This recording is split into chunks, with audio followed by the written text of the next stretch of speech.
The fascinating folklore of Ireland. It's a rich blend of myth, legend, and tradition that comes from an ancient and medieval past. You'll find heroic sagas of warriors and gods, mysterious spirits and fairies haunting the landscape, and of course the seasonal rites and festivals that mark the turning of the year. Much of this deep lore has its roots in Ireland's pre-Christian Celtic era, passed down orally by Fiali, poet seers, and Shanahay, storytellers, long before it was inscribed by later medieval monks in Christian times. As a result, what we have that survives today is this blend of pagan myth and later Christian reinterpretation. So what we do today, in our folklore series that we're currently doing, is exploring the breadth of the folklore of Ireland, with a little bit of an academic lens to it too. From the mythological cycles and legendary figures like the Morrigan and Fionn MacCool, to folkloric motives like banshees and changelings, sacred wells, fairy forts, and the great seasonal festivals of Samhain and Imbolc. And throughout it, we'll talk about the regional variations too, because there's a bit of that, and of course the more obscure beliefs. And don't forget the linguistic clues that we have from the really old sources that help us take a more scholarly perspective on these traditions. The goal is, by the end, is to give you a broad picture of what Irish folklore is like, the unique character, the little eccentricities, so you can perhaps hold your own next time you meet an Irish person when you're talking about this conversation. So welcome, and as in good manners, I always give the customary welcome to the channel for anybody new here. Good to meet you. We're going to have a great time today. A little bit of a departure from the normal content, but something that's been quite requested. In any case, if you've not clicked that subscribe button yet, I do invite you to do so. And for those returning to the channel, nice to see you again. Remember, all these videos are ad-free, and that's because of the contributions on Patreon, YouTube memberships, the people who checked out the merch store, and the occasional donation. If you want to find links to that, well, you can look at the pinned comment or the video description. But first and foremost, let's all just get nice and relaxed and begin the video. Oh, and if there are any unnatural breaks, it's because I'm pausing the video to check my pronunciations. I will do my best. Although it's hard to find some old Irish pronunciations, I will search the internet far and wide. Anyway, let us begin. Of course, Irish mythology is traditionally divided into cycles, clusters of tales that form the backbone of this ancient folklore. And foremost among these is the mythological cycle that deals with Ireland's earliest legendary inhabitants, the gods and supernatural races who, in myth, ruled the island before humans. And the primary source for these origin legends is actually a medieval compilation called Lebor Cabala Éireann, the Book of the Taking of Ireland. This text, written by Christian monks, presents a pseudo-historical narrative of successive invasions or takings of Ireland. In it we read how gods and heroes shaped the land, from the exploits of Partholon and Nemed, the mythic patriarchs, to the drama of the Tuatha De Danann, the tribe of the goddess Danu, who represent these old gods of Ireland. According to Lebor Cabala, the Tuatha De Danann were defeated by the mortal Milesians, that is the early Gaelic people, and retreated back into the earth. A resonant detail that echoes in later folklore, where those once gods live on as the fairy folk in their hollow hills. Though clearly influenced by the Christian worldview, the text even attempts to synchronize Irish myth within biblical time frames. Le Borg Bala Éireann provides a foundational framework for Ireland's mythic past. It's a blend of mythology and even a bit of political allegory, preserving ancient names and stories, albeit throughout the filter of a monastic scribe's pen. One striking figure from the mythological cycle is the Morrigan, a goddess whose very name in Old Irish meant Great Queen, or Phantom Queen perhaps, and it hints at her importance but also her mystery. She exemplifies the complexities of Irish myth, often appearing as a trio of sisters or aspects. The Morrigan is associated with figures named Bad, Macha, and Nemain in various texts. But primarily the Morrigan is a deity of war and fate, appearing on the battlefields to influence the outcome and to foretell victory or perhaps even doom. Fingers crossed, it's the right one. Medieval epics describe her as a shapeshifter and even a prophetess, one who might appear as a crow on a warrior's shoulder or a hooded crone washing blood-stained garments in the river. Always an omen, always a deeper meaning. Never clear. The Morrigan's portrayal in such mythic episodes has invited a lot of scholarly interpretation. In Cath Magdured, the Battle of Magdured, an 11th century text recounting the great clash between Tuatha De Danann and their foes, the Fomorians, the Morrigan plays quite an interesting role. On the eve of battle, she meets the Dagda, the chief god, often called the good god at a river ford, and unites with him, thereby blessing the hosts to victory. She then goes forth to battle, using her magic to bewilder the enemy. After the Fomorians are defeated, it is the Morrigan who claims the triumph and a prophecy of Ireland's future prosperity. But medieval texts even differ on whether the Morrigan is one being or three sisters, reflecting the fluid identities in oral tradition. Of course, everyone has a different idea on that when it comes down to oral traditions, and different areas will have different interpretations. Yet all accounts do agree on one thing, that is her formidable presence. She walks that line between life and death, war and prophecy, embodying the otherworldly power at the heart of Irish folklore.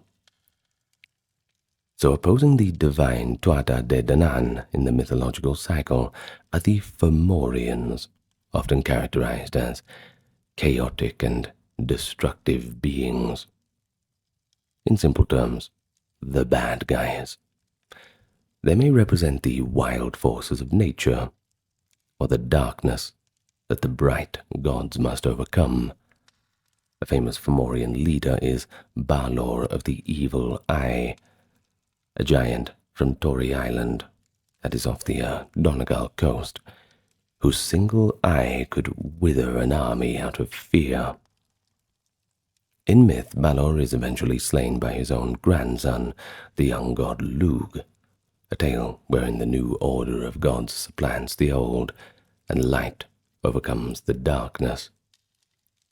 Notably, Balor's legend lives on in local folklore. The people on Tory Island long told stories of a one-eyed giant, tying a specific place and dialect tradition into the grand mythic narrative. And isn't that not just a prime example of how regional folklore can preserve these echoes of the ancient mythology? Of course, things always change over time.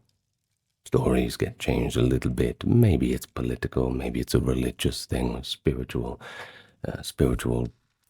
tides changing how things are told, but it certainly does speak to how long things can endure for.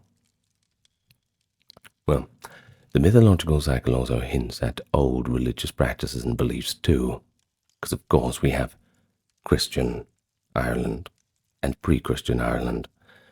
Medieval writers, often with Christian sensibilities, occasionally included scathing depictions of the pagan cults, and that's nothing new either. The Romans used to depict the Irish as cannibals for quite a long time. Watch my video on Roman contact with Ireland if you want to know more about that. But one dramatic example is the tale of Crom Cru, a mysterious idol said to have stood on the plains of Magslach in present-day County Cavan. According to the lore in the Jinshenkas, it is a medieval collection of place name legends, and in later commentaries, Crom Cru was a chief god of the pre-Christian Irish, sometimes described as a gold-covered stone figure surrounded by lesser stones. And in legend, kings and devotees supposedly offered blood sacrifices to Crom Cru to ensure bountiful harvests. Even the sacrifice of his firstborn children is alleged. Sacrifice of firstborn children, rather. The High King Tigurmas and thousands of his followers are said to have perished while worshipping this idol on one Samhain night, struck down by the demon god itself. Such accounts were, likely exaggerated by monks to demonize the pagan past, so sprinkle of salt on that last section. Yet the persistence of place names, like Mar Slek, the plain of prostration, suggests that they were rooted in genuine local traditions. The lore goes on to relate that St. Patrick, upon arriving in that area, smashed Crom Cru to pieces, symbolically ending the old rites. So this story encapsulates a kind of duality in sources, part genuine folklore, part polemic, and of course, like I said, get the salt out again. But we do see a vivid, if not, if biased, snapshot of indigenous religion and its suppression, as well as the folkloric impulse to link even dark, obscure practices to concrete locations in the Irish landscape. Alongside the mythological cycle, the medieval Irish scribes recorded other cycles of tales. The Ulster cycle is one of the best known, full of warrior heroes and dramatic battles, set in a legendary Iron Age world. These tales, rich in feats of strength, tragic destiny, and intertwined curses, have the flavor of an epic saga and form a crucial part of the Irish folklore canon. And chief among this canon is Táin Bó Cúailnge, the cattle raid of Cooley, often simply called the Táin. This is Ireland's great epic, comparable in cultural stature to the Greek Iliad, I suppose. Written down in Old Irish, too, with versions surviving in the 12th century manuscripts like the Book of Leinster, the Táin tells of a war ignited by a queen's desire for a magnificent bull. Queen Mab of Connacht, a formidable and shrewd leader, launches an invasion of Ulster to seize the famed brown bull of Cooley for her own herd. Standing against her is the teenage prodigy, Cuchulainn, the Ulster's champion, who must defend his province single-handedly. As legend explains, the other Ulster warriors are disabled by a curse.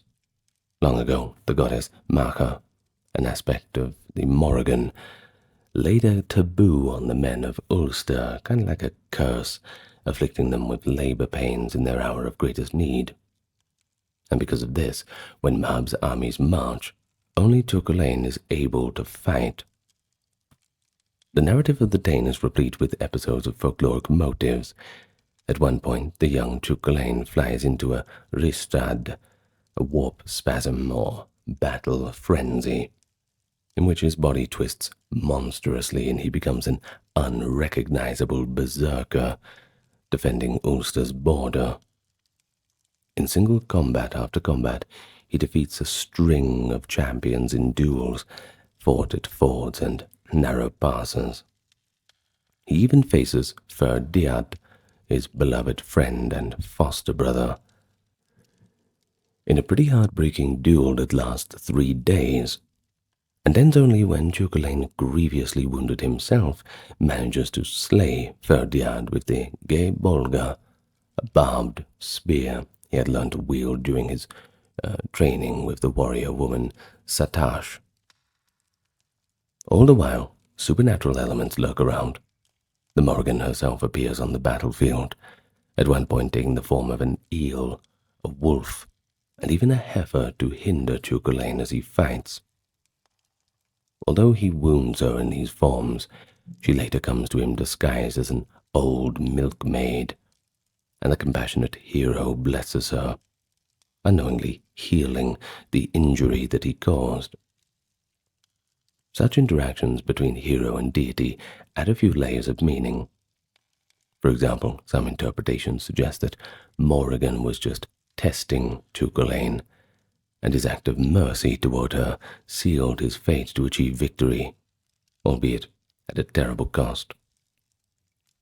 In the end, Ulster survives Mab's onslaught at the narrowest margin.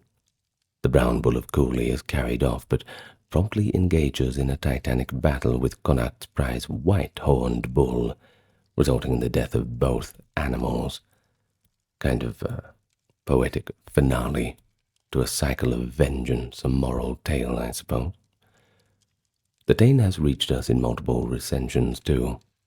The differences between them reveal how bards and scribes felt free to tweak details or emphasize different aspects of the story. But its core, however, remains a window into the martial, honor-bound society of ancient Ireland, filtered through a few lively exaggerations of oral tradition. Parallel to the Ulster cycle is the Finian cycle, which centers on the exploits of Fionn MacCool and his band of warriors to the Fianna. These tales are set a little bit later in the mythological chronology, around the 3rd century actually, and thus they celebrate a bit of a different heroic ideal. The Fianna are less tied to one court or king, and more like roving warrior hunter bands living in the forests, defending land and answering only to the High King in times of need. The Fenian stories have a kind of adventurous, free-spirited tone, and were immensely popular in the oral tradition. Many later folk ballads and stories recount the deeds of Fionn and his men, and one key origin tale describes how a young Fionn gained the wisdom that would guide him as a leader. Raised in secrecy, the boy was tasked with watching over a wise druid's cooking of the salmon of knowledge, a mystical fish that contained all the wisdom of the world. When the salmon was accidentally overcooked, Finn touched it with his thumb and burned himself. Reflexively sucking his thumb, of course, he imbibed the salmon's knowledge. Thereafter, by placing that thumb in his mouth, Finn could call upon sudden inspiration and insight. This clever tale, brimming with symbolism, explains how Finn's rise from an obscure youth to a leader whose counsel was unparalleled. So, Finn's adventures range from battling supernatural foes to outwitting rivals, and they are linked intimately to Ireland's geography. Let's take one example. One legend says that Finn formed the Giant's Causeway on the Antrim coast as stepping stones to Scotland, doing a duel with a giant, a folkloric explanation for that striking geological formation. Tales like that show how a hero of the medieval manuscripts also became a giant of local folklore, invoked to explain unusual landscapes.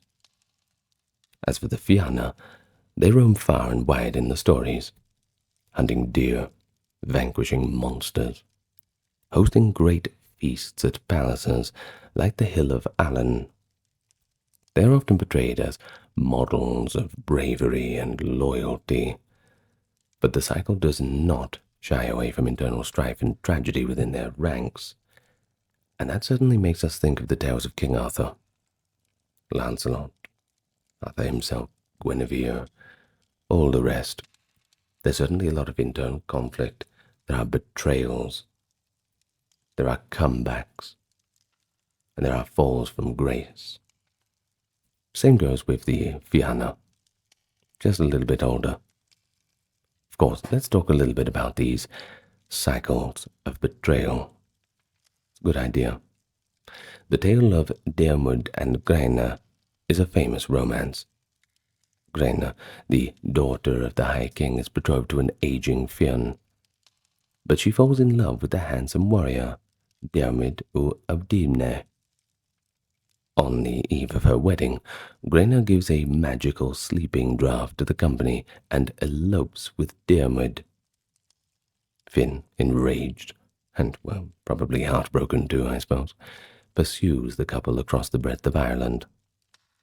Many dolmens or ancient stone monuments are poetically dubbed Diarmuid and Graine's beds, as folklore claimed the lovers slept in different hiding places each night. Eventually, Finn's anger cools off, and he allows them to settle. But there is a shadow of doom that remains. Years later, Diarmuid is mortally gored by a supernatural boar during a hunt. Finn, who has the power to heal by letting a wounded person drink water from his hands, initially withholds his help, mainly out of lingering spite. By the time he relents, it's all too late. Diarmuid dies, fulfilling an old curse on him. Now that's an interesting end, isn't it? Even in that heroic world, the most grandest and loftiest of figures, personal grudges can outweigh loyalty. Jealousy, old wounds, they get the best of all of us sometimes. Even Finn McCool. And then we have the narrative of Oisin in Tir na Nog, where we can see the finale of the Fianna story and the intersection of pagan and Christian Ireland. Oisin, the poet's son of Fionn, is lured to the other world by Nima, a fairy woman who promises him eternal happiness. Oisin lives for what he thinks are 3 blissful years in Tir na Nog, that is, the land of youth, only to be overcome by homesickness for his comrades. Nim sadly permits him to return to Ireland, warning him not to dismount his magical horse. Oisin returns and finds that centuries have passed. The glorious Fianna are no more. The deeds are now legend. Quite shocked, Oisin accidentally falls from his horse, instantly aging into a frail old man. In one version, the newly Christian Ireland greets him. St. Patrick himself meets Oisin and hears of his tales of Finn's warriors and the old pagan ways. Oisin's end, as the last survivor of his epic, carries a wistful note of nostalgia. It symbolically closes the door on Ireland's age of heroes, yielding to the era of saints and Christian chroniclers. Such stories, recorded in medieval texts like Acalam na Senach, the Colloquy of the Elders, allowed Irish writers to weave continuity between the pagan past and Christian present, effectively integrating the Fianna legend into a new cultural context. The final traditional cycle is sometimes called the historical cycle, comprising of almost historical legends, pseudo-historical, we use that term, of early Irish kings and heroes that kind of bridge mythology and recorded history. Figures such as Cormac Mac, the wise High King said to have ruled Tara in the 3rd century, or Niall of the 9 Hostages, a legendary 4th century king. They both feature in tales that mix fact, folklore, and a little bit of political propaganda. These stories, preserved in annals and later compilations, often serve to legitimize medieval dynasties by linking them to illustrious ancestors, if not entirely real. While the historical cycle is more grounded, it still contains supernatural elements. Prophetic dreams, encounters with wise druids, miraculous happenings, things of that nature. And thus it does remain within the realm of folklore. It shows how, in the Irish imagination, history itself was often backfilled with this mythic grandeur. Throughout all these cycles, the primary sources are medieval manuscripts, by the way, penned by those monastic scholars, but it is important to say the tone and the content do suggest that they drew heavily on oral tradition. Books like the Book of Leinster, Book of the Duncow, and later compilations by historians such as Geoffrey Keating offer windows into these stories, sometimes copying older tales verbatim, and other times embellishing them a little bit. The scribes do occasionally insert their own commentary, whether as a pious aside or as a note of skepticism, but for the most part they acted as curators of the lore. Thanks to their efforts, Ireland's pagan epics, battles, and romances, they're not lost, though they were often Christianized in subtle ways. Let's take, for instance, the monks might depict the pagan gods not as deities, but as ancient, mortal heroes, or even, on bad days, a demon in disguise. I suppose it depends on the piety, tolerance, and imagination of the scribe who's writing. But modern scholarship, that's where things get a little bit more different. They kind of shift through these writings to distinguish the likely pre-Christian elements from the later additions. And what we have is a picture emerging of a very rich mythological tradition, deeply connected, of course, to a wider Celtic heritage, but uniquely shaped by Ireland's own landscape and unique societal values. And just as importantly, the oral transmission of folklore didn't just cease in the Middle Ages. For many more centuries, the Shanae, storytellers in villages and hearths, kept reciting and adapting the old stories, and in the Irish language too, which I'm really doing my best with, by the way. It's a bit of a challenge, I will say. Well, by the 18th and 19th centuries, when folklorists began to collect those oral stories, they discovered that peasants in remote areas still knew of Cuchulainn's wild deeds, or Finn MacCool's adventures, albeit in localized forms, of course. Legends like the Children of Lear, in which a stepmother turns her children into swans, who then lament across Ireland's lakes for 900 years, survived as popular folk tales told to children, even if the medieval manuscript version had a more polished literary form. This continuity illustrates a core principle of folklore tradition. It is dynamic. It changes. With each generation, a new reinterpretation comes, and the old stories shine in the light of a new world. Thus the boundaries between mythology and its sacred ancient stories and folklore, everyday traditional stories, are pretty porous, especially in the case of Ireland. Characters from the cycles can appear in later folk legends, and mythic motifs trickle down into what we might call superstition or custom. And so in exploring Irish folklore, we are therefore looking at a long river of narrative, one that springs from the deep wells of Celtic antiquity and flows onward, always gathering new meanings over time. But beyond the grand narratives of gods and heroes, Irish folklore is full of multitudes of spirits and uncanny beings that populate that unseen, mysterious world. And here the line between mythology and folklore truly blurs. The majestic Tuatha De Danann of the myths are essentially transformed into the fairy folk of later popular belief.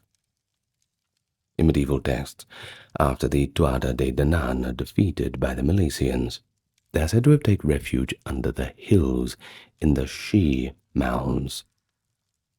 Thereafter, they are often called the Olche, the people of the mound, portrayed not as almighty gods, but as a hidden people living in splendid underground courts. And this concept of an other world coexisting with our own is a cornerstone of Irish folklore, by the way. But the other world is not heaven or hell, rather just a parallel realm where the great powers of the old world now reside. It can be reached, however. You've got to go through the ancient burial mounds, perhaps a cave, or even wandering into a mist at the right time, though you'd have to be pretty lucky for that. Many folk tales tell of humans who accidentally cross into this fairy realm. A fiddler enticed to play at a fairy dance, or a midwife brought in to deliver a fairy child, only to return and find that what seemed like a night's merriment was in fact years in the human world. Stories like that capture the eerie idea of time distortion between two worlds, and they carry a burden of both enchantment and caution. Now, among many of the supernatural beings in the Irish tradition is the banshee, and that stands out as a pretty infamous figure. In Irish, it means woman of the she or woman of the fairy mound. In folklore, she is a female spirit who heralds the impending death of a family or clan, usually by keening, that is, wailing or singing a mournful lament. And descriptions of the banshee vary by locale. In some accounts, she appears as a young woman of radiant beauty, with flowing red gold hair and pale skin, sometimes even seen combing her hair with a silver comb in the moonlight. In other accounts, she is an old hag, draped in a grey cloak, with long white hair, blowing in the wind and eyes of red from centuries of crying.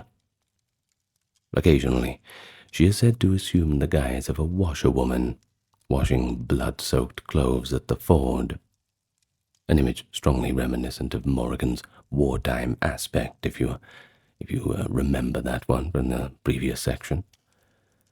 But whatever her form, the banshee's keen is unmistakable, an eerie, heart-piercing wail that can make the blood run cold. Very scary. You'll often hear it at night, drifting on the wind, and those who hear it will know that it's an omen. Someone, often someone of an old Gaelic family, will soon die. In a critical light, one might even see a banshee as an evolved folklore memory of ancestral spirits, or even a diminished echo of the goddess like Bab, whose name means crow, by the way, also portending death. Notably, banshees were often linked to particular Irish families of noble lineage, for example, the O'Briens, O'Neills, or Conquerbears, and were said to have their own personal banshee, which is probably not what you want, but it's what you get. If multiple banshees were heard keening together, it was believed to signal the death of someone very eminent, or someone very pious. Scholars have also pointed out the connection to real-world funeral customs. In traditional Irish wakes, women known as keening women would sing laments for the deceased. The banshee can be seen as a supernatural mirror of this practice, a fairy woman performing the lament before the death has even occurred. This blending of cultural ritual and otherworldly lore shows how intertwined daily life and the supernatural world were in Ireland. Hearing the banshee is portrayed as a lonely, solemn encounter. Many of the folk tales of a person hearing a keening outside their window at night, only to find the next day that a relative far away had passed away at the exact time they heard the keen. Well, whether interpreted as an actual spirit or a poetic personification of grief, the banshee remains one of the most iconic and, of course, haunting elements of Irish folklore. Not the friendly leprechaun you were expecting. Now, moving on from the banshee, and gladly so, another widespread motive is the changeling, rooted in the belief that fairies or other entities of the other world could steal a human away, often a baby or a young child, and would leave a false substitute in its place. Now, this notion is not unique to Ireland as found in many parts of Europe, but it was particularly strong in Irish and Scottish folklore. A healthy infant that suddenly fell ill, or a child that displayed strange behavior or developmental issues, might be suspected as a changeling, a frail fairy offspring who had been spirited the real child away to their realm.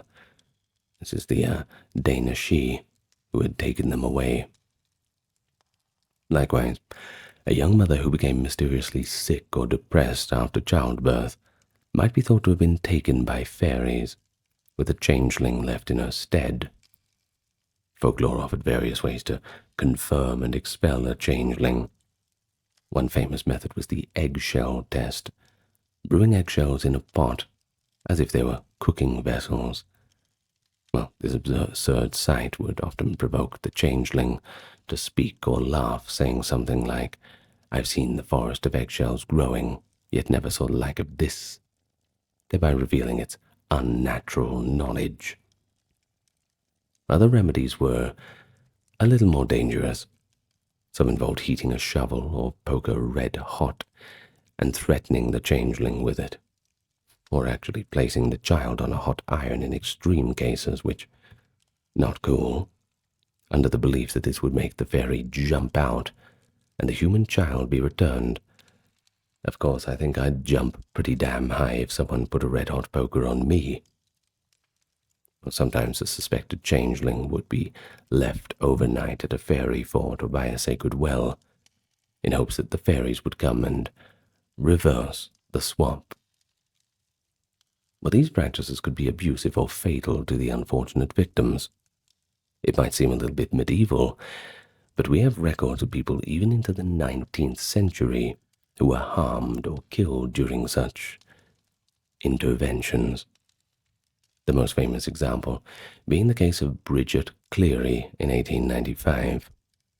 She was a young Tipperary woman whose husband became convinced she was a fairy changeling.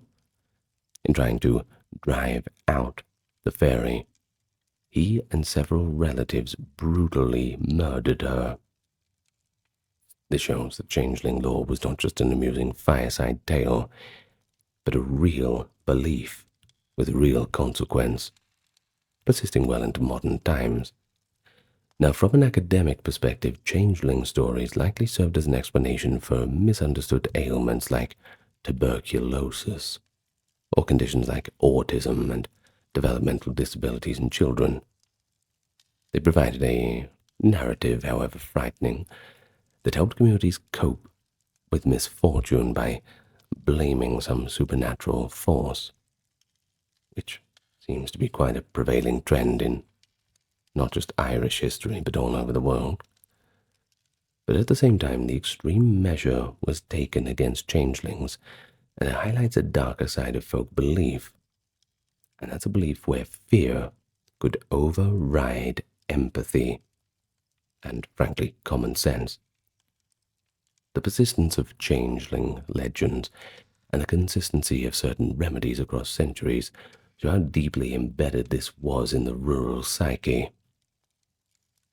Now, of course, this realm of Irish folklore is exceedingly rich. It's populated by far more than just banshees and changelings. There are countless solitary fairies and magical creatures, each with their own niche, and the most famous known globally is the leprechaun.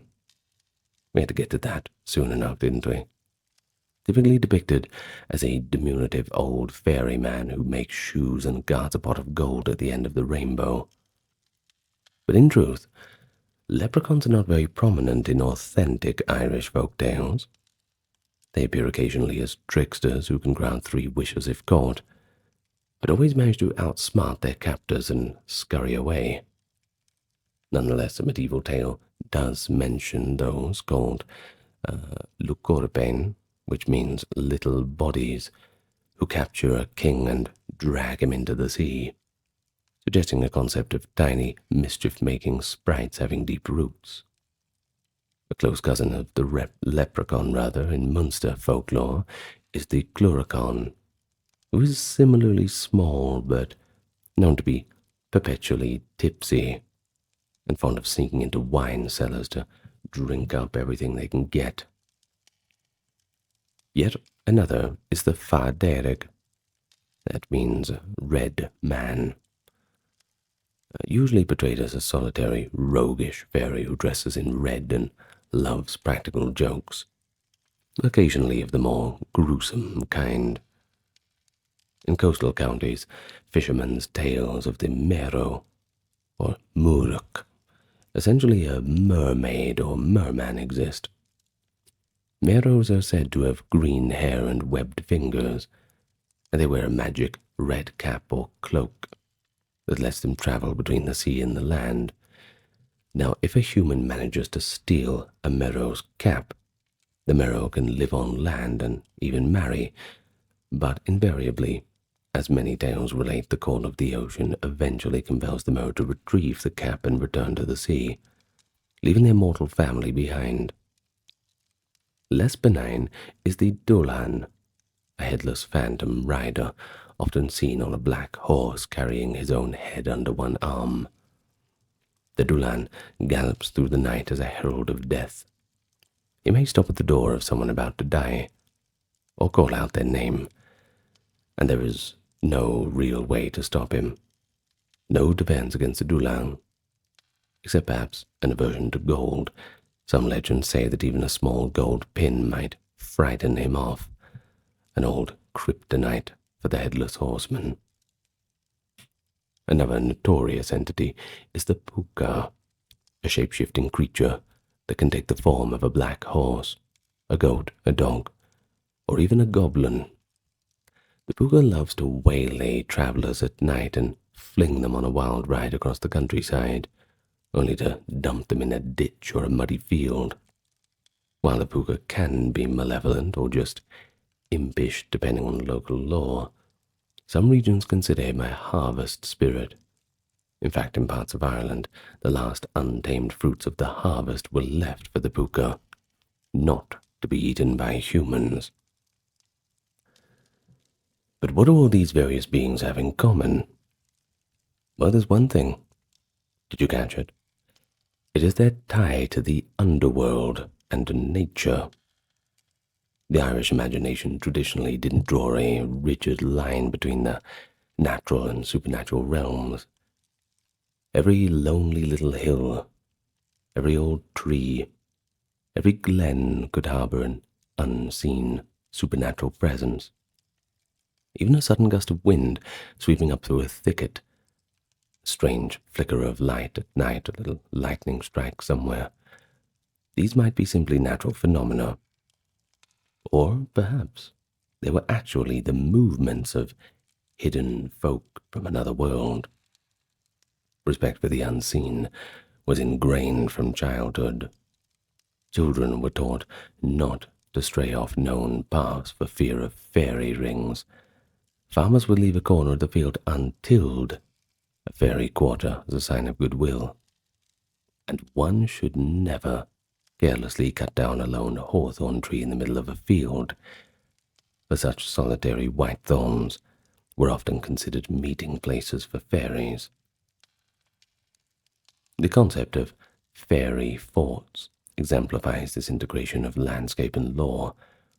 Across Ireland you'll find thousands of small earthen ring forts and circular enclosures, the remains of early medieval farmsteads or dwellings.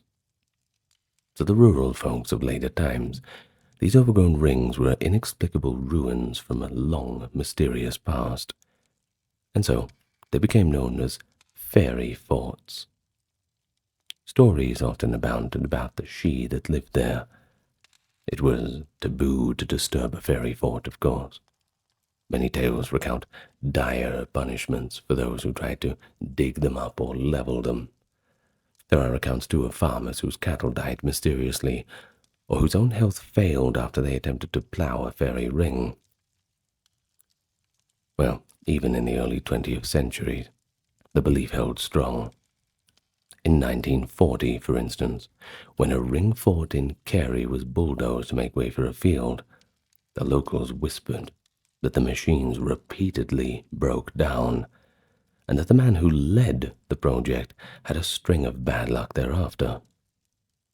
As recently as the 1990s, highway construction plans were altered to avoid destroying a particular lone hawthorn tree on a fairy mound in County Clare, thanks in part to the warnings of storytellers that the fairy folk would wreak havoc if their domain was disturbed.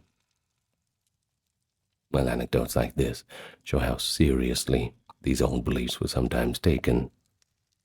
An elected official in modern Ireland might even casually blame his misfortunes on having angered fairies. It's a good excuse for losing an election, I suppose. Well, of course, in 2025, these claims are made with a bit of a wink and a dose of humor. But many an Irish person, if pressed, would admit that they wouldn't personally go and cut the tree down, just as many English wouldn't purposely walk beneath a ladder or open an umbrella inside, this kind of thing. So in effect, the folklore has cast a protective aura over those archaeological sites, conserving them through fear of supernatural retribution. But of course, one can't discuss the other world without mentioning the significance of music and poetry as gifts from that realm.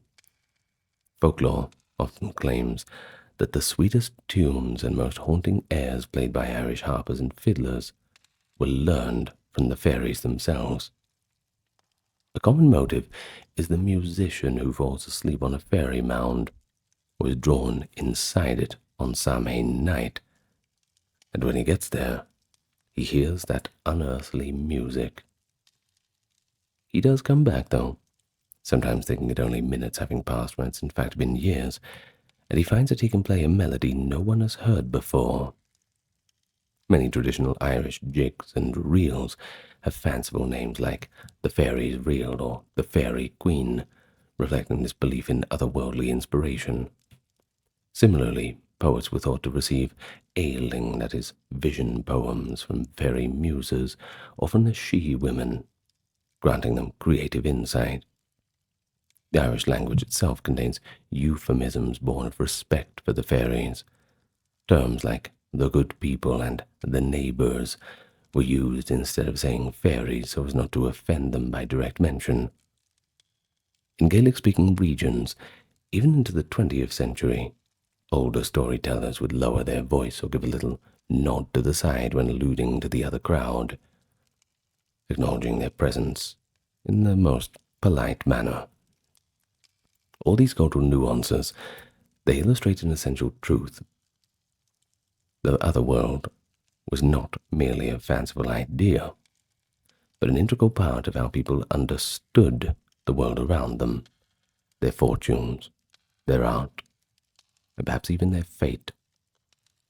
It offered up an explanation for the mysterious and a source of wonder, while also demanding a certain etiquette of fear and respect.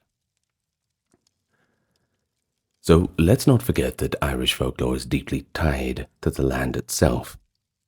Every little hill, every hollow seems to have a legend, every lake its little secret story to tell, and every ancient tree has a guardian spirit, at least according to some people that you ask. Of course, you'll get different answers. But this reverence for the landscape goes back to very ancient roots. The very earth was seen as infused with the sacred, not just in grand sites like Tara or Newgrange, but in humble corners of the countryside, where everyday people sought out blessings and sometimes omens. Prime example, sacred wells. That's a prime example of the connection between the divine and nature. Since prehistoric times, springs and wells were places of ritual. Water was life-giving, and often thought to have healing properties. So, of course, naturally, over time, it became the focus of worship. But when Christianity took hold in Ireland, many of these pagan water shrines were renamed for saints, yet the practices around them remained remarkably similar. All across Ireland, even today, you can find holy wells, often dedicated to St. Bridget, St. Patrick, perhaps a local saint. People visit these wells on the saint's feast day, or at certain times of the year to pray and take the waters. The rituals include walking around the well a prescribed number of times, reciting prayers, a likely substitution for older incantations and spells of the sort, and of course leaving offerings, another substitution for the old sacrifices. One common offering, actually, is a strip of cloth tied to a nearby tree. These trees, festooned with faded ribbons and rags, stand as a testimony to the countless wishes and thank yous left for the well's spirit or saint. Coins, rosaries, even personal items also accumulate at wells in great number. A famous example of this is Toba Bride, that is, St. Bridget's well in Kildare, where to this day people leave an array of tokens and kneel to sip or sprinkle the holy water for cures. These wells often have origin legends, bridging pagan and Christian errors, and it is commonly said that St. Patrick or St. Bridget struck the ground and caused the spring to well up, sanctifying the pre-existing sacred spot. Now, in the case of Bridget, who's of course quite a bit less well-known than Patrick, likely a Celtic goddess of healing and spring before she was a saint, the well's veneration may go back to pagan worship of the life-giving waters. Holy wells were also scenes of communal gatherings known as patens, that is from patron, as in the patron's saint day, where people from the local area would meet once a year, combining religious devotion with a fair-like atmosphere, I suppose, of food, music, sometimes quite boisterous revelry. A big old party, so much that some 19th century priests discouraged the practice due to the rampant drunkenness and faction fights that sometimes ensued alongside the prayers. Always somebody to ruin the fun, isn't there? This mix of the sacred and profane at Holy Well shows how folklore and faith intermingle in Irish tradition. It's a really good example. And like I said, you can still find the holy wells. Ask the locals if you're in Ireland. Maybe they'll tell you a story too. And hopefully you'll be able to hold your own in that conversation after learning all of this today. Well, of course, these wells, connect to the turning of the seasons too. On Imbolc, that is, February the 1st, which is St. Bridget's Day in the Christian calendar, it was customary in many regions to visit the nearest holy well associated with Bridget. People would pray for health and the fertility of their livestock and fields, as Imbolc was the time when the ewes began to lactate, and the first signs of spring would appear. Imbolc traditions also included the making of St. Bridget's crosses, a simple yet elegant cross woven from rushes or straw. These crosses, fashioned on Imbolc Eve, were hung above doorways and rafters to protect the home from fire, lightning, and illness in the coming year. The forearms of the Bridget's cross, often woven into a square shape, are sometimes interpreted as representing the four major festivals or the four elements. Some even see it as a solar symbol. While today they're blessed in church, their widespread presence hints at a protective talisman rooted in pre-Christian symbolism. Another Imbolc custom in parts of Ireland was the Bray-Dog procession. Young girls, or sometimes adults carrying a girl, would carry a doll or effigy of Bridget around the village, often singing or reciting verses and receiving small gifts or food at each house. And this clearly echoes earlier processions of a spring goddess figure, ensuring that Bridget, and thus spring's vitality, visited each home. if wells and springs were sacred to Bridget and the gentle stirrings of spring, other parts of the landscape were seen as the domain of different powers or legends. There are also standing stones and ancient monuments that have gathered folklore over the ages. For instance, a single standing stone might be called Clochfada, the long stone, and said to have been a petrified warrior. Or a glacial erratic boulder on the plain might be explained as a rock thrown in battle by Finn McCool. Dolmens, that is, megalithic portal tombs, are often cloaked in legend as well. One well-known dolmen in Clare is called the Bed of Diarmid and Grainer, tying it to lovers on the run. Even if the stones are Neolithic, far from the Fianna legends, of course, Neolithic being the Stone Age times, New Stone Age, folklore remixed them into later stories, showing the tendency to retrofit visible ancient structures into a narrative. In County Cork, on the Beara Peninsula, a famous rock known as the Hag of Beara stands overlooking the Cola Bay. Local lore, of course, identifies this weathered boulder as the Hag or the Crone of Beara, a powerful figure in both mythology and folklore. The Hag of Beara, according to legend, was at one time a beautiful goddess who personified the land's sovereignty and the cycles of the seasons. She enjoyed 7 periods of youth, marrying 7 husbands in succession, but eventually her youth was spent as she remained an old woman, watching all her descendants prosper. The rock is said to be the Cailleach herself, that is, the hag, turned to stone as she gazes eternally out to the sea, always awaiting the return of her lost youth. The lore of the Hag of Beara is rich in poetic imagery and renewal and decay. She is associated with the harshness of winter and the barren time of the year that is winter.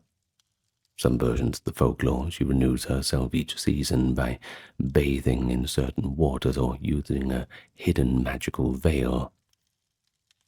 The very specific placement of her legend in the Beara Peninsula, one of Ireland's southwestern extremities, shows how a pan-Irish mythic figure can become rooted in particular local folklore.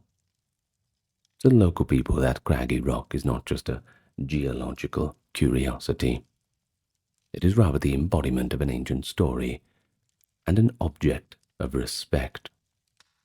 And indeed, people historically would leave offerings or say prayers there, treating the hag as a sort of wise old guardian of the land. Local customs also flourished around daily life and the agricultural calendar, often preserving fragments of older beliefs in particular rituals. One notable aspect was the use of folk charms or spells, and protective practices essentially concerning farming and livestock.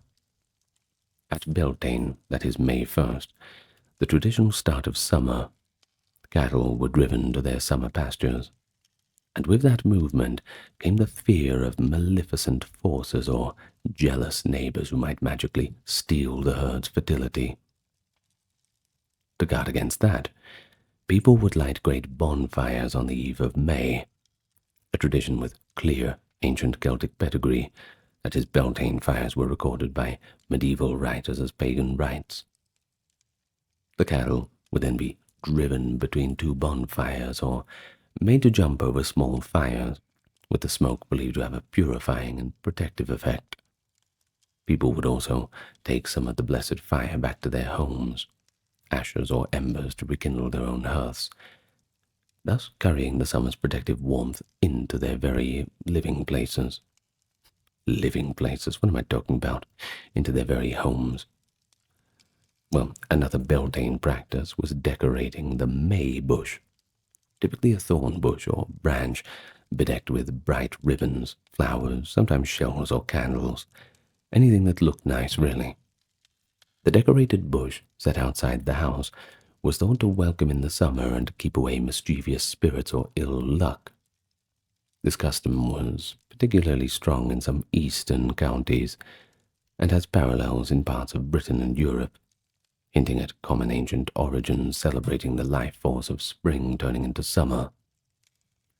And at the same time, May Eve was considered a dangerous night for supernatural mischief, especially involving witches or fairy sorcerers stealing dairy produce.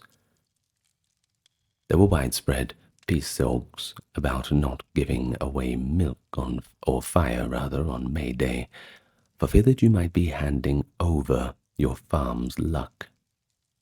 There are tales of people skulking out at dawn to skim the wells of their prosperous neighbors, symbolically stealing the cream of their crop for the year. Cream of the crop. Reminds me of Macho Man Randy Savage, that does. Well, to counteract this, farmers might sprinkle holy water in their barns, hang primrose or rowan above the door, or ensure the first churn of butter in May was done with special prayers in mind. One colorful ritual in some areas was to gather yellow flowers like buttercups and gorse and scatter them at the thresholds, sunshine-colored blooms to repel the darkness of evil intent. Customs like that, while pretty much just ritual superstitions, can still be traced back to older ritual practices for safeguarding the community's food supply, especially at a critical time of the year. And, speaking of critical times of the year, Lunasa, August 1st.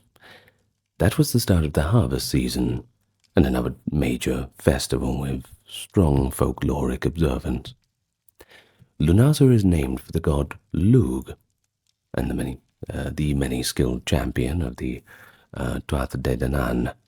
According to myth, Lugh inaugurated this festival as a funeral feast and athletic tribute to his foster mother, Tailto, an earth goddess, or perhaps a queen who died of exhaustion after clearing the plains of Ireland for agriculture. The principal site of this celebration was Tailton in County Meath, where in ancient times the great Olnech, that is, assemblies or fairs, were held. Medieval texts mention the Aonach Tailtan as a time of truce, markets, games, and even if you were lucky, a bit of matchmaking too. Get yourself a girlfriend at the Lunasa festival. Not a bad idea. The tradition of athletic contests in late July persisted into historical times, and indeed the Irish government in the 20th century revived the Tailteann Games a little bit whimsically, but still a good way to connect with their heritage. And I appreciate governments doing that side of things. It's good to see. Well, across Ireland, Lunasa was traditionally a time for bilberry picking on hilltops, family outings, and community gatherings on high places. People would climb local mountains. Many of these climbs have now been Christianized as pilgrimages, of course, like the famous Reek Sunday climb of Graug Patrick in late July. But their timing and revelry betray Lunasa's origins. You see, at the summits or scenic spots there would be sports, music, and dancing. In County Kerry, the ancient Lunasa Fair transformed into the Puck Fair, held annually in early August in Killoglin. There a wild mountain goat, a puck, that is crowned king for 3 days of merrymaking, likely a vestige of pagan sacrifice or fertility rites, dressed up as a quirky local tradition. It's all a good bit of fun, and in many areas, customary it was to bring home the first berries or first sheaf of grain and honor it, sometimes by baking the first loaf of bread of the season, hence the English folk name Lammas, that being loaf mass. Well, this Lunasa festival was essentially a harvest thanksgiving, and not to mention a pretty strong community bonding event. Everyone showed up. I mean, it was the event of the year. It's kind of like showing up to New Year's Eve in our modern world, I suppose, but depending on where you're from. And even as the festival was Christianized or fell out of official favor, because like other folk festivals it could get quite rowdy, drink involved of course, elements of it did survive regardless. Up to the 20th centuries, rural communities in Ireland still held pattern days on the last Sunday of July at holy wells or special hills, where they mixed prayers and rounds at a sacred site with music, horse races, and, of course, the long looked forward to courting opportunities. The patchwork of Lunasa customs across different counties, each with their own local flavor, really is a folklorist's delight, and it shows how a very old pan-Celtic festival could be localized into many unique expressions. Now finally, the year would come full circle to Samhain, which in Irish is pronounced Samhain, but we generally know it as Samhain, at least that's how we pronounce it in English vernacular, so I'll try not to confuse by doing too many departures from what we already know. I do apologize for anyone who wants me to stick to the Irish pronunciation purism. Well, this was a festival marking the summer's end on October 31st.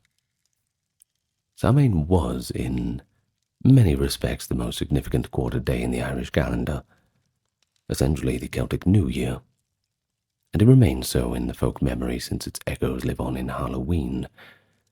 The old Irish world view, actually, the day began at sunset, a remnant of which how we see the Gaelic languages even today. The word for tomorrow can actually mean morning of the next day, or literally the day on the morrow after this night. Thus, Samhain Eve, what we would call the night of October 31st, was a transitional point when the old year died, and the New Year's dark half commenced, rather. This night and the day following were believed to be the time of weak boundaries between our world and the next. Spirits of the dead could return to their former homes, and the denizens of the She could become forth freely. The medieval literature shows the uncanny nature of Samhain. Many adventurers and battles began on this night. At Emain Marsha, the Nevin fought, the seat of the Ulster kings.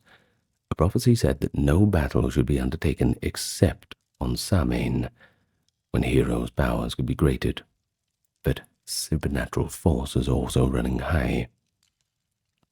At Cruachan, the Connacht stronghold, that is, there is a tale of Nera, who on Samhain accepts a dare to put a willow twig on the corpse's foot, and in doing so, he witnesses hordes of spirits arising, and follows them into the other world, barely returning to warn King Ailill of a coming disaster. Now such tales show the belief that doors to the other world did open at Samhain.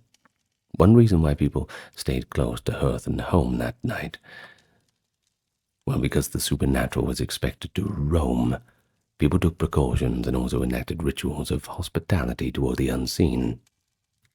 Samhain was a time for bonfires on hilltops, continuing the fire festival tradition. But now the fires were for protection and cleansing as the winter approached. Cattle, having come down from summer pastures, might be driven between flames as at Beltane to bless them and the community. Families would gather round the hearth and share the fruits of the final harvest, slaughtering the fatted calf or pig for a feast. Yet alongside feasting for the living, there was an emphasis on the dead. On Samhain it was customary to set an extra place at the table or leave a portion of food and drink out overnight for visiting ancestors or wandering spirits.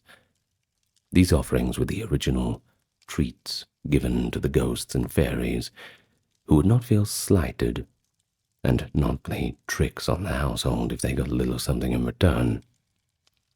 The idea of it was to show respect and kinship to those who had passed on, recognizing that at every new year they would come back for a little visit. And then there is the custom of the interestingly named dumb supper. Let me explain. It is the custom of eating in silence or leaving a meal on the table for those unseen guests. It was one way of acknowledging the dead on Samhain. Another custom was mumming or guising. People, often youths, would dress in old clothes, animal skins, or costumes, and go around the village after dark, stopping at homes to perform little skits or songs in exchange for food. Sounds familiar, doesn't it? Like we said, the roots of Halloween, right there for us to dig up. Now, this practice served as a dual purpose: entertainment and a ritualistic warding off of malignant spirits by rather impersonating them or perhaps confusing them. The disguises might prevent a malevolent spirit from recognizing the person, or simply scare it off. The practice is clearly a forebearer of what we just mentioned, the costuming and trick-or-treating. Children and adults donned the frightening masks, or even blackened their faces with soot, becoming unrecognizable as they roamed with turnip lanterns or torches. Another enduring Samhain custom was the carving of jack-o'-lanterns. In Ireland, people traditionally carved grotesque faces into large turnips or mangled wurzels, placed a candle or ember inside, and set those lanterns by the road or in windows to ward off evil. These were sometimes said to represent spirits or a damned soul. Jack-o'-lantern in folklore is a wandering soul who tricked the devil and was condemned to roam with only an ember and a carved turnip to light his way. Irish immigrants later carried this tradition to North America, where the more plentiful pumpkin became the vegetable of choice, giving us the now familiar pumpkin lanterns of Halloween. Samhain also had many divinatory rituals, especially for young people curious about love and marriage. There was one popular game, too, to blindfoldly bite at a hanging apple on a string, or to bob for apples in a tub of water. Apples were strongly associated with fertility in the underworld. The other world, rather. We can't really say the underworld, it's the other world. Excuse me. Another was to pour molten lead or egg whites into water and interpret the shapes as symbols of future spouses or fortunes. The barmbrack, a special kind of fruit bread baked at Halloween, traditionally contained tokens: a ring, meaning impending marriage; a coin, wealth; a thimble, which might mean bachelorhood; a pea, poverty, and so on. One's fate for the year ahead was thus randomly assigned by whichever token ended up in one's slice. Bad luck to the people who got the poverty one. Not a good night for them. Now, the Christian Church, they were unable to suppress such a popular festival. So, instead, they repurposed it.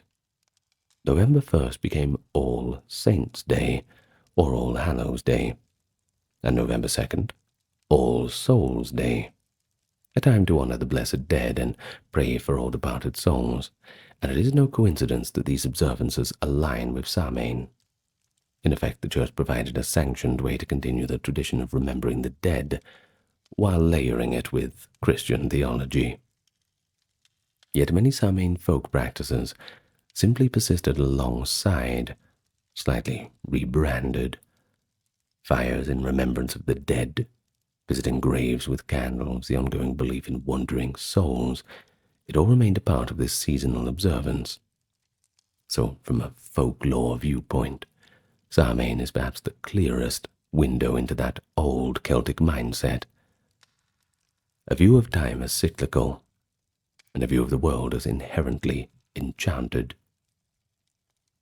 That the essential character of Samhain survived into the present as Halloween, now a almost global night of costumes and pumpkin lanterns, is a testament to the enduring power of Irish folklore, and of course its ability to adapt and thrive through millennia. Scotland. What comes to mind when you hear the word is it the Highlands? Perhaps you think of Braveheart. Or perhaps you think of lake monsters, shape-shifting spirits, or even hordes of restless souls flying through the night sky in a wild and chaotic swarm. There is a blurry line that exists between history and folklore, a little truth in the stories that shape a culture's identity, deep roots of old tales told around campfires for generations. It's part of what makes a culture unique, and therefore, continuing our series on folklore today, we go up north a little bit, and we find ourselves in the misty land of Scotland. And I believe that you'll be surprised about what kind of creatures and stories we are going to encounter. So, if you'll come with me, we can go on a deep dive into Scottish folklore, all the way from those ancient roots up to the medieval times, and we'll even look at it from a bit of a modern interpretation. But first, let me welcome you to the channel. I hope you've been enjoying the series if you've been following along, but if you are new here, why don't you check out the playlist, and you'll find the other folklore videos in there. This video and all the other videos on this channel are ad-free, always and 100%. This is due to the contributions of those on the Patreon, YouTube memberships, and also those who checked out the merch store and gave the occasional donation. Thank you very much for your continued support. And now with that all out of the way, let's get nice and relaxed, and we can go up north to Scotland. Let's start in the ancient times, where Scotland was a crossroads of Celtic, Pictic, Norse, and Anglo-Norman peoples, and each one of these cultures contributed threads to that national tapestry of stories. The dominant influence for much of Scottish myth and folklore comes from the Celtic tradition, particularly the Gaelic culture shared with Ireland. Gaelic-speaking Scots, especially in the Highlands and Islands, inherited a pantheon of Celtic gods and heroes, nature spirits, and of course, a belief in an other world. Not an underworld, but rather a parallel realm where all the supernatural beings gathered. But with the coming of Christianity, from around the 6th century onward, older pagan beliefs took a bit of a beating. But they did not vanish overnight. Instead, they often transformed. Former Celtic deities might survive in folk memory as fairies or local saints, and sacred pagan sites could become sanctified wells or churchyards. And this layering of belief is key to Scottish folklore. You see, it's deeply syncretic.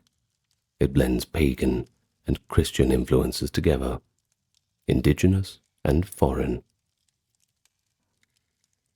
The landscape of Scotland itself plays a role in its folklore. It's a country of dramatic natural features, from brooding mountains, dense forests, roaring seas, and of course those misty moors. For ancient and medieval Scots, the natural world was simply teeming with spirits.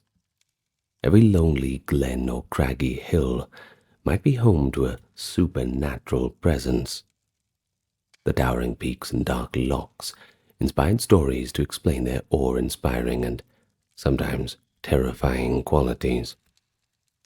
For example, the Highland Mountains in winter were personified as Beara, the Queen of Winter, an ancient giantess or hag who made the storms and shaped the land. One folktale says Beara, also called Kayak Bear, the Blue Hag, built Scotland's mountains by dropping stones from her creel, that is a basket, as she trudged across the land. When snow cloaks the high bens and the winds howl, one can imagine that old hag is still roaming around, determined that winter should ultimately hold its grip. Now conversely, with the coming of spring, Scots celebrated the goddess Breda, a youthful figure of growth and light, a lot more friendly than the aforementioned. She's often identified with Saint Bridget in Christian times, and like we've said, things stuck around in all changed forms. In folklore, Breda and Kayak are sometimes cast as opposing forces, or even the same being, just in different moods and seasons. A rather poetic way to explain the turning of the year. These mythic personifications of nature show how folklore helped the pre-modern people understand natural cycles, harsh winters, fertile summers, and anything else in between. But we also see a blending of cultures in the folklore that derives from Scotland's historical connections and conflicts. The Picts, an ancient people of Scotland, left carved stones and hints of a rich, symbolic culture. Later folklore sometimes credits them with otherworldly qualities. Some legends of wee folk living in underground places have been speculatively linked to memories of Picts hiding in hills, though this is more romantic conjecture. Not really verified history, but it's worth mentioning. Norse Viking settlers who arrived in the Northern Isles and parts of the mainland from the 8th century onward brought a little bit of Norse mythology into the mix too. The influence is strongest in Orkney and Shetland folklore, where tales of trolls, that is, troll-like goblins, and sea spirits too, have a distinctly Scandinavian flavour. Lowland Scotland, meanwhile, shared a mix of its folklore with northern England in the form of border ballads, Arthurian legends, and even fairy lore. Of course, everything getting adapted into the Scots language. Over centuries, the Gaelic, Norse, and lowland streams of tradition mingled together, and it creates that wonderfully diverse set of legends that we're going to talk about in more detail as we move on. But of course, then we have the oral tradition, and that is a crucial aspect of Scottish folklore. You see, for most Scottish history, common people transmitted knowledge and entertainment not through books, but by storytelling, whether it's by the fireside, in a ballad or a song. Skilled storytellers were highly respected in clans and communities, serving as living libraries of tradition. It was through them that medieval hero tales and wondrous stories were passed down through the generations. When literacy spread, and folklorists began collecting tales in the 18th and 19th centuries, they often marveled at how deep and old some of these oral narratives were. And of course, we owe much of our knowledge of Scottish folklore to these later collectors. But the stories themselves, well, they come from a much earlier time, over the medieval era, or even earlier. For example, fragments of Gaelic heroic ballads about Finn MacCool and his warrior band survived orally in the Highlands for centuries. James Macpherson's famous and controversial 1760s publications of Ossian claimed to be translations of ancient Gaelic epics from Scotland. While Macpherson took great creative liberties, he was drawing on genuine Fenian cycle of folklore that really did exist in oral form, a cycle that links Scottish Gaelic storytelling to a pan-Celtic mythos shared with Ireland. And finally, we should note how critical thinking and multiple perspectives can be applied to folklore. After all, this is a history channel, right? But the academic study of folklore does often ask us, what do these myths and legends mean? Rather than asking us something like, is it true? We more look at what it's trying to tell us, what kind of interpretation it's trying to give us. But we should avoid overly biased or one-note interpretations. Folklore has served many purposes. It might have been entertainment, moral lessons, explanations for the unknown, or simply an expression of cultural identity and values in a way that the people of the time can understand. A tale about a water monster might have been a genuine cautionary tale to keep children out of dangerous lochs, and at the same time a piece of communal, imaginative play. A legend about an ancestral hero could instill pride or teach virtues, and give people a role model to live up to, even if the facts were a little bit embellished. And so in examining folklore in general, we do consider such perspectives. And we will see, for instance, how the Church in medieval times reinterpreted these old beliefs as either harmless fancy, or, at the worst of times, demonic deception, whereas the common folk might sincerely view fairies as real, but morally ambivalent neighbours. We'll also see how, even within Scotland, attitudes differed. A Highland villager in 1600 might deeply fear offending the fairies, while an educated town minister in the same era might publicly denounce such belief as superstition, even if, behind closed doors, he'd leave a little bowl of milk out and a few crusts of bread, just in case. Well, all in all, it's this complexity that makes folklore so fascinating. It sits just at the nexus of belief, skepticism, tradition, and change. And that's what makes it so fun. So let's not take it too seriously. Let's just have a good time and understand. Now, with that background in mind, let's move forward, and we can get to our next section about the fair folk. Of course, if there's one group that really dominates Scottish folklore, it's them. The mysterious entities known variously as fairies, seath, or elves. But banish your mind from the tiny, winged pixies of those Victorian paintings. Traditional Scottish fairies are quite a bit different.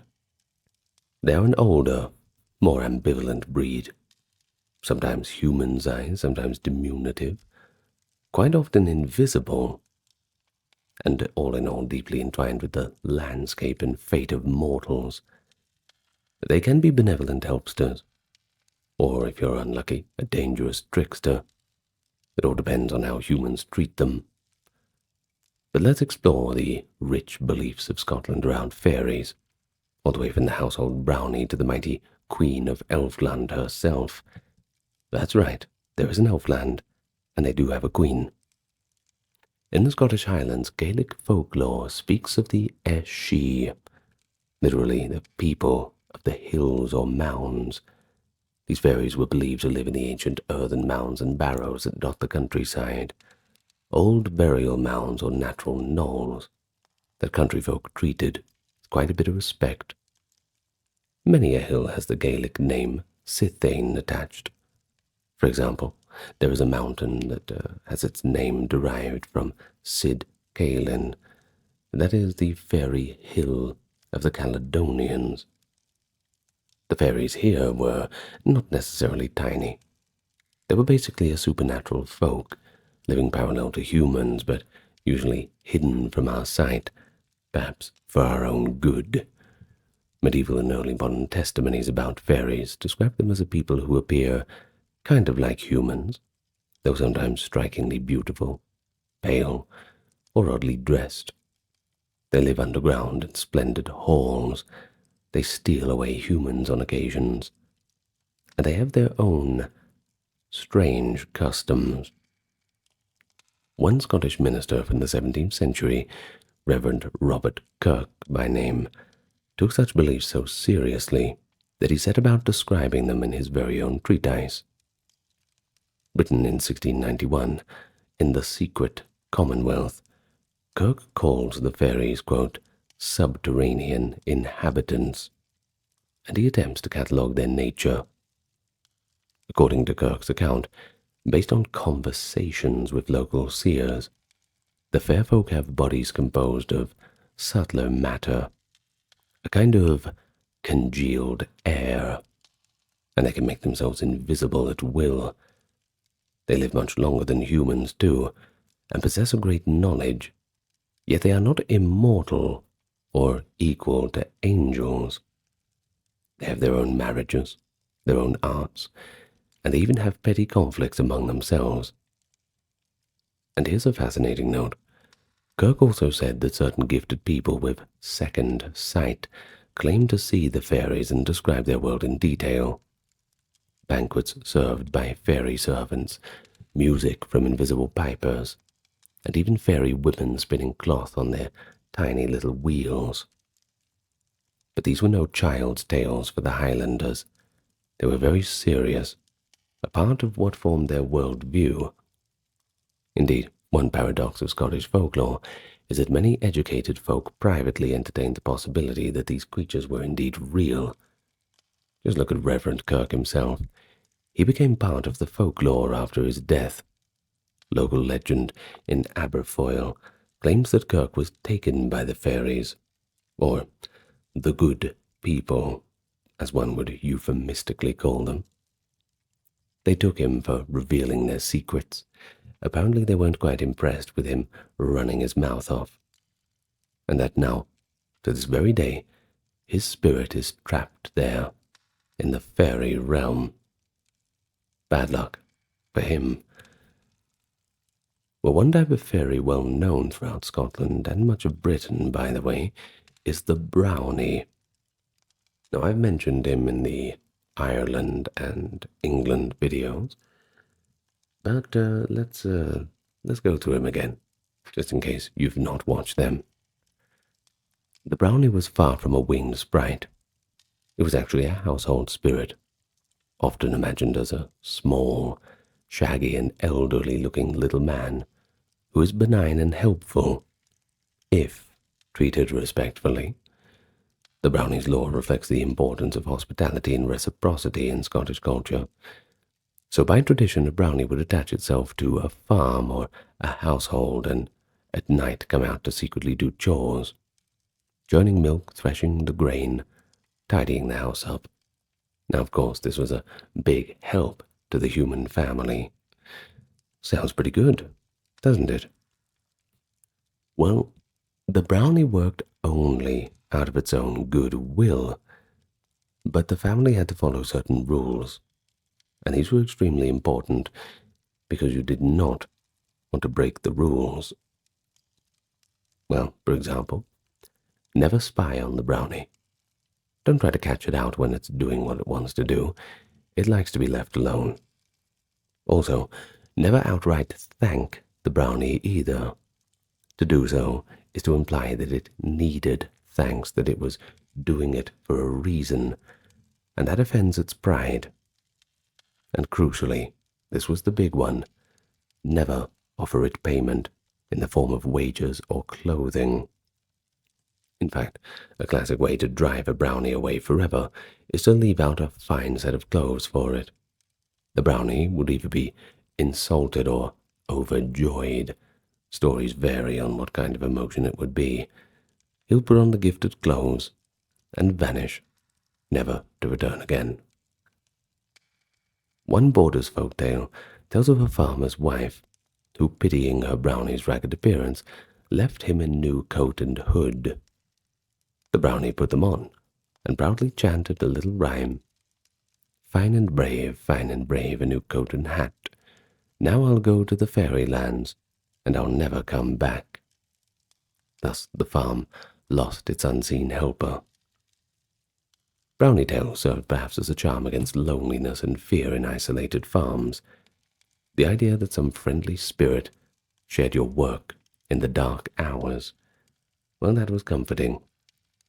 But they also carried a moral, and that is, do not be greedy or presumptuous. If a family tried to exploit the brownie's help too much or boasted of it, misfortune might follow. In lowland Scots tradition, an offended brownie could turn into a malevolent spirit called a boggart, causing poltergeist-like trouble. It's a dual nature, very helpful, but also very sensitive, easily offended. It encapsulates the role that fairies had in Scottish lore, demanding respect and humility from the humans they served. But Scottish fairyland is not all helpful brownies, of course. Many fairies are formidable and fearsome. Take the Slaug, for instance, in Gaelic meaning the host or horde. The Slaug are sometimes described as restless dead or unforgiven souls that fly through the night sky in a wild swarm, especially at Samhain, that is Halloween, or after the sunset. People fear the Slaug as harbingers of death. They would shut west-facing windows to keep the flying host from swooping in to steal a dying person's soul. This belief hints at a crossover between fairy and ghost lore. And indeed, one scholarly theory is that fairies in Celtic lands were often regarded as spirits of the dead, or an intermediary category, not quite human dead, not quite angels, but something in between. Other sinister members of the fairy realm include the banshees or banshee. Now, the banshee is well known in Irish lore as a wailing female spirit who heralds death for a family, and in the Scottish Highlands there are similar figures. One is the washer-woman fairy. She is portrayed as a hag seen washing blood-stained clothes at the ford of a stream late at night, and if a man is unlucky to see her, well, he might be fated to die in battle soon, for it's actually his shroud that she is washing, unless he can sneak up and seize her, in which case she is forced to grant him 3 wishes. It just depends who wants to take the risk on that. Of course, it's all cautionary tales that these dark fairies provided, reinforcing the seriousness of death and the destiny of a warrior society, not to be taken lightly. But we even find fairy dogs, huge green spectral hounds said to haunt the hills, whose 3 terrifying barks can steal a person's soul if they do not reach safety by the 3rd bark. So clearly, fairyland was not just a realm of light-hearted whimsy in Scottish culture. It was very complex, very morally ambivalent, and also quite likely to instill as much dread as it instilled wonder. But despite their potential danger, the fairies were often called good neighbors or good folk, in a kind of respectful euphemism, much like how one might call the Furies the kindly ones in the Greek tradition. This was thought to avoid offending them, an important practice, since fairies were prone to take offense at the slightest provocation. Countless folk practices arose to stay on the good side of the fair folk. People would leave out a bowl of milk or cream for the household brownie or local fairies as a form of an offering. When churning butter or baking bread, one portion might be set aside for the fairies. It was common to utter a blessing when throwing out wash water or anything hot to warn a fairy nearby, "Take care, good folk," so as not to scold any unseen entity. Fairy belief also provided explanations for unfortunate events. For instance, a sudden unexplained illness in cattle could be attributed to elf shot. Now, this term comes from the belief that fairies or elves invisibly shot darts or arrows at livestock and sometimes people, causing them to feel ill. I spoke a little bit about this in the Irish folklore video. And indeed, prehistoric flint arrowheads found in the ground were often called elf bolts, and thought to be the very weapons used by those fairies. A cow that went lame, or a person seized by a mysterious paralysis, might have been said to have been elf-shot. Bad luck, I suppose. But what about the cure?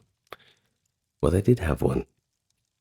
Wise woman or a cunning man might use charms, or perhaps touching the inflicted part with an elf arrow, flint, and receiving prayers. Well, you have to do something, not something that a normal doctor can fix, I suppose. Well, one of the most heart-wrenching beliefs is that of the changeling, and this is one of those beliefs that's quite pervasive through different Celtic cultures. as if a baby or a small child became sickly, perhaps strange or developmentally disabled in some sort of manner, the villagers didn't really understand what was happening. So folklore provided a culprit. The fairies might have stolen the real child and left a changeling in its place, a fairy child, or sometimes an enchanted elderly fairy. Well, it would look human, of course, sound human, but it was not human. This belief today is recognized as an attempt to explain conditions like failure to thrive or disabilities, but in older times it was taken very seriously. Some traditional remedies to drive out the changeling were benign, like leaving the child out overnight on a fairy mound in hopes the fairies would reverse the swap. But others were just sadly cruel, putting the child in danger, holding them over a fire, for example, to scare the fairy away. Those practices reflect the darker side of folklore, when things become a little less fun. Desperate parents genuinely believing in these stories might even harm their own children to save them. And that's just one reminder that while we often romanticize folklore, it certainly had real-life consequences and was deeply embedded in the ongoing human struggle. Yet not all fairy encounters in Scottish lore are grim. There are also enchanting lover tales and adventures in fairyland. Two famous medieval Scottish ballads illustrate the more romantic side of fairy lore, that is, Tam Lin and Thomas the Rhymer. In Tam Lin, a headstrong young woman named Janet ventures into the haunted forest of Carthay and plucks a rose, thereby summoning Tam Lin, a mortal man taken by the Queen of Fairies. Tam Lin reveals to Janet that he is under the Fairy Queen's spell and fears he will be given as a tithe to hell on Samhain night. In an act of bravery and love, Janet saves him. She pulls him from the Fairy Queen's company as they ride through the night, holding on to him through terrible magical transformations. And he goes through all sorts of different transformations too, everything from a bear to a snake, even burning coal. Eventually he's returned to human form. Janet's success forces the Fairy Queen to relinquish her claim with an angry cry. It's a pretty cool story, I think, preserved in song. It speaks of the mortal courage against supernatural odds, and perhaps it's symbolic of human love overcoming the allure of the other world. Of course, always up to interpretations. Now, meanwhile, we mentioned Thomas the Rhymer. That tells of a 13th century laird, Thomas of Ercildoune, who encounters a beautiful lady beneath the Eildon tree. Now, she is the Queen of Elfland in disguise, but Thomas does not know that. He's enchanted by her, and he travels with her to the other world, serving her for 7 years. When he returns to the mortal realm, she grants him a gift, the inability to tell a lie, hence his nickname, True Thomas, and a gift of prophecy. Indeed, the historical Thomas of Ercildoune gained a reputation as a prophet in Scottish tradition, with many prophecies attributed to him. The ballad blends history and mythology to fashion a narrative about the poet's inspiration and the prophet's curse, coming from an exchange with fairies. Both these tales highlight the key motive of time distortion in fairyland, too. Tam Lin would have been lost forever had Janet not acted at the right time. Thomas experiences years that might have been passed as mere moments under the hill. And the ambivalent power of the Fairy Queen, at once a captor and a giver of gifts. But they also show that Scottish folklore, though never Disney-fied, I suppose we can say, it contains great beauty and wonder alongside its terrors. The idea that on certain nights, Halloween in particular, that border between our world and the other is thin, and mortals might catch a glimpse of riders from the fairy host or stumble upon a dance of fairies in a moonlit ring, has enchanted the imagination of Scotland for generations, and I'm sure it will continue to do so, as long as we keep preserving it. But then we get into more quintessential things about Scottish folklore. The creatures of the loch and the sea. Of course, Scotland's surrounded by a pretty rugged coastline dotted with deep and dark lochs, and they've always had a close relationship with the water. Naturally, a host of water-dwelling creatures populate its folklore. Good ones, bad ones, and, well, you'll see. These aquatic spirits and monsters reveal much about both the fears and practical realities of Scottish life. Dangerous straits and bottomless lakes invite cautionary legends, while the bountiful yet unpredictable sea that spawns its own tales of wonder. So let's get into the legend of kelpies, selkies, and other mysterious water beings. See what cultural currents run beneath them. Ooh, see what I did there? Currents. Not bad. Well, foremost among Scotland's water spirits is the infamous kelpie. I already briefly mentioned it. Now let's get into the details. Kelpies are shape-shifting water demons, most often said to take the shape of a horse. In the lore, a kelpie frequents a river, loch, or even a coastal area, appearing perhaps as a lost, tame pony, perhaps saddled, perhaps beckoning with an inviting, tame look. But woe to any unwary person who climbs on its back, because once you're up there, you might find yourself stuck fast to the kelpie's hide, suddenly becoming as sticky as glue. Of course, the creature then gallops off, plunging into the deepest water, and the poor old rider is drowned before being eaten. The next day, if the legend is to be believed, you might find a few discarded entrails or a liver washed ashore, the grim remains of the kelpie's feast. Of course, it clearly served as a warning to children and adults to stay away from strange animals near water, and to exercise caution around lonely lochs.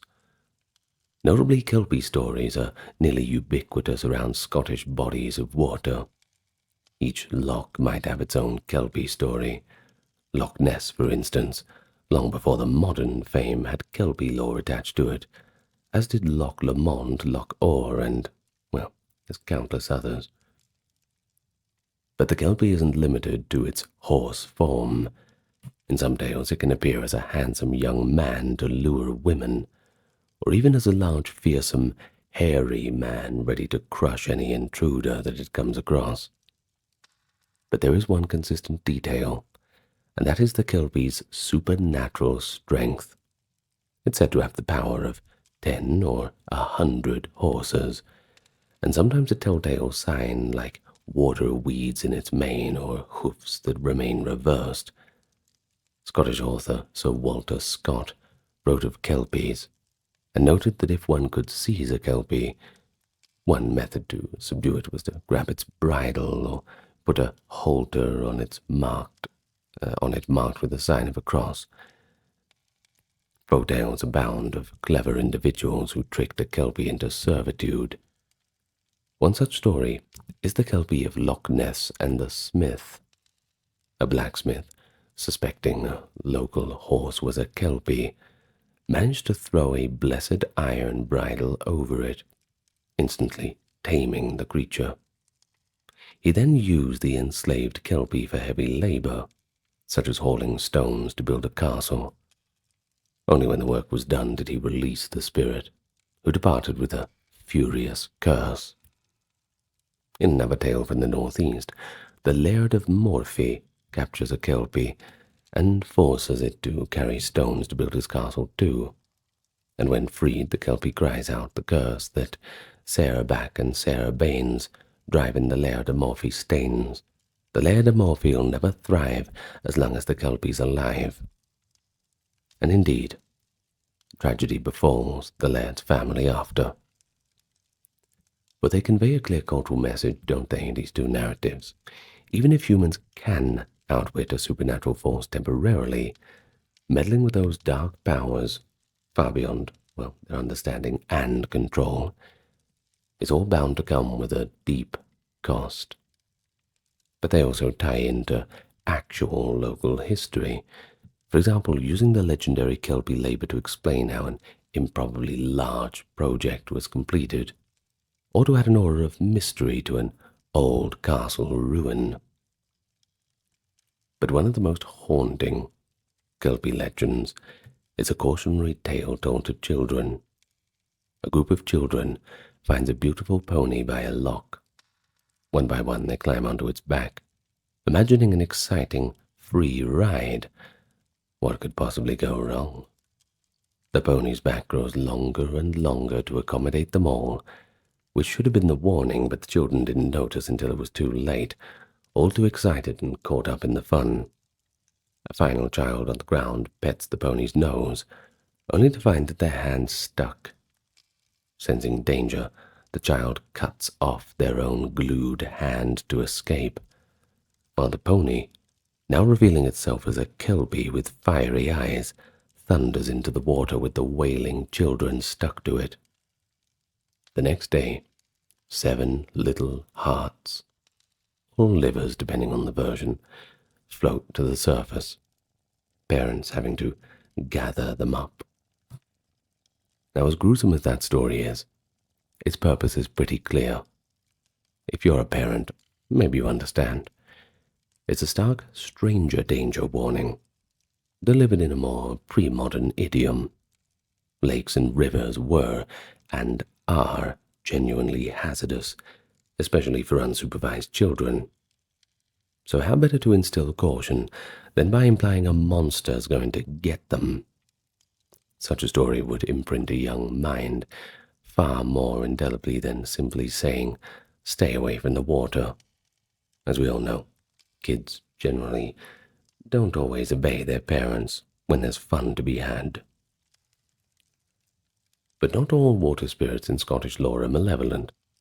Contrast the kelpie with the selkie, one of the most beloved figures of Scottish and Orcadian folklore.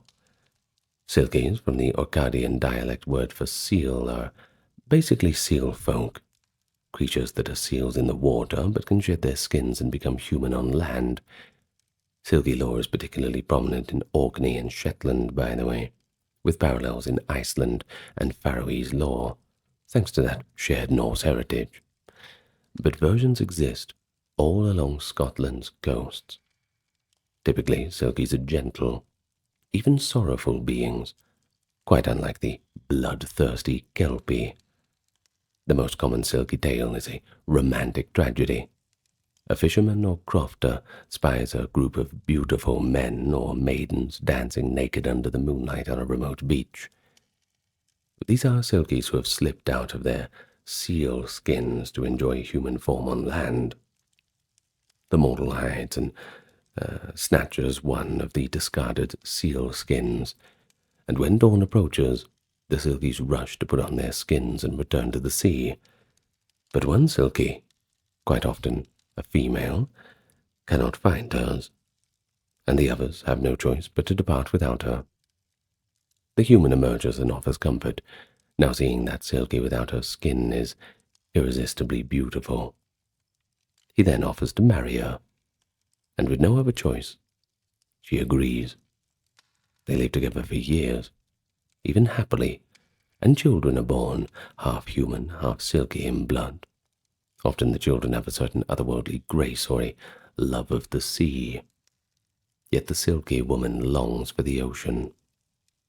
In some versions, she grows pale over time, pining for her true home, getting sicker and sicker every day. And one fateful day indeed, one of the children asks about a strange fur coat hidden in the house. It's the selkie's skin, which the husband always kept under lock and key. When once discovers, the wife seizes her skin, kisses her children goodbye, and runs to the shore. She dons her seal form and plunges into the waves, sometimes crying out that she loved her years on land, but her folk are waiting for her back in the sea. In some stories, she occasionally returns in seal form to watch her human children from the waves, or she rescues a drowning child. But ultimately, she can never reassume that human life of hers. The silky tale, though a fantasy, resonates with universal themes of freedom, longing, and that conflict between two worlds. Now, in a cultural sense, you might see it as reflecting the reality of coastal life. I mean, think about it. The sea's like a seductive spouse that will always draw its people back. Anyone who's grown up around the sea or the ocean on a coastline certainly knows what I'm talking about. You miss it. Sometimes you just look out.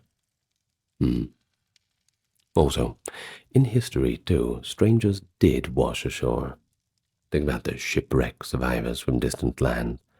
An intermarriage between outsiders and locals occurred. The simple legend is a romantic way to explain someone who, quote, came from the sea. And furthermore, some have suggested a kernel of truth. Could early sightings of fair-skinned foreigners swimming or strange marine wildlife have sparked stories of selkies? Well, we'll never know. But what we do know is the selkie remains one of the most enduring and one of the most melancholic figures in Scottish folklore. In the Hebrides and also in the Highland lakes, there's another water creature akin to the kelpie, but distinct, the ec isce, literally water horse in Gaelic. While kelpie tales are found across Scotland and often in lowland contexts, that is, the word kelpie itself is in lowland Scots language, the H. isce is the Highland Gaelic version, and it's considered even more fearsome than the kelpie. Why? Well, because it can venture into the sea, as well as fresh water. Now, one notorious trait of this monster is, if a person mounts it on land, it may appear as a fine horse for a time, but the moment it smells water, it will dash for the loch and reveal its true form to drown the rider. In one gruesome folktale, villagers find only a human liver floating after the monster had taken someone. Yet, the H. isce can also be killed, or at least deterred by cunning. Folklore says if you suspect a horse might actually be one of these monsters, you can test it by feeding it a bit of bridle or steel. If it's a spirit, steel is abhorrent and will show its true nature. But beyond individual creatures, there were also entire tribes of supernatural beings that haunted Scotland's water. Let's talk about the Blue Men of the Minch. They're a fascinating example, a purely Scottish maritime legend. These blue men are said to inhabit the Minch, that is, a strait separating the outer Hebrides from the mainland. Described as human-like in form with blue skin and grey beards, they swim like porpoises and have the power to create storms. Sailors claimed that in calm weather the blue men might lounge near the surface, but if a ship passed over them, or passed by them rather, these tricksters would approach and challenge the captain to a rhyming contest. One blue man would shout a line of poetry, and the skipper had to quickly shout back with a clever matching rhyme. Well, sounds like a bit of fun, but if you failed to do so, the blue men would unleash winds and waves, trying to capsize the ship and drag everyone down. If the captain matched their rhyme, or outwitted them with words, they would grudgingly let the vessel sail on. The remarkable folklore, essentially poetry as a life-saving device, it's pretty unique, isn't it? It shows an importance on wit and verbal skill in Celtic cultures. It also might encode a folk memory of some real peril. Let's use a bit of imagination. Perhaps sudden swells in the Minch crossing were quite common, or strange optical illusions of blue waves gave the impression of men in the water. Who knows?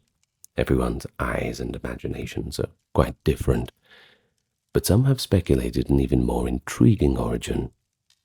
Could these blue men derived from Moorish or Tuareg slaves thrown overboard by Vikings long ago, remembered dimly in legends. The Norse did call the Atlantic Blaman's Sea in some sagas, and guess what Blaman meant? It meant blue man. Oh, while we tread speculative waters here, it is a reminder that even the wildest folklore can have unexpectedly tangled roots in real history. But either way, regardless of origin, the fishermen and the mariners, blue men, were a way to personify the unpredictable dangers of the sea. Fickle beings who one must treat with respect. Perhaps a bit of clever flattery if you want to survive.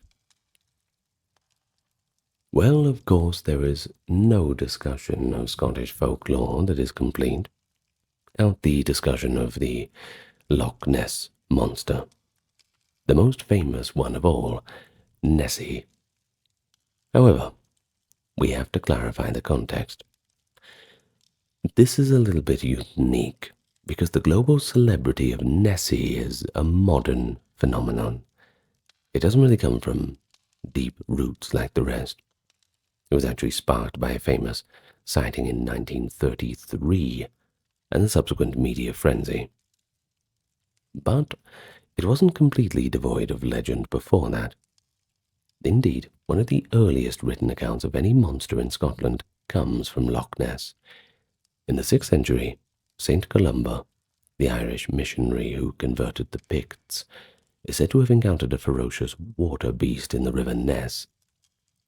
According to his hagiography, written a century later by Adomnan of Iona, Columba saw the creature about to attack a swimmer and boldly made the sign of a cross, commanding, "Go no further. Do not touch the man. Go back at once." Sounds like Gandalf fighting the Balrog, almost, doesn't it? Well, of course, the beast halted, as if pulled back by ropes, and then fled. The local heathens were quite amazed at the miracle, and it certainly helped bring them on side. While the story is framed as a Christian miracle rather than a folk tale, it does show that Loch Ness had a lurking monster legend over 1,400 years ago, long before the sighting of 1933. Folklorists have noted that beyond Loch Ness, tales of lake monsters, often called water horses or dragons, have existed in many Scottish lochs. Loch Morar has Morag, Loch Shale has a kelpie dragon story, and so on. And I would say that if you were to venture to any loch in Scotland and ask some of the older locals about if there's any legends, they'll probably tell you their own version. These ancient lake monster traditions were likely rationalized in folklore as yet more manifestations of water spirits or dragons. In fact, in earlier times, a, quote, dragon in a loch could simply be a large water horse demon. Only in the 20th century did the idea shift towards a surviving prehistoric dinosaur image for Nessie, driven by popular imagination and, later, more practical concerns like tourism. I'm sure the local hotels and restaurants would have been quite pleased with the media frenzy. I'm sure they still are. In an academic look at folklore, strictly academic, Nessie demonstrates how legends can evolve and adapt into new contexts. It's an old cautionary or wonder tale transforming into a pseudo-scientific cryptid hunt, like some sort of SCP file sort of thing. Yet at heart, the notion of a huge unknown creature in the dark taps the same spine-tingling vein that all the old folk tales did. It's the awe of the unexplored and the thrill of maybe encountering something impossible. Or maybe not. Well, besides monsters, Scottish waters were home to merfolk in folklore too. The concept of mermaids, and even mermen, which doesn't, I don't know, sounds a bit strange still, appears in Highland and Orcadian lore. Sometimes it's interchangeable with selkies, sometimes it's distinct. In one Highland folktale, a mermaid is caught by a fisherman and granted freedom in exchange for telling him how to avoid misfortune at sea. An example of gaining wisdom from a supernatural being, I suppose. Another legend is from the Isle of Mull. It tells of a merman-like being called the Blue Man. Now that's not to be confused with the Minch swimmers, by the way, who could control the winds. A local hero managed to secure fair weather from him through a battle of wits. Orkney has the Finn folk, a race of sinister sea sorcerers who could appear human or mer-like, and were said to abduct humans as spouses or servants. The Finn folk's undersea home, Finnfolkaheim, was imagined as a grand city beneath the waves, kind of like an Atlantis sort of thing. These aquatic tales often reveal the real-life interactions and fears of island communities, sudden disappearances, drownings, the mysteries of the ocean depths begged for explanation beyond mere accident. And of course, in a time where a fishing boat might vanish without a trace in a storm never to return, it was perhaps comforting, if sometimes frightening, to attribute it to the Finn folk's doing, or perhaps a mermaid's will, rather than just some random misfortune. I suppose people would often say that their grandfather or their brother, their friend, was taken by some sort of creature or taken by the mermaids, something like that. And here we have a particularly terrifying sea demon of Orcadian tradition. That is the Nuka-Levi. This creature is arguably one of the most nightmarish in all folklore, so buckle up, buckaroo.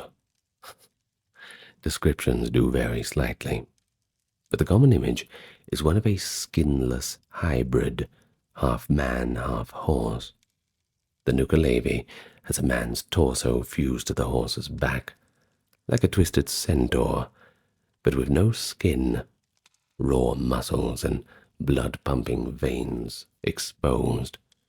Of course, the awful stench of the thing is hard to ignore too. Its mouth breathes plague and death over crops and livestock. It rises from the sea to terrorize the land, but mercifully it has a bit of an Achilles heel. It hates fresh water. Thus, a running stream can stop its rampage. Some have even speculated that the Nuka-Levi is a memory of a Viking horse-headed deity or a symbol of disease outbreaks.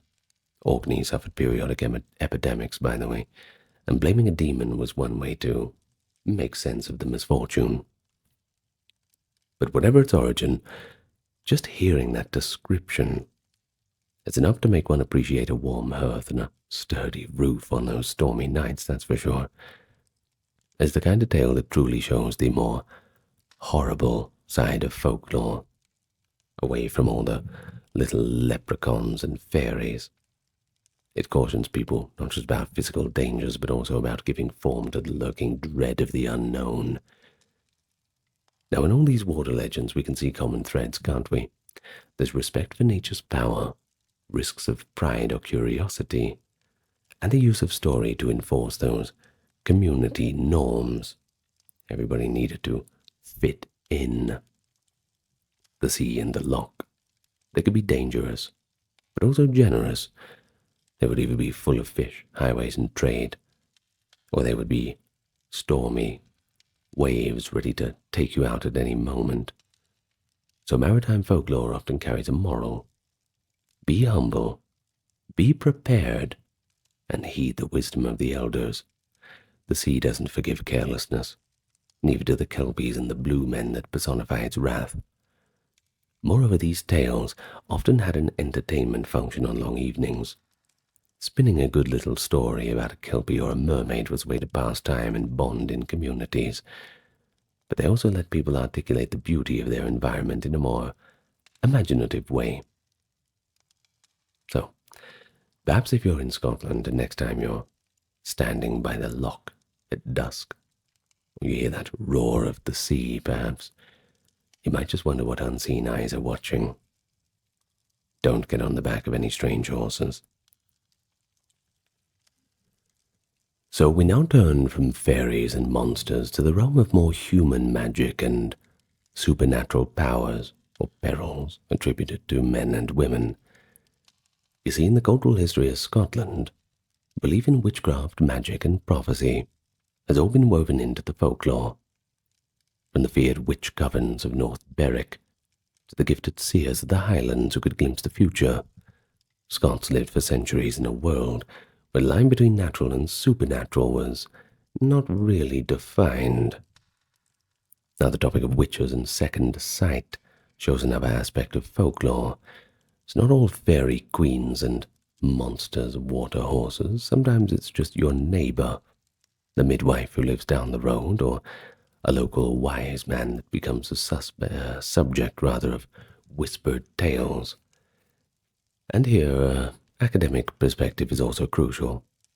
We've got to see how societal biases and fears shaped the witch legends, and how folk belief in psychic abilities like second sight persisted even as the educated scoffed. So let's start off with witches and cunning folk. Now, when we mention witches in a Scottish context, many might recall Macbeth's sisters stirring their cauldron on a heath, or the fact that King James VI of Scotland, later James I of England, was actually quite obsessed with witch hunting, even authoring a treatise on demonology in 1597. These associations hint at a fever that swept through Scotland and Europe in late medieval and early modern periods, and that being the witch trials. Scotland had one of the highest rates of witch persecution per capita in Europe.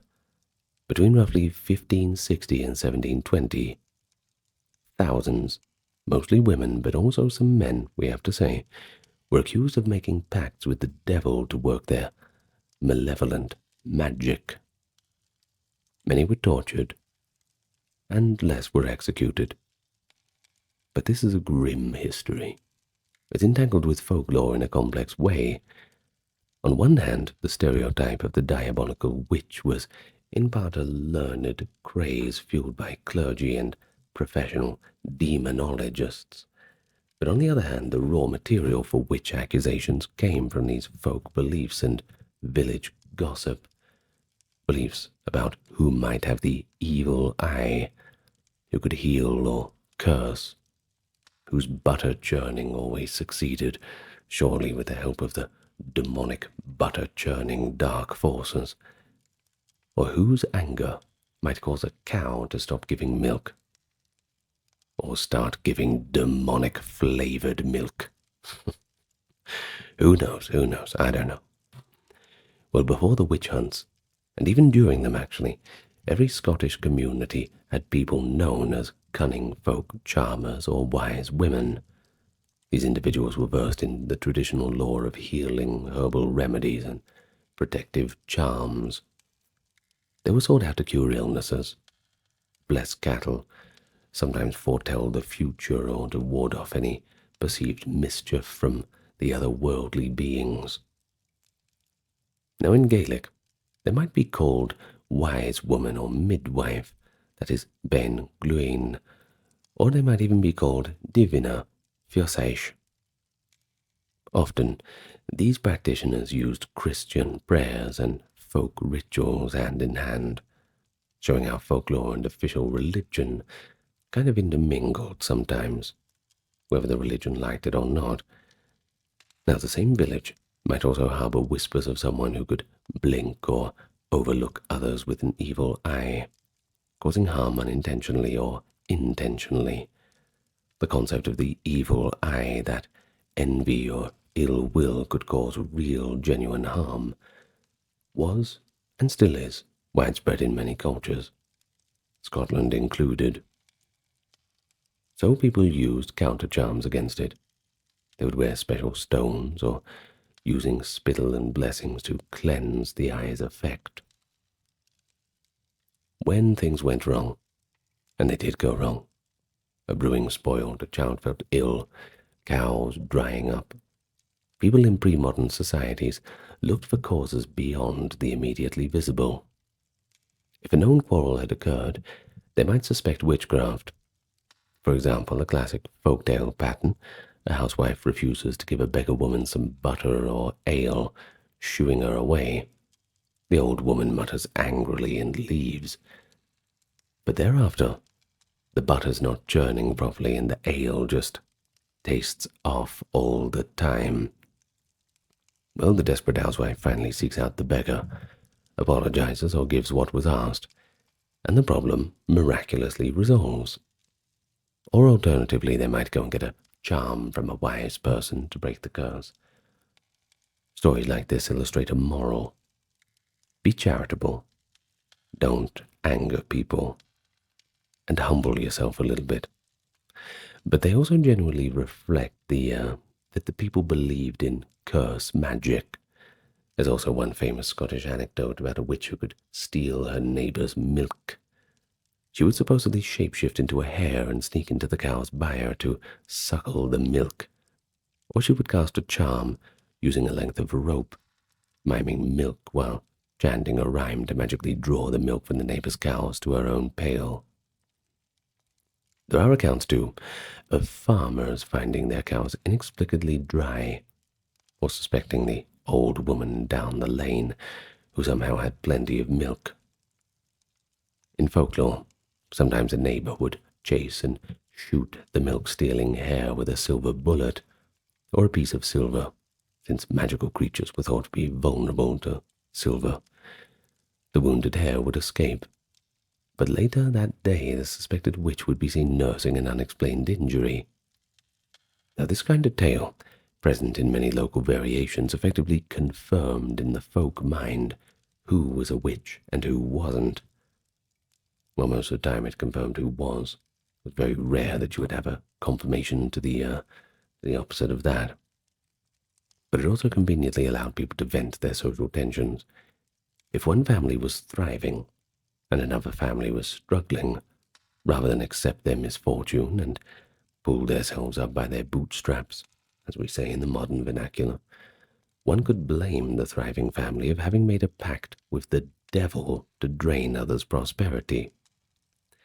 Now, I'm not saying that our current global elites would be doing that kind of thing, but you really have to wonder. Won't say any more on that, shall we? Of course, Scottish witches in folklore have a rich catalogue of powers and habits ascribed to them.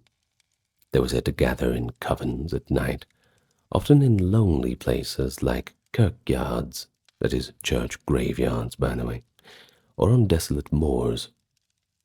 One infamous historical case, the North Berwick Witches 1590, has entered folklore partly thanks to King James's involvement.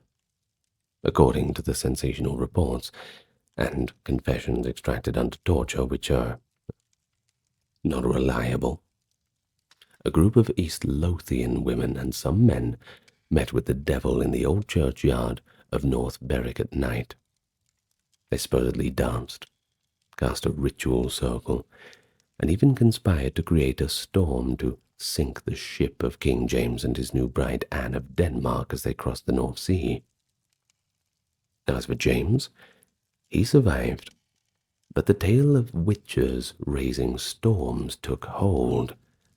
Indeed, it echoes a popular bit of folklore too, witches sailing in sieves and causing tempests, a scene Shakespeare immortalized from Shakespeare.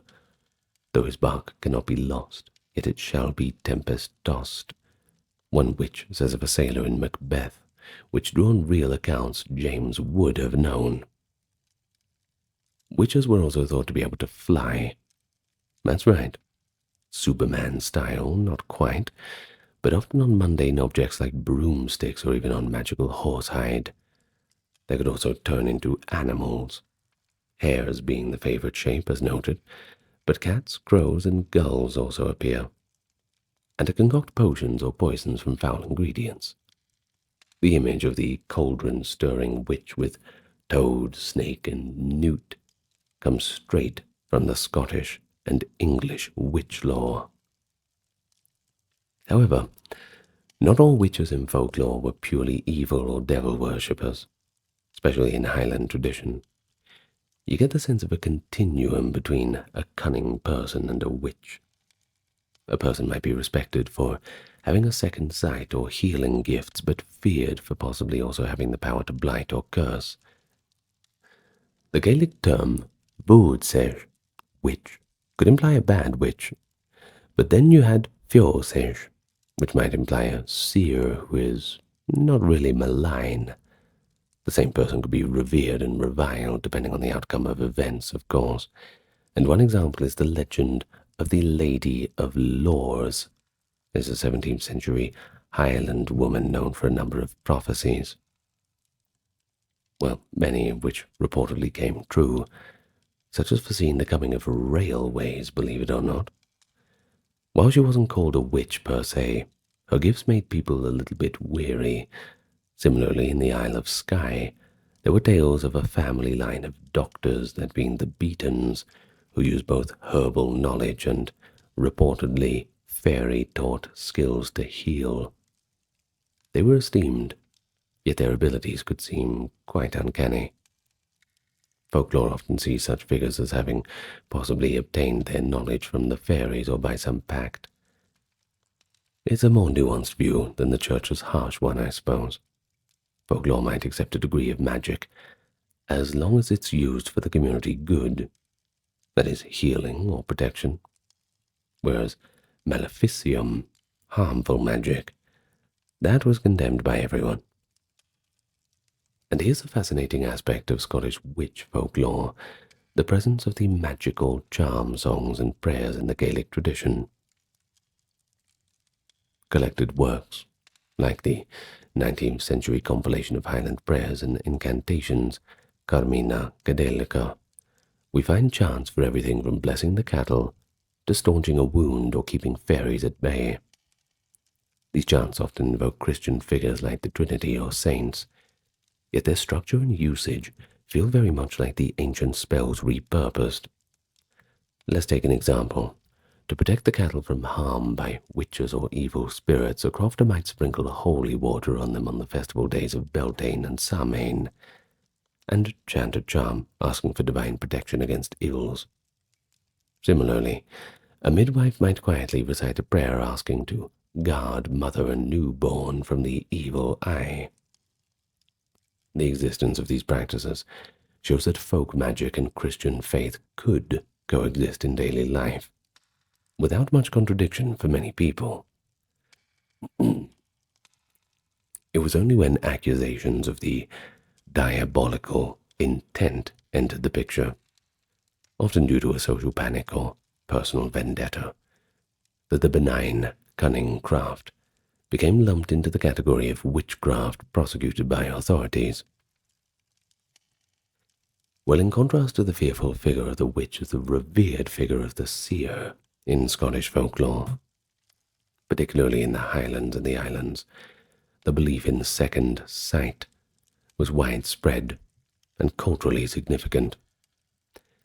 Second sight is basically the alleged ability to see between a range of normal vision, to perceive future events, distant happenings, even supernatural beings. Crucially, those with second sight were not considered witches or sorcerers, but they were thought to be gifted, or perhaps burdened, depending on your point of view, from birth with this extra sense.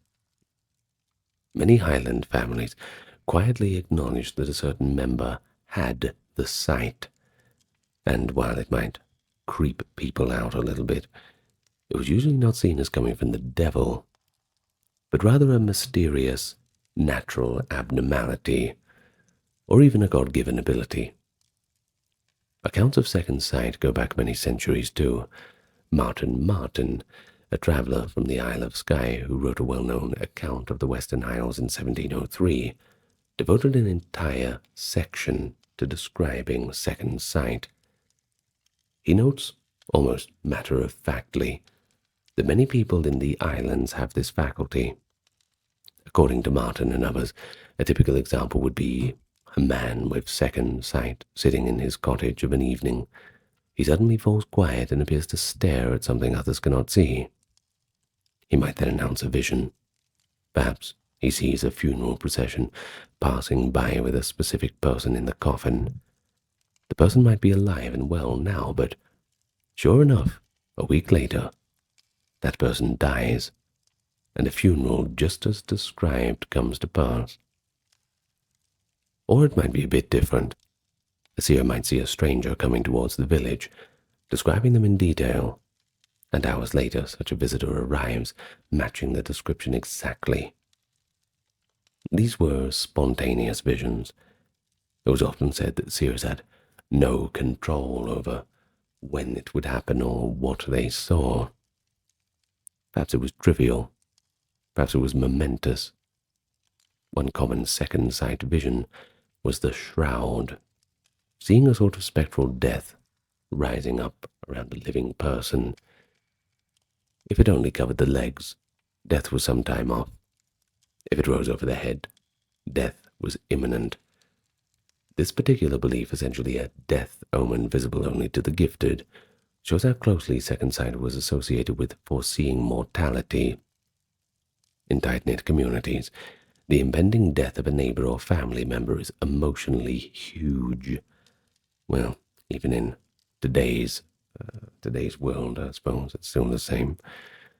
Having even little preparation through someone's vision, it might have seemed a mixed blessing, but still a blessing.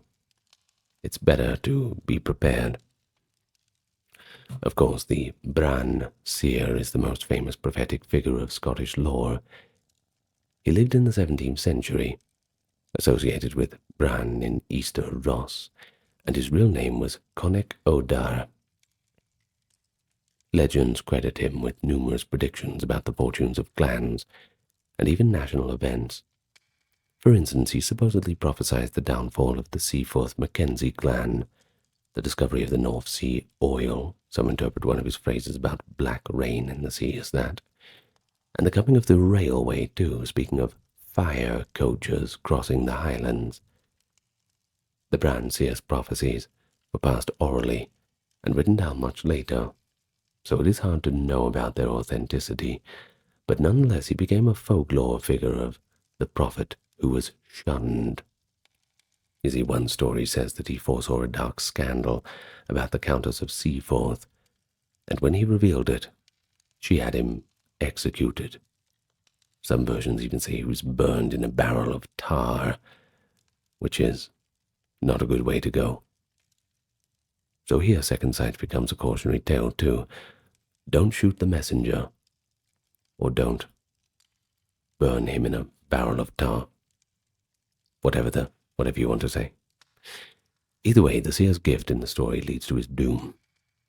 I suppose it's reminiscent of Cassandra in Greek myth, actually, if you're familiar with the story, but we won't go into that now. Anyway, many of the people reputed to have second sight were normal crofters or fishermen, not famous career prophets. It didn't really work like that. They might not even want the gift. They might actually find it quite burdensome. And interestingly, in some accounts, the gift could run in families or be transferred. One could attain the second sight by ritual. For example, if someone wanted to see what a seer saw, they might put their foot under the seer's foot, and their hand on the seer's hand, while the seer had a vision hoping to catch a glimpse of what it was like. But generally, Highlanders regarded it as something you were either born with or not. It didn't make you a magician, it just meant you saw what others could not see. Academic scholars who collected these stories often commented how matter-of-fact the anecdotes were. A minister in Argyll in the 1800s might record in his diary that so-and-so saw the corpse candle travelling toward the church last night, a sure token of coming death in the parish. Such an entry suggests that belief in these omens was quite integrated into everyday life, certainly hard to ignore. It wasn't shouted from the rooftops or anything like that, partly because more modern, educated folks might raise their eyebrows and even ridicule it. But quietly, many still believed well into the 19th and even the 20th century. And I'm sure there's plenty of people out there now who still cling to the old traditions. Nothing wrong with that. Believe what you like. But it has to be mentioned that beyond second sight, prophecy and fortune-telling at large were part of Scottish folklore. From reading tea leaves to interpreting dreams and casting lots, everyday divination was pretty common. And it wasn't considered diabolic. Such small predictions might occur especially around certain times like Halloween, when folk rituals to glimpse the future spouse or fortunes were popular among young people, etc., peeling an apple in one long strip and tossing it over the shoulder to see what initial shape it forms, indicating the future lover's name. Things like that. This is light-hearted folklore, compared to the heavy stuff of curses or death omens. But as all on a spectrum, there's still that desire to peek behind the veil of the unknown, whether through an accepted parlor trick or a revered seer's vision. Get there whichever way you can. Ghost stories also form into this realm of supernatural, though they are vast enough to be a study of their own. Suffice to say, Scotland has an abundance of ghost lore. Every old castle has a, quote, green lady or spectral piper. Each clan has its phantom harbinger, the ghostly drummer of Cortachi, that is a castle up in the north, who is heard of before a chief's death, or the grey man of Benmacjay, said to haunt the highest peak in the Cairngorms, instilling terror in the climbers. And these stories sometimes intersect with folklore we've already covered. For example, a ghost might be explained as someone's stolen by fairies, or a witch might return as a ghostly fireball or something. The lines are pretty blurry. But what ties witches, curses, second sight together is how they illustrate how Scots historically perceived cause and effect beyond the immediate physical realm. Misfortune could have a hidden agent, and the future cast shadows that some special individuals could discern. While we might analyze these beliefs as a response to uncertainty and stress in a pre-scientific society, you have to also acknowledge the richness and earnestness of the experiences people felt they had. Many a time, those accused witches likely were innocent scapegoats for larger ills, a tragic consequence of folklore twisted up by fear. And on the other hand, the tradition of second sight and cunning folk often provided comfort and practical help. Thus, the folklore of magic in Scotland is a bit of a double-edged sword. They could heal or harm, bind communities, or perhaps rend them. In a grand cultural overview, it shows a people grappling with forces they could not control, disease, death, weather, luck, and using their imagination and storytelling to negotiate with that, be it through cautionary tales of witches or perhaps hopeful prophecies of seers. It's all up to the individual. Of course, if you've got monsters, fairies, witches, seers, you better have some heroes too, right? Folklore's not just about the supernatural. It's got historical figures wrapped in myth, origin stories a culture tells us about itself. Scotland, with its long and very turbulent history, is fertile ground for such things. So let's discuss them now, because they provide models of virtue or warnings of hubris in many such cases, becoming rallying points for national or local pride. Well, of course, Scotland shares in that broader corpus of the Celtic heroic lore. One cycle of stories that had great currency in Gaelic-speaking Scotland was the Finian cycle, the tales of Finn MacCool, commonly spoken about in Irish circles as well, and his band of warriors, the Fianna. While often associated with Irish mythology, the Fenian legends were beloved by Highland bards, and the stories date back to at least the early medieval period, portraying a sort of roving warrior society that hunted, fought monsters, and upheld a code of honor. The Scottish Highlands had their own versions of Fenian ballads passed down orally, In these, Finn, sometimes even called Fingal, thanks to James Macpherson's versions, is a peerless hunter-warrior. He is the son of Oisin, a great poet, and his right-hand man, Diarmaid, is a tragic, handsome hero. One popular Highland folktale tells of Conall Crabweide, a member of the Fianna, who must rescue his foster brothers from a giant. It's an almost fairy tale-like adventure, with magic weapons and giants' helpers. It shows the mix of heroic and folkloric motives. These Gaelic hero tales served as both entertainment and as a link to an idealized ancestral past. The Fianna were seen as kind of archetypal forebears, representing bravery, generosity, and ultimately a tragic romance. But Scotland also has its own claims on the Arthurian legend. Though King Arthur is usually placed in Wales or Cornwall in the popular imagination, medieval Scottish chroniclers and folklore enthusiasts have not been shy about inserting Arthur into Scottish geography. For example, some say that Arthur's final battle, Camlan, took place in the Scottish borders. There is a site called Arthur's Seat, a prominent hill in Edinburgh. A few place names and local legends in Scotland reference Arthur or his knights, though these might have been later imports rather than their organic folklore. Still, more indigenous to Scotland is the figure of Merlin. Not everyone knows that Merlin, the wizard of Arthurian lore, has a Scottish connection. One tradition, stemming from medieval sources like Geoffrey of Monmouth, describes a mad Merlin of Leiloken, who went insane after a battle and roamed the forest of Caledonia in the border region, having prophetic fits. In Scottish folklore, this wild prophet, sometimes named Leiloken or Merlin Wheelit, is said to have dwelt in the woods near Drumelsia, and to have encounters with St. Kentigern. He delivered prophecies in a frenzied state and lived like a beast, kind of like Diogenes kind of thing. And so here we see a fascinating blend, possibly a historical war figure turned legend overlapping with Arthurian myth, and localized in Scotland as a sort of hermit seer. The tale serves perhaps as a mythic explanation for the existence of wild hermits, or just as a captivating story of a man cursed by knowledge. But there are also local heroes whose stories verge on myth.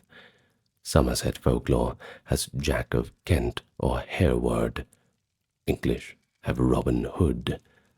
And likewise Scots have their heroic outlaws and rogues like Rob Roy MacGregor, whose real 18th century exploits were quickly romanticized into folklore and song.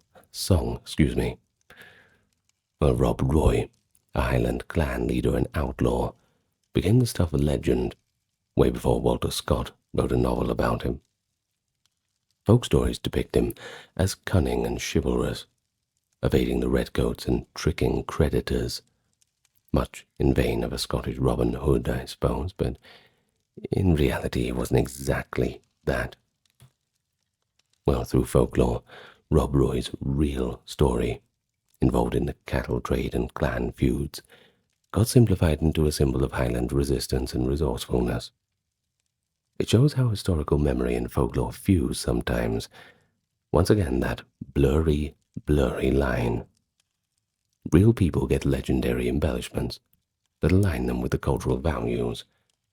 Honor, defiance, whatever the flavor of the time is, and I suppose whatever people want to cling on to. Medieval Scots also told origin legends to bolster their national identity.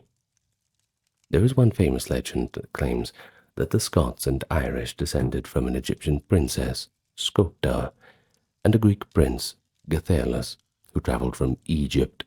Some versions say Skota was a daughter of Pharaoh of the Exodus, to Iberia, and then to Ireland and Scotland. This tale appears in sources like the 14th century Chronicle of John Forden and later the Scottachronicon of Walter Boer. It's basically a bit of creative pseudo-history, aiming to connect Scots to the ancient world and the Bible. Now, while it's not folklore in the critical sense of oral peasantry tales, it did become a part of the cultural folklore in that educated Scots referred to it to assert antiquity of their kingdom. Similarly, the Stone of Destiny, or the Stone of Scone, in which Scottish kings were crowned upon, had a legend that it was the very stone Jacob used as a pillow in the Bible, later carried by Scota's people to Scotland. Another category of founder legends revolve around saints. Saint Columba, for example, after his run-in with the Loch Ness beast, features in many other Highland anecdotes, driving away a demon boar on Skye, or leaving the marks of his fingers on the rock he clung to in a storm. Well, on a more regional scale, each clan and district in Scotland built up its own legends. These could be about clan origins, supernatural allies, or historical battles. For instance, Clan MacLeod of Skye has the treasured heirloom of the fairy flag of Dunvegan. According to legend, this golden yellow banner was gifted to the clan by the Queen of the Fairies, and is said to hold miraculous power. When unfurled in battle, it would ensure victory, but it could only be used 3 times. It was indeed used per tradition twice in clan history, in battles or crises, and a third use remains, theoretically to be saved for the gravest hour of need.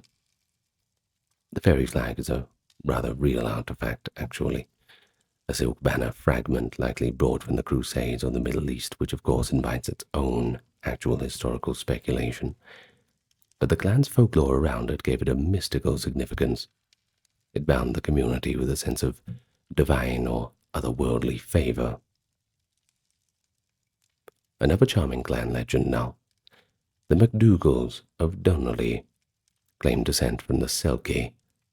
The story goes that the chieftain's ancestor took a silky bride, much like the tale we described earlier, and their progeny carried a webbed finger, a trait supposedly present in the family line. Such a claim could either be tongue-in-cheek or genuinely believed, but either way, it set the MacDougals apart with a romantic, otherworldly ancestor. Well, of course, Scotland's greatest national heroes have gathered folklore around them. William Wallace, Braveheart, the 13th century knight who fought the English. He's revered historically, but also romanticized in folklore. Stories exaggerate his strength and cleverness. One says that as a child, he caught a game bird by imitating a bird call, outsmarting a feudal lord. Another tells him picking up a sword too heavy for ordinary men. And there's even a legend that after death, Wallace's ghost led a Scottish army at the Battle of Bannockburn in 1314, which was actually led by Robert the Bruce, indicating that level of mythic status that he had now achieved. Oh, and speaking of Robert the Bruce, his real life reads like an actual legend. The spider in the cave inspiring him to try again after failures is a tale known to every Scot, though his first written records is centuries later and echoes older folklore motives about perseverance, things like this. But the spider story, whether true or not, has the clear moral: if you don't succeed, try again. Elegantly wrapped in nationalistic pride, that even nature supported Scotland's rightful king. Bruce's victory at Bannockburn, where he freed Scotland from a larger English force in 1314, itself spawned quite a lot of lore, like the appearance of the mysterious Highlander with the second sight, who on the eve of battle cast his staff into the air and declared whichever way it fell would be the victory direction, where it would go, rather. Of course it fell pointing to the Scottish camp. Very lucky. But one cannot forget Bonnie Prince Charlie in the Jacobite era of the 18th century. Though that kind of drifts into modern history, it quickly developed romantic folklore, especially after the tragic failure of the 1745 uprising.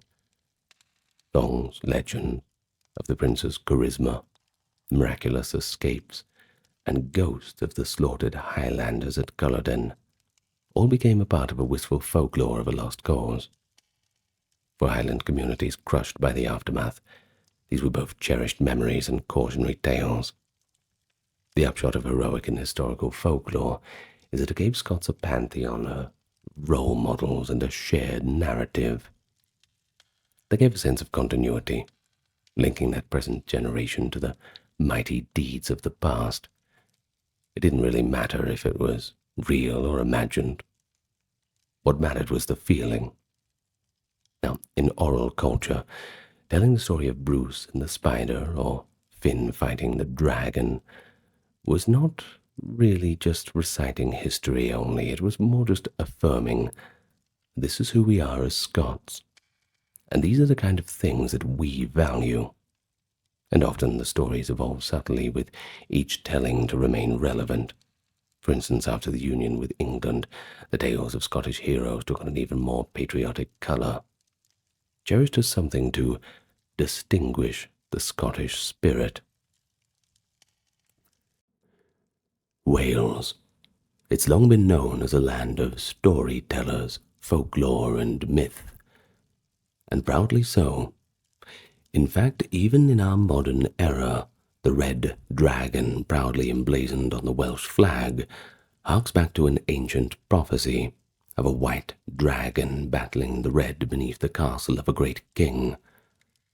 In Welsh lore, every river, every mountain, every lake seems to have an ancient tale attached to it. Travellers in the misty hills were once warned about the ghostly fairy music that could enchant a person for years in what only seemed like minutes. Or if you were really unlucky, the haunting cry of the Curach Iri Ben, a banshee-like hag whose wail foretells death. But they're not modern urban legends, springing up from internet forums and all the rest, but rather part of a deep traditional folklore, with roots in the Celtic past and medieval age. Welsh folklore is a quite rich tapestry of fantastical creatures, heroic quests, and even a few rather eerie customs passed down through generations. And it gives us not only entertainment, but also a pretty good insight into the fears, values, and even the humour of the Welsh across the centuries. So today, continuing our series on folklore, we are going to travel to Wales together. And let's talk about the unique things and the eccentricities that Welsh folklore has to offer. But before we do that, I'm going to give you a warm welcome to the channel, as is customary. If you are new here, I do invite you to click that subscribe button. And if you're coming back, it's a pleasure to see you again. Say hello in the comments and we can have a nice little conversation. Now, this video, along with every other video on this channel, is proudly ad-free. And this is due to the generous contributions of those on Patreon, YouTube memberships, those who checked out the merch store, and those very special people who leave the occasional donation. We are very thankful to receive your support. Now, with all that being said, one other thing. Welsh is not an easy language to pronounce, so if there are any unnatural breaks in the video, it is because I'm checking some pronunciations. So I do apologize if there are any breaks that are a little bit jarring, but I'll do my best to edit them out. Anyway, with that being said, let's begin. Nice and relaxed. We're going to have such a good time together. Let's go. But to understand things, we really need to consider the original sources and origins, back to those roots. Wales is one of the Celtic nations, and its folk traditions arose from the beliefs of the ancient Britons, blended with influences over time. Now, the ancient Britons, of course, being the Celtic inhabitants of Britain. The oldest stratum of Welsh lore likely dates to pre-Christian Celtic mythology, in a time where druids led rituals and spirits of nature populated the landscape, though unfortunately our knowledge of that era is pretty fragmentary. But by the early Middle Ages, professional poets and storytellers, known as bards, played a crucial role in preserving all of this lore. They performed at courts and villages alike, and they recited tales that mixed myth, history, and a few moral lessons too, ensuring that legend survived even as society was going through its changes. In Wales, the oral tradition remained especially strong. The Welsh language and culture, sheltered by those rugged hills holding on to the ancient memories that elsewhere in Britain were lost, or just put into a new transformative Christian context. You'll know about that if you follow the other videos in this series. Well, the earliest written records of Welsh folklore appear in medieval manuscripts. One of the most important is the collection of tales known as the Mabinogion, compiled in Middle Welsh between the 12th and 13th centuries from earlier oral tales. It's kind of a window into the mythic world of Wales. The tales survived in two major manuscripts, that is the White Book of Gutenburg and the Red Book of Hergest, between 1350 and 1400. Eventually they were translated and published in the 19th century by Lady Charlotte Guest, doing that work in 1877. Both books now under the famous title The Mabinogion. But strictly speaking, Mabinogion is a bit of a misnomer. You see, it originated from a scribal error, but in any case it has come to denote 11 medieval Welsh prose stories of diverse types. Within these pages we encounter powerful, otherworldly beings, tragic lovers, brave heroes, and even magical artifacts. It really has it all of those old tropes of folklore and mythology, all in the one place, albeit with a Welsh twist. Scholars initially thought these tales were patchwork remnants of Celtic myths, from pagan times of course, and indeed many characters do seem to have older pre-Christian origins. However, modern research shows that they were also having sophisticated narratives shaped by these medieval authors. In any case, we're pretty lucky to have it, and these storytellers took a little bit of ancient tradition with the contemporary medieval culture, and even a touch of French Arthurian romance too to enter the mix. And with those three ingredients they crafted the tales that we're lucky enough to have today. But that's not the only source. Another crucial source of Welsh folklore is the Welsh triads, in their tongue the Triod Ynys Prydain. These are short enumerations of lore in groups of three, for example listing 3 unfortunate blows or 3 mighty champions and so on. The triads were a mnemonic device for bards, you see, preserving fragments of myths, heroic history, and even a little bit of traditional wisdom. The earliest triads are preserved in manuscripts from the 13th century, but they refer to much older stories. And at this point I'll just remind you a little bit that written traditions usually spring from oral traditions. Now, if something's written down, we can assume that as soon as the pen hits the paper that wasn't the first day that it existed, especially when we look in the realms of storytelling, folklore, spirituality, this kind of thing, philosophy. Ideas are usually talked about before they are written about. Well, in any case, reading these triads is like peering at, I suppose, old photographs of legends. Each one of them offers a pretty good hint of a larger narrative that the medieval audience would have recognized. Let's take an example. One triad tells of the 3 oppressions that came to the island of Britain. naming an invasion of a magical folk. They were called the Coronaeid, defeated by a clever trick, as we'll see later, an incursion of Picts or Irish, and finally the Saxons, led by Hengist and Horsa. They show how folklore blends myth with real historical memory, just adding a little bit of flavor to it, I suppose. Another triad is the three noble herds of Britain, including the prized white cow of Maelgwn, an animal of legend. While the triads often mention characters like Arthur, Merlin, Bran the Blessed, a couple of great beasts, and they by their corroborate details found in the longer tales. But besides that, we also have early poetry, and a little bit of pseudo-historical chronicling that contribute to the Welsh lore. Works attributed to bards like Taliesin and Aneurin, likely 6 to 7 centuries originally, though written down later, celebrate heroes in metaphor, and they sometimes reference myth.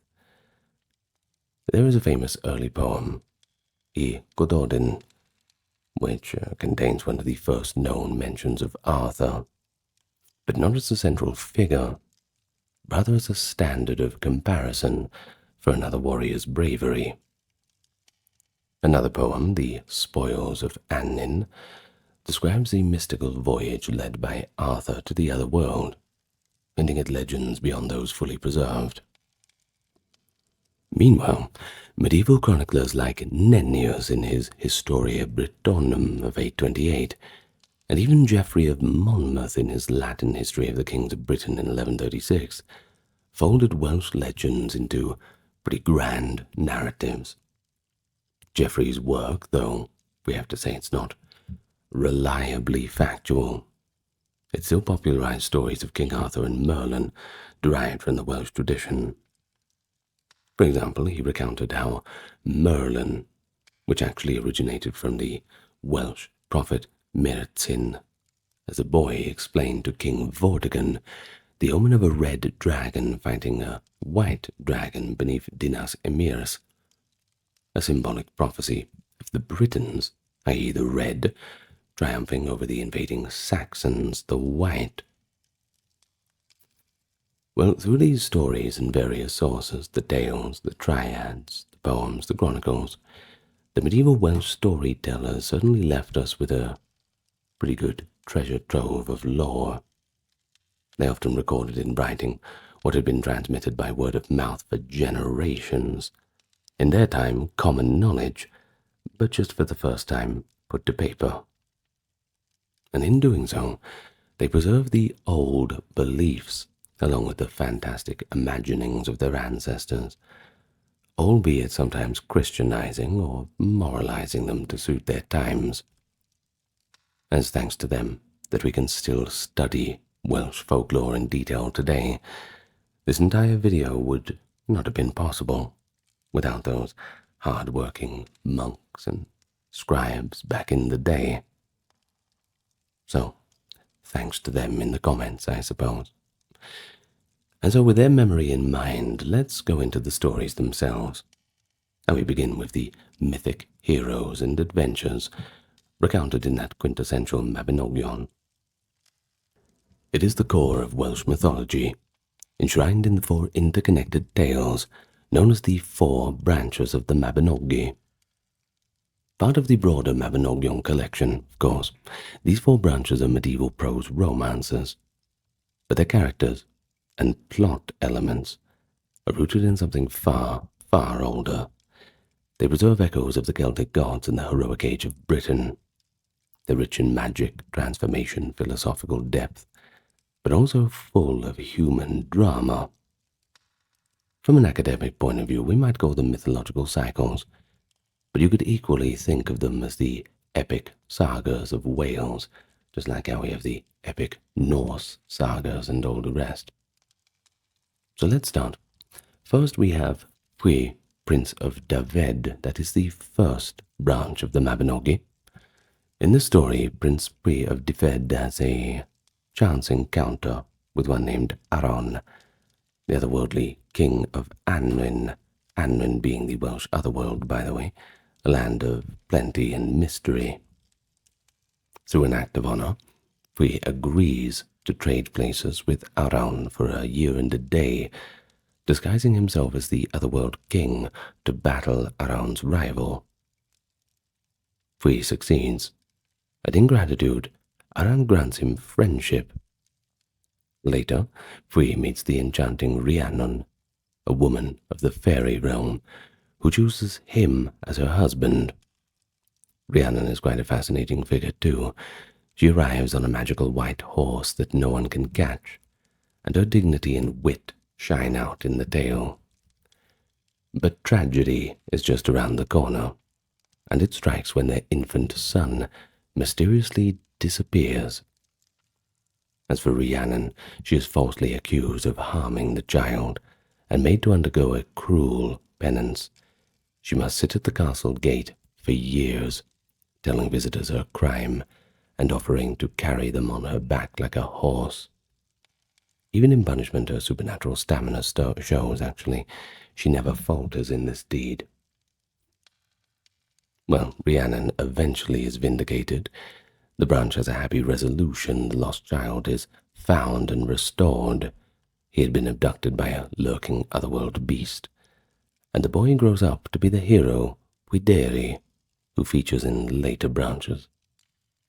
The first branch thus sets the tone with that act between the human world and Anwen, and portrays values of honor, justice, and the capricious nature of fate. The second branch is Branwen, daughter of Hir. This is a tale of tragic war between Britain and Ireland. Branwen, a Welsh princess, is given in marriage to the King of Ireland to forge a peace deal. Branwen's brother is Bran the Blessed, a giant of a king, literally, by the way, so huge that no house can contain him. He rules Britain with an iron fist. When Branwen's marriage sours due to mistreatment by her husband, Bran leads an expedition to Ireland to rescue her, and a devastating conflict ensues. Now, this branch is especially notable for fantastical elements. The Irish actually possess what is called a cauldron of rebirth, which can revive fallen warriors, albeit without the power to talk after they come back. Bran's two followers steal this cauldron from a lake of fire in Ireland, reflecting an ancient motive of an magic cauldron, a possible forerunner to the Holy Grail concept. The war that follows is brutal. Nearly everybody dies, and mortally wounded, the giant king Bran orders his men to cut his head off. But remarkably, his living severed head remains conscious and keeps on chattering on for years. The survivors carry it home and spend 7 years feasting in the hall of Harlech, kept entertained by the birds of Rhiannon, whose ethereal singing can make men forget all of their sorrows. These birds, we learn, sing so sweetly that time actually distorts.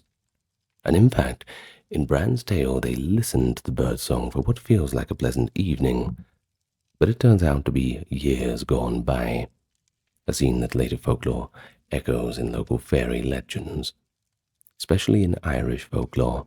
See a bit of that. You can watch the Irish folklore video in the playlist. Well, as for Bran, eventually his enchanted head is buried in London, facing France, by the way, as a talisman to protect Britain from invasion. And so goes the prophecy. And folklore says much later, King Arthur dug up Bran's head, declaring Britain should rely on no magic talisman, but its own strength. A pretty interesting crossover of legends. And so the second branch mixes heroic saga with a bit of mysticism. Branwen's personal tragedy. She dies of grief. It gives it a heart-rending quality amid the mythic grandeur of it. Very interesting. Now, of course, we have the third branch. This is Mabinogion, the son of Hir. after the carnage of the previous tale, Bran's surviving brother, Manawydan, a figure analogous to the sea god Manannan in Irish lore, returns to Wales with Pryderi, the son of Pwy and Rhiannon, and of course Rhiannon herself.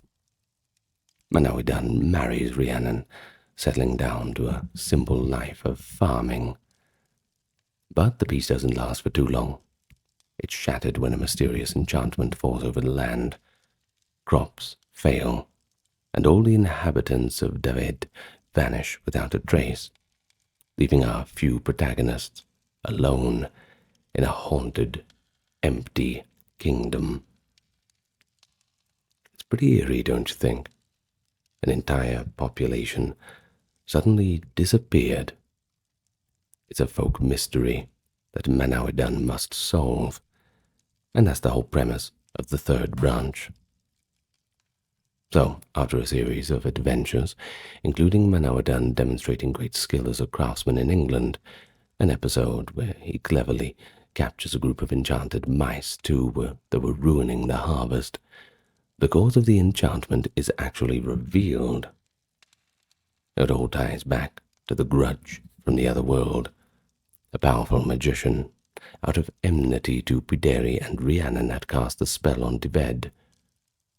Through patience, wit, and negotiations rather than brute force, Manawydan breaks the curse and restores the land and its people. It's a tale of wisdom and perseverance rather than brute strength, and it also gives further glimpses into Anwin. At one point, Pryderi and Rhiannon are lured into a magical fort and imprisoned there until Manawydan's actions free them.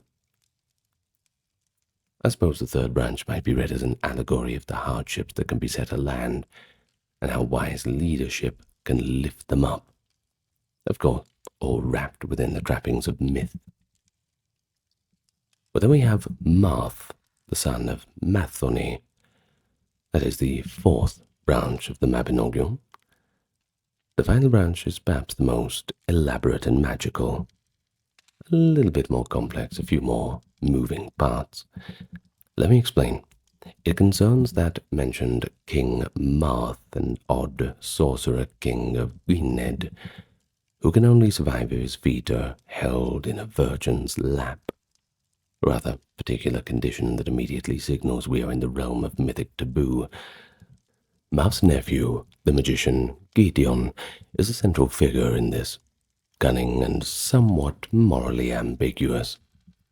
Through Gideon's schemes, a war is provoked with another kingdom, and Marth's footholder, the maiden he needs by his feet, is disgraced, and that creates a vacancy for the job. Marth replaces her with Arianod, a lady of his family. But Arianod fails a chastity test, and in the process magically gives birth to two unusual sons. Now one of these is Hey Hogefes, who becomes the Welsh counterpart to the divine hero, similar in some ways to the Irish god Lugh. Arianod, embarrassed and angry, refuses to recognize Hey as her son and lays 3 curses upon him, denying his name, arms, and a human wife. Well, Gideon, being both uncle and master magician, helps the young Hay overcome these curses through trickery and enchantment.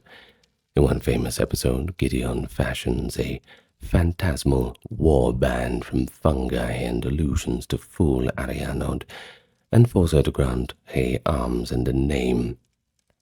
Later, Marth and Gideon create together a wife for Hay out of flowers, the maiden Blodeuwedd, made from blossoms of oak, broom, and meadowsweet. Blodeuwedd, however, is not a passive doll. She actually falls in love with another man, and those two together plot to murder Hay. Bad luck for him, huh? Well, the murder attempt fails, but it does wound Hay, and he escapes by magically transforming into an eagle. Gideon tracks down the cursed eagle and restores Hay to human form, then exacts a strange punishment on Blodeuwedd. He transforms her into an owl, a night creature shunned by other birds. Henceforth the tale says the owl will be Blodeuwedd's lonely lot, a mythic origin for the owl's habits in real life. In the end, Hay regains his status, and Marth yields his kingdom to him and retires. It's pretty complex. I told you it had a lot of moving parts. Well, it brims with magic, shape-shifting, curses, mystical births, and its characters like Gideon and Arianod are widely interpreted as, well, deities or at least personifications of natural forces. The fourth branch in particular shows that theme of transformation at the heart of Welsh folklore. Identities shift, people turn into animals and back again, and even flowers can be woven into new forms of life. But let's move beyond the four branches. The Mabinogion contains other famous stories that bridge that myth and early legend. One is Culic and Olwen, an exuberant Arthurian-style tale, believed to be one of the oldest Arthurian stories in written form, actually. It comes from circa 1100. It's pretty old. Here King Arthur appears not as the solemn high king of later romances, but as a heroic Welsh warlord with a band of mighty companions at his back. The hero, Culic, is given an impossible task. To win the hand of the giant's daughter, Olwen, he must fulfill a series of, absurdly difficult tasks.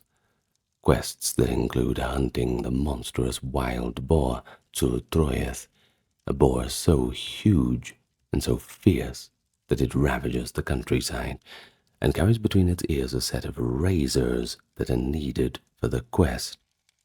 And of course, obtaining a host of magical treasures and helpers too. Just another few side quests for poor old lad. Well, Arthur and his knights, names famous and obscure alike, aid Culic, and together they accomplish what no ordinary man could. The tale is noteworthy for its enormous cast of characters. It reels off dozens of Arthur's men, each with unique attributes, essentially preserving a roster of heroic Welsh figures. It is both a rich folklore catalogue and a playful epic. It mixes a bit of slapstick humor with adventure too. Your homework is to read it, by the way. Well, when Culic finally succeeds and the giant is slain, we're treated to a classic folk tale ending as well. The giant, who had been cursed to die once his daughter is married, has his head cut off, and he's powerless without his head. And as for Culic, he marries Olwen, happily ever after, except for the giant who had his head cut off. Well, it's a bit of a blend of the grotesque and comic, the hero and the magical. It exemplifies that Welsh storytelling flair. And then we have another tale that is often included in the Mabinogion, the dream of Maxen Ledig, a romantic legend about a Roman emperor, Maxen, based on Magnus Maximus, who dreams of a beautiful maiden in a far-off land and journeys to Britain to find her. While essentially a fictionalized historical romance, it shows how folklore can grow around real figures, in this case weaving an imaginative connection between Wales and the late Roman Empire. But there is also Arthurian dreamlike visions like the Dream of Rhonaby, which is full of symbolic imagery and satirical touches. Though its dense, elusive nature makes it more of a literary curio than a popular folk tale, but that depends on how far we're going to stretch definitions. Well, notably too, we have Hyd and Trevelys, a short mythic tale dating from older tradition, in which King Hede of Britain, aided by his wise brother Laephalus, rids the land of 3 plagues, one of which involves the aforementioned Coranaid, invaders who could hear every whisper, another involving those battling dragons, because what's a good story without a dragon, right? Well, in the story, Hede buries 2 dragons, one red, one white, at the center of Britain, after intoxicating them with some pretty good mead, that is, honey wine of sorts for people not familiar, thereby ending their destructive combat. It's a tale that ties directly into the later dragon prophecy.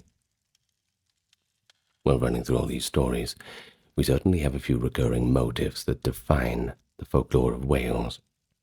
We got magical cauldrons, reflecting the Celtic reverence for cauldrons as givers of abundance or revival. And then we got shape-shifting and disguise, humans taking on animal form, things like this. We also see strong, formidable women like Rhiannon and Arianrhod and Blodeuwedd, who are central to the drama, something notable in Welsh narrative. We see that wisdom and cunning often triumph with sheer force fails. Tricksters like Gwydion succeed through their craftiness and cunning. And above all, we see the close proximity of the other world, an invisible realm of deities or fairies, to everyday human life. In these myths, stepping into enchantment is as simple as following a mysterious hound into the woods, or touching a fairy mound on the right night. The world of the Mabinogion is one where the supernatural interweaves with reality, reflecting a worldview, in which magic was part of the fabric of everyday existence, not separate, not together, but just there, waiting to be found. And that's why it's so interesting, don't you think? But before moving on from the mythic heroes, we should also mention the legendary bard Taliesin. Taliesin was a historical 6th century poet. Several early Welsh poems are attributed to him. But in later folklore, he gains a fantastical origin story of sorts. According to a tale recorded much later, and certainly part of folklore by medieval times, Taliesin began life as a boy named Guion Bac. He accidentally tasted 3 drops of magical potion of inspiration that the witch Ceridwen was brewing for her own son, and instantly Guion was granted all knowledge and foresight. Well, but he also earned Ceridwen's wrath for spoiling her plan. You win some, you lose some, I suppose. The child, therefore, decided to flee, too dangerous to stick around, and a thrilling shape-shifting chase ensues. Guion transformed himself into a hare, so Ceridwen became a greyhound. He leapt into the river as a fish, and she followed as an otter. He flew into the air as a bird, and she pursued as a hawk. And finally, in desperation, Guion transformed into a single grain of wheat, whereas Ceridwen turned into a hen, pecked him up from the ground and swallowed him. But here's the problem. The witch soon found herself pregnant, and eventually gave birth to a reborn Guion, now as the infant Taliesin, who was so beautiful and wise that Ceridwen could not bring herself to kill him. So she set him adrift in a leather bag on the river. Sounds familiar, doesn't it? Recurring motives. Where he was eventually rescued by a prince's fisherman. This reborn child grew up to be Taliesin, the greatest bard ever, with a shining brow and a tongue speaking prophecy. In fact, his very name means radiant brow in Welsh. Well, this tale, full of metamorphosis and wit, shows the value placed on poetic inspiration in Celtic culture, an almost sacred gift, acquired through a kind of mystical ordeal. It also shows again how transformation and rebirth are key themes in Welsh folklore. So, the mythic corpus of Welsh folklore, as seen in the Mabinogion and related legends, really is quite a treasure of the medieval world. And I could say it a million times how extremely lucky we are to just have these old texts. Extremely lucky. They contain layers of meaning. You can read them as entertaining fairy tales, or even go so far as viewing them as profound allegories of life, death, and rebirth. It's really up to you. Now, as for the academic study of them, well, that certainly reveals patterns shared with other Celtic traditions. You might have seen a few crossovers if you've watched the Ireland video. Well, it also has its own unique features particular to Wales. But beyond all the analysis, don't get too bogged down in it. At the end of the day, they're just wonderful stories. Hearing of how a woman made of flowers betrayed her husband, or how a king's severed head kept singing for decades. It's hard not to be captivated by that. Well, either way, all these mythic heroes and fantastical events laid the groundwork, and now we turn our attention to the creatures and spirits that populate Welsh folklore. Monsters, fairies, other uncanny beings that wander in these tales.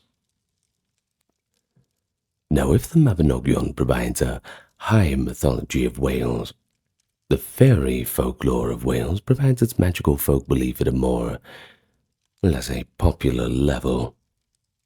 The Welsh countryside has long been imagined as alive with hidden creatures, the Solwiteg, literally the fair folk, as the Welsh call their fairies. Now, this term, Solwiteg, fair folk, is itself a bit of a euphemism, a more polite way to refer to those otherworldly beings in hope of staying on their good side. In older times, people were often careful never to speak ill of fairies. They were quick to anger if insulted, you see. Well, that is at least according to legend. So instead of calling them cruel or ugly, one would speak of them respectfully as fair, or as Bendith Amamai, that is meaning the mother's blessing, another charming Welsh name for fairies. And this echoes a common practice in folklore worldwide. For example, let's look at the ancient Greeks calling the dread Furies the kindly ones. The idea that flattery might appease powerful and temperamental spirits. But what exactly are the Solwiteg? In Welsh lore, they're a broad category of supernatural beings who live parallel to humans. They're akin to the fairies of Ireland, or the elves of English lore. Yet, Welsh fairies have their own local types, and their own stories. We can classify them as following. First, we have the Chichon. Yes, Welsh pronunciations, I am doing my best. Tiny woodland fairies, we can call them elves of sorts, playful and elusive. It's said that they haunt the groves and valleys of Wales, feasting on toadstools, which are actually known as fairy food in Wales, and using foxglove flowers as gloves on their little hands. And indeed the Welsh name for foxglove, Menig Echion, literally means elves' gloves. The Echichon are similar to the sprightly pixies or elves found in English folklore. And here's a charming anecdote. One of a farmer named Rowley, who was aided by helpful elves in his work after he showed them kindness, reflecting the common folktale motive of household fairies rewarding a good deed, and yet we see that in Ireland as well. Welsh tradition even influenced literature beyond Wales. It is said that Shakespeare's character Queen Mab, the fairy midwife in Romeo and Juliet, draws her name from the Welsh word Mab, meaning child, and hints of Welsh fairy lore seeped into his writings via Tudor-era Welsh connections. Next we have the coblinau, knockers or mine fairies. Wales has quite a history of mining, and miners believed in the knockers, little gnome-like fairies who lived underground. The coblinau were said to knock on the tunnel walls to either warn miners of danger, or sometimes to lead them to rich veins of ore. If a miner heard a mysterious tapping in the dark, he might interpret it as guidance from these unseen helpers. Well, of course, plenty of skeptics, they might say that the knocks were just creaking earth, but to those who worked in the perilous mines, the idea of benevolent subterranean fairies was quite a comfort, in a place where comfort was pretty hard to find. And interestingly, this belief was carried by Welsh and Cornish miners to the New World, where in Pennsylvania, coal mines had the legend of Tommy knockers inside. So that's where that comes from. The coblinau were generally regarded as helpful, but like other fairies, they expected respect in return. Some miners left them a bit of food or a bit of tobacco as an offering. Either way, it's best to keep them on your side. Next we have household goblins, the bwbach.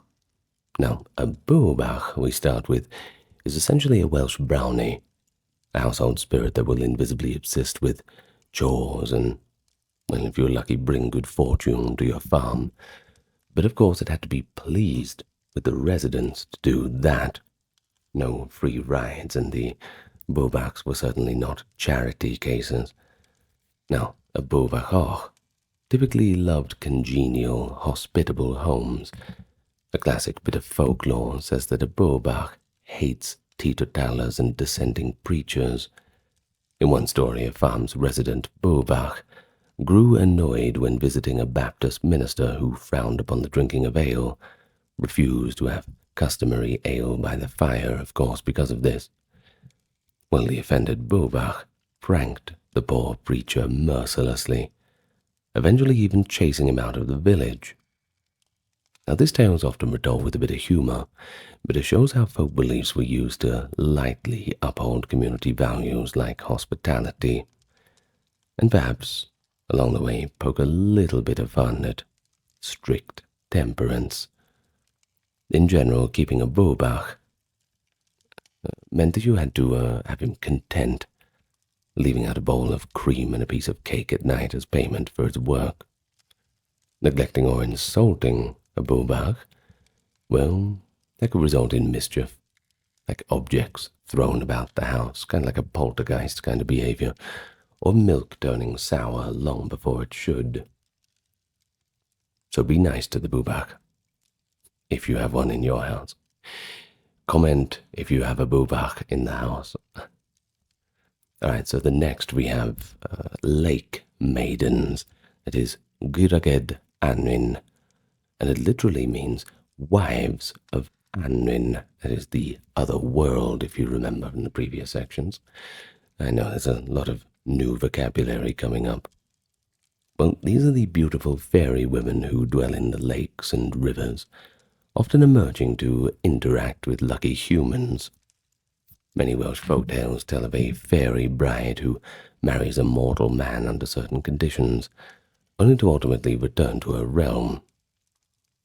The most famous is the Lady of Llyn-Yafanfach. In this well-loved tale from Carmarthenshire, a young farmer sees a maiden of extraordinary beauty sitting there just above the waters of a mountain lake. He entices her to shore with bread and wins her consent to marry him, but she imposes a strange condition. He must promise never to strike her more than 3 times. I mean, I would have went never at all, but maybe I'm a little bit too modern. Well, for years they live happily and have children. She brings with her a dowry of magical cows and sheep that enrich the farm too, so That's always a bonus. But as time passes, the husband, in innocent situations, happens to tap his wife, and this is interpreted as a blow. Of course, to get her attention, another time in jest, sort of giving her a little tap on the shoulder or on the back after a good joke, this kind of thing. It was gentle and without malice, but it's all about the interpretation. A promise is a promise. And so after the third such incident, the fairy wife announces with sorrow that she must now leave. She calls her livestock to follow, and they all go back into the lake, vanishing beneath the surface forever. But this devastating departure is not quite the end. You see, later the fairy woman reappears briefly to her half-fairy sons, teaching them the secrets of healing with herbs. Those children became, according to legend, the physicians of Midfai, renowned herbal doctors in medieval Wales. This story, besides being quite poignant, is quite culturally significant. It ties the origin of a real family of physicians who did exist and served Welsh princes in the 13th century to a supernatural ancestor. The motive of the fairy bride with a taboo, break the taboo and she returns to the other world, is found throughout Celtic lore, but the Welsh versions are especially detailed and tender. They highlight an interesting aspect of fairy-human relationships. The other world's gifts are rich, but rich as they are, as mortals, they're never fully ours to keep. There's always a catch, always a timeline. Well, next we have the Gwyllion, that is the mountain spirits. And these are rather spooky, I'm afraid. Creatures of the wild, often described as old crones or hag-like fairies who lurk in remote mountain paths. The most infamous of them is the Old Woman of the Mountain, who might accost travellers on lonely roads, especially on stormy nights.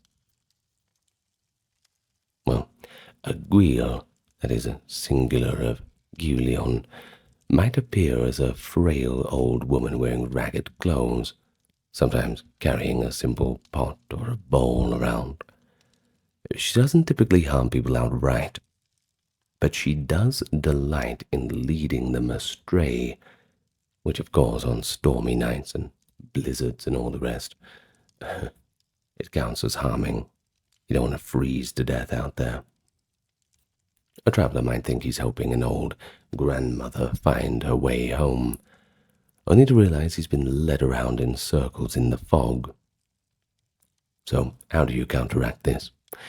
Well, one way to fend off a Gwyllion was traditionally to be courteous, but also keep your wits. Some say offering a polite good night or throwing iron like a pocket knife in her path would eventually make her vanish, since fairies hate iron. Some later tales even classify Girak I Rivin, the tale of the hag rather, of the mist whose wail predicts death, among these mountain spirits, and that's certainly one you do not want to encounter.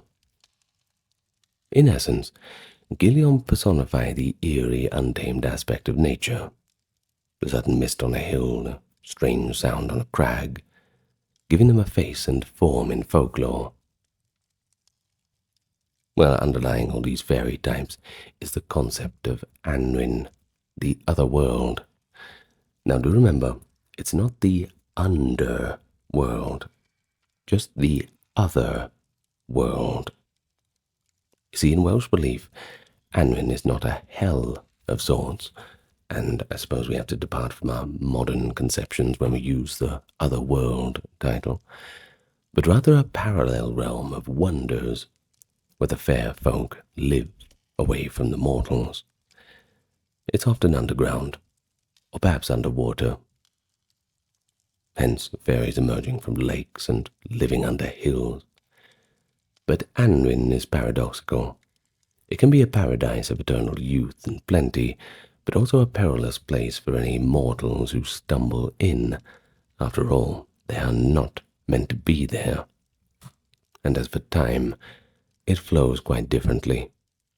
A person might dance on a fairy mount for what seems an hour, and return to 500 years having passed. A pretty common trope found in many Welsh tales, Irish and English ones too. But one local legend from Carmarthenshire, for example, tells of a man named Sion Ashenkin, who heard the unearthly bird song one morning and sat down to listen. Now the song was so enchanting that he truly lost track of time, and when it ceased, he looked at the world around him and discovered that it was greatly changed. His home was now a ruin.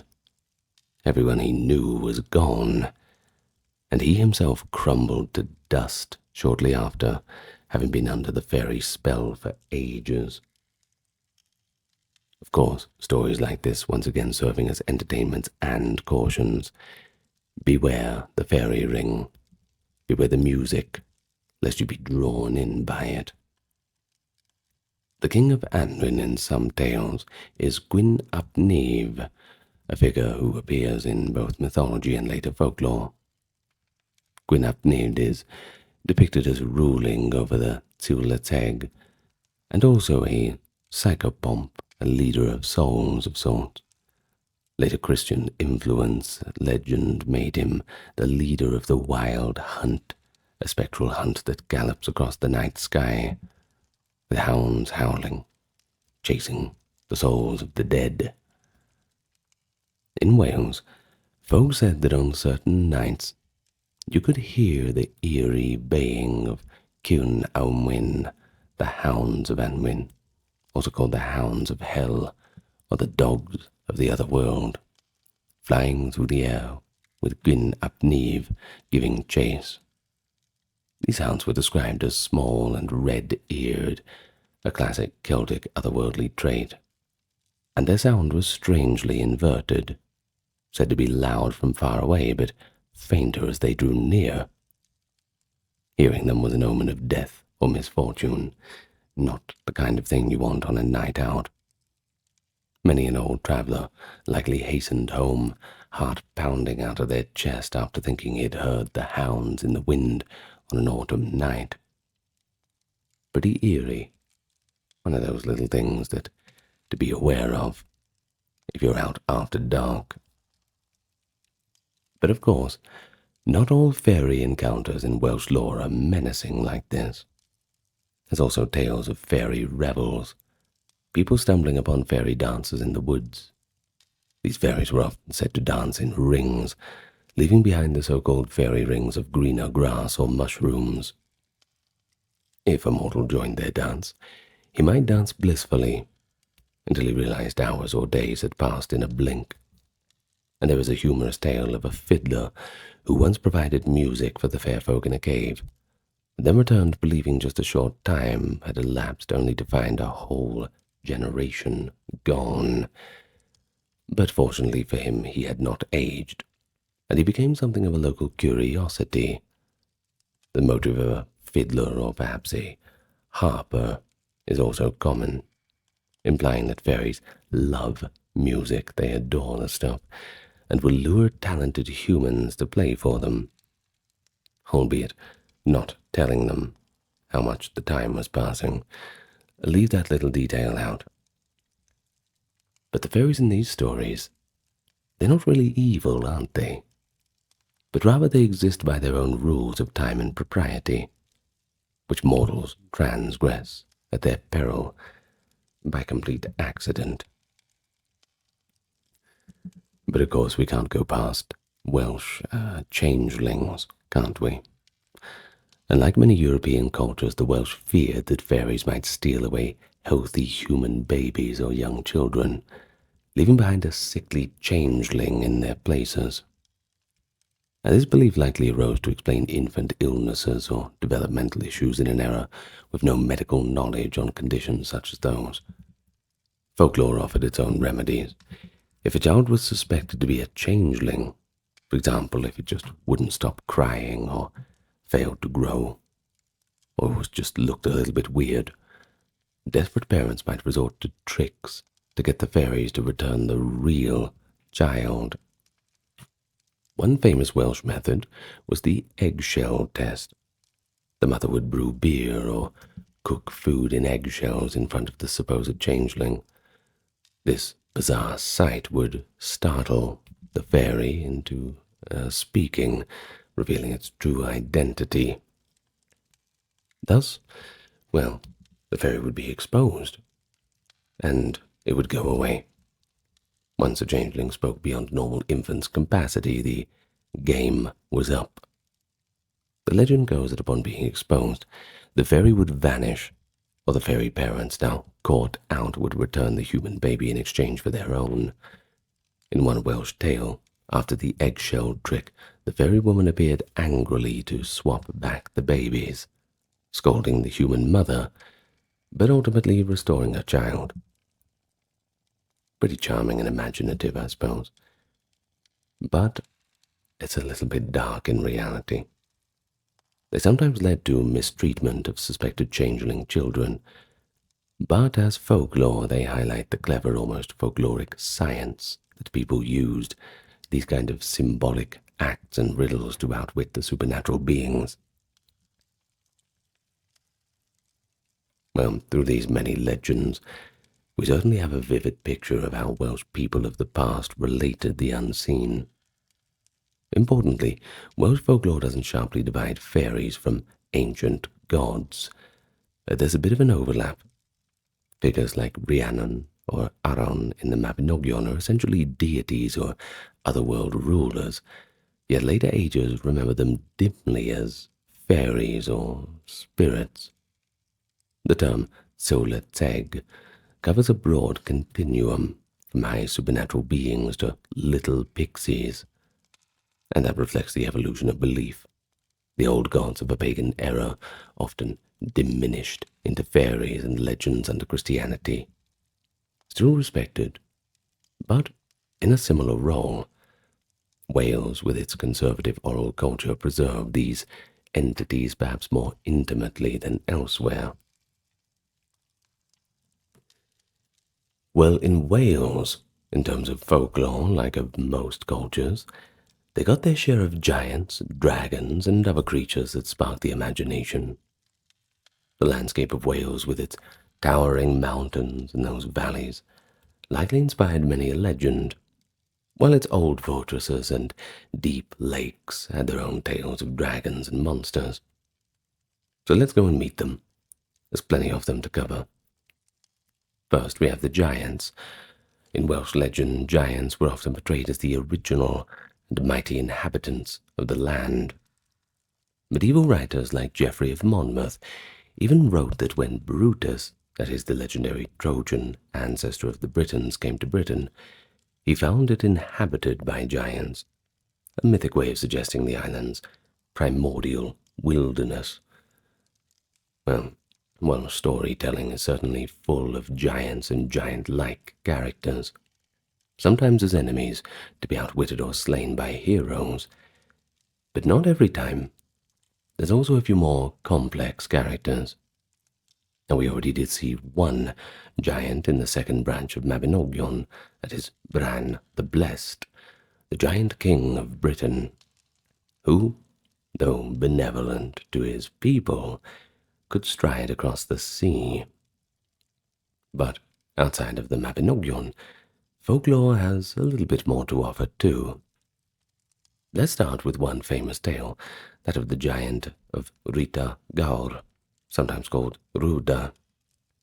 Rita Gaur was said to have been the fiercest of the Welsh giants, who at one time got it into his head to challenge all of the kings of Britain. And so he went on a bit of a rampage, defeating ruler after ruler, and, most horrifically, cutting off their beards. Well, what did he do with all the beards? This is an interesting detail. He stitched them into a great cloak for himself, known as a symbol of triumph, and perhaps to keep warm on the summit of Snowdon, where he made his lair, not known for its balmy evenings, give it that much. Well, according to legend, there were 28 kings that fell to this giant's strength, and his cloak of beard hair grew even heavier. Emboldened, Rita then sent a demand to King Arthur himself. He insisted that Arthur surrender his own royal beard to add to the collection. Well, of course, Arthur naturally refused, and so the giant marched out to enforce his demand. And so Arthur and the giant met in combat on the slopes of Snowdon. Now, in some versions, Arthur is accompanied by his knight Sir Kay, also known as Sir Key, and others. And in other versions, it's just a duel between Arthur and the giant, two solitary warriors, bit of a David and Goliath sort of thing. But in any case, Arthur emerges the victor. There is one account that describes Arthur hewing Rita Gaur in two with his sword in one fearsome blow. After the battle, Arthur orders the giant to be buried atop the mountain. The Welsh name for Snowdon, Irvidfa, actually means the tomb. Local lore holds that this refers to Rita's cairn. Well, the story of Rita Gaur is a wonderfully visual folk tale. Certainly interesting with that grisly cloak, that's for sure. And that little detail of him being cut in half. Can't really go past that. But it is interesting to note that this legend doubles as a place name story. It explains why Snowdon is called the Tomb. A little bit of folklore, a little bit of geography. And then we have another giant, named Idris Gaur. It's said to reside in Caeda Idris, that is, Idris's chair, a mountain in Merionid. Idris was reputedly not just a brute, but also a scholar and even a stargazer. The mountain's name suggests it was like a great seat from which Idris observed the heavens. Local legend has it that if you spend a night on Caeda Idris, you may end up mad, or a poet, or dead, depending on who tells you the story, presumably due to the giant's lingering presence, or perhaps the enchantments that surround the mountain. We can only use our imagination on which one it is. But this is a bit more folk superstition, I suppose, rather than pure folklore, but it's still quite an interesting story. Well, then there is the tale of Isbadaden Benkar, the chief of the giants, who appears in the Cullach and Olwen story. Isbadaden is truly a formidable giant, that's saying something, but he is also fated to die if his daughter marries. So when Cullach comes courting Olwen, Isbadaden sets him those impossible tasks to delay the inevitable. The tasks themselves involve other giant foes. For example, Cullach and Arthur must confront the giant Irnach to get his sword, and they must hunt that terrible boar, which was in some interpretations a transformed giant or prince. In any case, as we've heard, in the end Isbadaden cannot escape his destiny. He's killed, quite ironically, by one of his own poisoned spears turned back against him. But before he dies, he has his barber shave off his giant beard, and his daughter Olwen uses the shears to take the last bit from his face. A rather dark comedic moment as the colossal old giant's life ebbs away. Welsh folklore even has local giants associated with specific landmarks. In Glamorgan, for instance, they spoke of a giantess named Penelope, and other places. Stone monoliths or hill formations are sometimes attributed to giants hurling stones or dying and turning into stone. And one folk explanation that's quite humorous, I think, claims that two quarrelsome giants threw clods of earth at each other.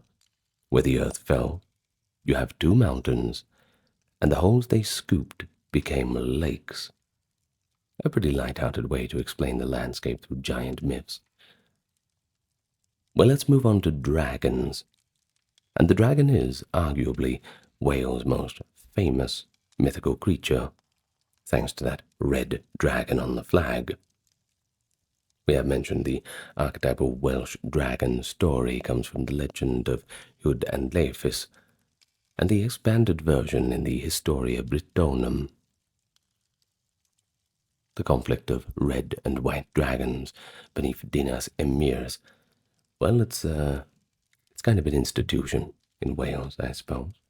It's on the flag, so we can't really go past it. In that tale, the red dragon's victory prophesies the return of the Britons' strength. This has made the red dragon a symbol of Welsh pride and resistance. Red for native Britons, later identified as Welsh, and white for the invading Saxons, perhaps nowadays used for anyone who would invade, just outsiders. The white dragon coming to fight the red. And the fact that this legend was later woven into Merlin's prophecies gave it an enormous diffusion in the Middle Ages. But aside from heraldic dragons, Welsh folklore has dragons as more straightforward monsters. Now in Welsh, a dragon is known as a draig, in a mutable form also rhaeg, and sometimes the word could be used to mean a fierce leader or warrior. Early poets likened heroes to dragons in battle. We have legends of dragons guarding treasures, and we also have ones of them terrorizing communities. Often they're called serpents or worms, as in other British folklore too. And one story from North Wales tells of a dragon that lived in a cave on Irwydfa, that is, Snowdon, which we have mentioned, terrorizing the region until a brave warrior slew it after a hard fight. Another tale is of the red dragon of Lanrhidian in Gawr. It was said to guard a spring and had to be driven off by a band of men with spears. Folk tales of villagers outwitting a dragon by trickery, such as giving it a poisoned-coated animal to eat, also appear in Wales, akin to the St. George-style dragon tales. And there is also a familiar kind of dragon in Wales called a gwyber. In some local stories, it's a flying serpent or worm. The legend from Denbighshire speaks of a gwyber, sometimes described as a giant winged snake, that nested near a well and attacked anyone who came near for water. It was eventually killed by a rather clever trick.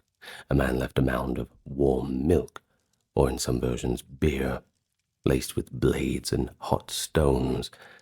The creature drank it, and was either sliced up internally or scaled to death. Those kinds of stories, they straddle that line between the monstrous snake and dragon folklore. But unique among aquatic monsters is the afang, a distinctly Welsh lake monster. Now, the afang is often described as a dreadful creature lurking in a deep lake or pool. It's variously likened to a big crocodile or a water dragon. One well-known version is set by Afang's Lake, sometimes identified near Snowdonia. The Afang would periodically stir, causing destructive floods that inundated the valley. The locals, desperate to stop it, sought the help of a strong hero, sometimes known as a Hwgadarn, a figure of legend. They managed to pull the Afang out of the lake with the aid of two mighty oxen. These supernatural oxen dragged the thrashing monster out of the water, and as the Afang hauled it out, it lashed its tail and injured a maiden who helped lull it to sleep. Often a maiden was used as bait for singing coax the monster to slumber so ropes could be tied. Well, eventually the Afang was either killed or carried away to sea, freeing the community from further troublesome flooding.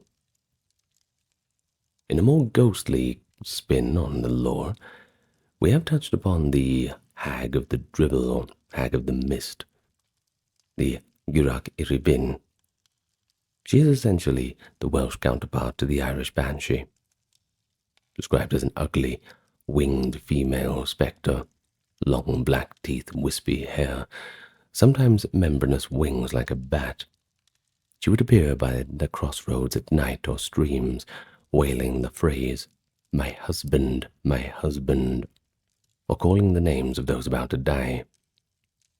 If you heard her shriek, it was bad news. It meant that a family member would soon die. Some accounts say she would suddenly fling herself at the windows of a house where someone lay dying to claim their soul, and others characterize her as more of a warning spirit. Either way, she was pretty much universally feared. Folklorists think that such creatures evolved from personifying the sorrowful cry of certain nocturnal animals, or the eerie sounds of wind in the hills, translating them into a story of a witch-like being. And certainly, if you've ever been out in the forests at night and heard the cry of a fox, well, it's enough to put anyone on edge, myself included. But another spectral figure in Welsh lore was the Cwn Anwyn, as we covered, those otherworldly hounds. And then there's the phenomenon of the Canil Corff, or corpse candle, ghostly lights that people claim to see bobbing along the lanes or churchyards at night. These pale lights, likely akin to will-o'-the-wisps, were believed to mark the path of a funeral procession would be soon to take, essentially an omen of impending death. Many an old Welsh tale tells of someone seeing a dim blue light gliding above the ground, and later a neighbor dies. Lo and behold, the funeral route marches right where the corpse candle traveled. Now, it's not really a creature, per se, but the corpse candle is a notable element of Welsh supernatural traditions. It shows again the concern with omens and the boundary between life and death. But finally, not to be forgotten, is the category of magical animals and animal spirits in Welsh folklore. We see intelligent, talking animals in stories, like the salmon of Lake Lille, which appears in Culhwch's Tasks, an incredibly ancient fish who knows the hidden knowledge. Or, of course, the birds of Rhiannon, whose song could make the dead or lull the living to sleep for centuries.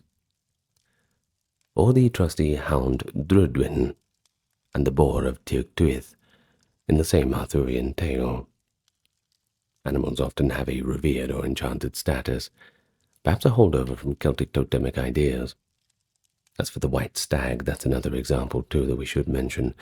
Throughout Celtic lore, including Welsh, a white stag appears as a herald from the other world, luring hunters onto mysterious adventures. And one very beloved animal legend, albeit of later origin we have to say, is that of Gelert, the faithful hound of Prince Llewellyn. The story goes that Llewellyn the Great had a wolfhound named Gelert.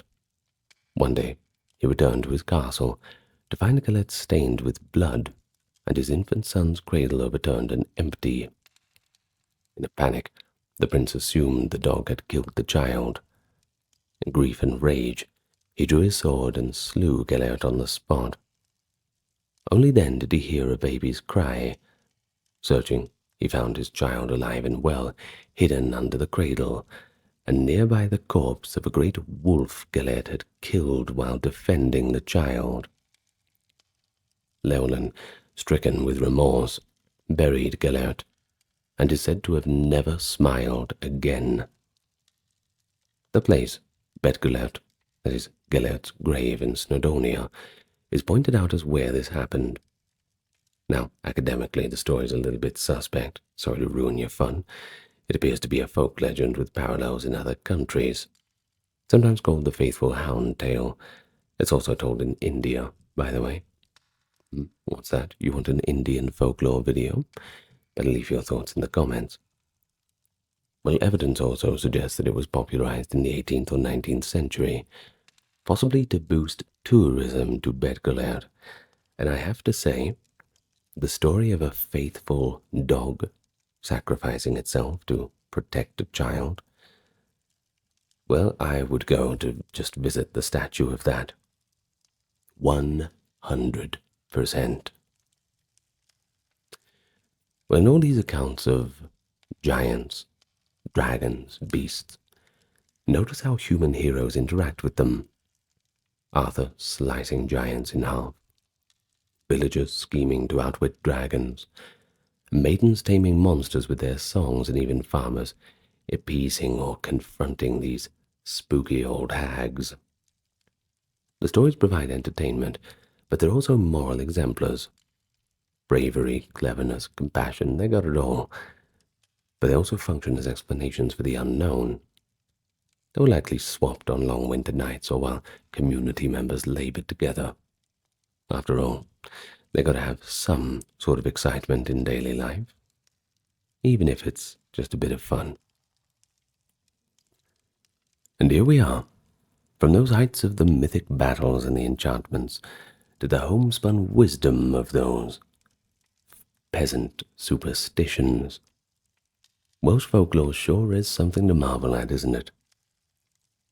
Well, it's got everything. It's got high heroic mythology, from that 4 branches of the Mabinogion, those little quirky tales of fairies, ghosts, and magical animals.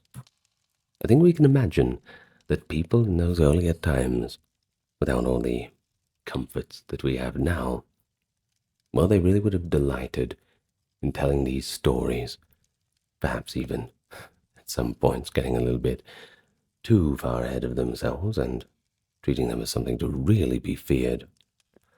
But you can't help notice the cultural values that shine through. The importance of music and poetry, for instance, that's a running thread. Magical birds singing the dead to life. Then I've got the gaining of wisdom through a cauldron of inspiration. Bards as those keepers of memory.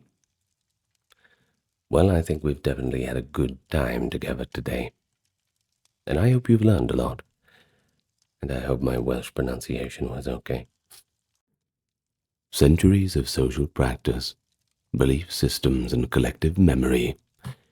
It's English folklore. It's vibrant, it's complex, and it comes from a deep cultural heritage. We can find its roots all the way back in the ancient pagan traditions, and of course it was shaped further by the later Christian milieu. Traditional English folklore gifts us a diverse array of mythical creatures, legendary figures, festive rituals, and of course, a few enduring superstitions even to our modern day. But beyond mere stories and quaint customs, folklore in general provides us with a deeper insight into the cultural consciousness of these historical societies. It shows us their fears, their values, their hopes, and ways of interpreting the natural and supernatural worlds. And so today, continuing our series on folklore, we go on an exploration to England, from fairies and household spirits to legendary heroes, and even at the end a bit of magical practice. It walks a blurry line between history and myth, and I think that's a good thing. After all, it's all a bit of fun, don't you think? Well, obviously you do, otherwise you wouldn't be here. And on that note, it is my time to give you the customary welcome to the channel. So, welcome to the channel. It's good to have you here again if you're returning, but if you're new, there is a button called subscribe, and if you click it, you'll get plenty more videos like this. Now, I would like to remind you that this video and the entire channel is proudly ad-free, certainly an intense point of personal pride for us here at the channel, and this is made possible due to the generous support of those on Patreon, YouTube memberships, the occasional donation, and those who chose to check out the merch store, perhaps even out of a little bit of curiosity. Now, with all that being said and customary welcomes out of the way, good manners as it is, let's all relax. Begin whatever task you're busying yourself with, or perhaps close your eyes. And we go back to England. So, where do we even begin? Well, let's begin by saying a fundamental point that English folklore springs from a confluence of cultural streams. You see, long before England as we know it, existing as a unified realm, the land's inhabitants from the Celtic Britons to Anglo-Saxon and Norse settlers, well, they all spun their own myths and folk tales, each influenced by their own unique cultures. Many ancient Celtic legends survived Christianization by blending into local lore, or perhaps being recorded by medieval writers. For example, let's take the pretty quintessential legend of King Arthur. It has its roots in early Welsh and Breton traditions, long before it blossomed in the 12th century literature. Medieval chroniclers noted that Britons widely believed that Arthur never truly died and would one day return, a kind of messianic hero sleeping in Avalon until Britain's hour of dire need called him up from the grave. Well, this hope was first recorded by William of Malmesbury in 1125, who remarked, quote, "Arthur's grave is nowhere seen, whence antiquity of fables still claims that he will return." Well, a motive like that, a once and future hero, it reveals how folklore could preserve pre-Norman Britannic legends, under the veneer of a Latin chronicle, of course. If you're interested in the full reading of the legends of King Arthur, I've done quite a long video on it. I think it goes for about 9 hours. Outside of the realm of folklore and history, well, not of folklore, but you can listen to the full reading in the Readings playlist. Now, moving on. With Anglo-Saxon settlement, that is the 5th to 6th centuries, we had these new layers of folklore coming into the mix. As for the Anglo-Saxons, they brought their Germanic gods like Woden and Thunor. You might recognize the names. New renderings of Odin and Thor. But they also brought their heroic sagas and the belief in elves and giants. Although Christian missionaries did convert the Anglo-Saxons by the 7th century, traces of the old faith persisted, and of course we find them in the confines of folklore. In fact, the Anglo-Saxon charms written in Old English show pagan elements surviving within Christian prayer. One healing charm actually invokes Woden himself in a remedy against poison, showing how folk medicine quickly kept the names of ancient gods alive, just in case. You may as well have another deity on your side, especially when the poison's going deeper and deeper into the veins. Another Old English charm advises to do, what to do rather, if a horse is off-scotten. Now, this word, off-scotten, is quite unique. It actually means struck by an arrow shot by an elf. Interesting word, that's for sure. Perhaps not so used in our modern vernacular. Well, it prescribes a herbal salve and magic words to cure a mysterious lameness blamed on invisible elf darts. But this very concept of elf shot in Anglo-Saxon belief shows that elves were feared as real and very malignant beings who could inflict harm. Well, these early texts show that the merger of pagan folk belief with Christian prayer had become a hallmark of medieval English folk traditions, a good way to preserve things, albeit changing them around to the sensibilities of the time. Now, during the Middle Ages, English folklore continued to evolve through oral tradition and also written literature. The Norman conquest of 1066 added French feudal culture to the mix. But as for the common folk, well, they weren't around the upper classes that much to be influenced by that. So they clung to their old stories, even as minstrels at court adopted some into new romances. Medieval writers sometimes captured genuine folklore in quite an incidental manner.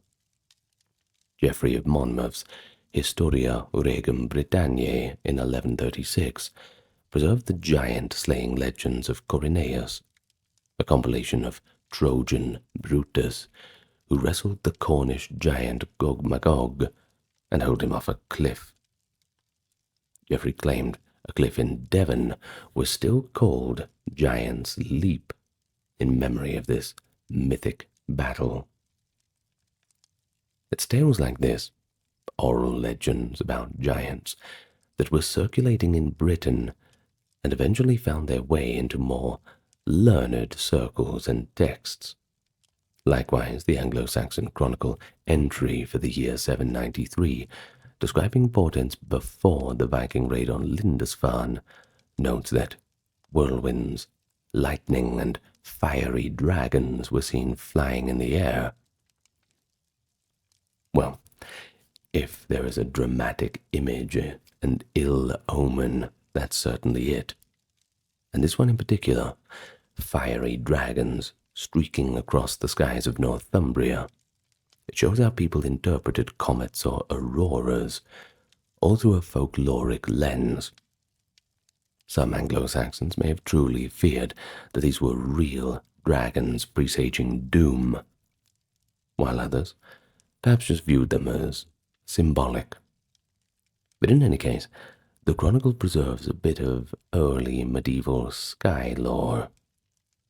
Through such records, we can certainly see how folklore formed an explanatory framework for the unknown. It blends supernatural and natural phenomenon into a more meaningful narrative. Of course, we must remember that people were confined by the knowledge and science of the time. So, you had to make sense of things somehow. Now, what about Chaucer?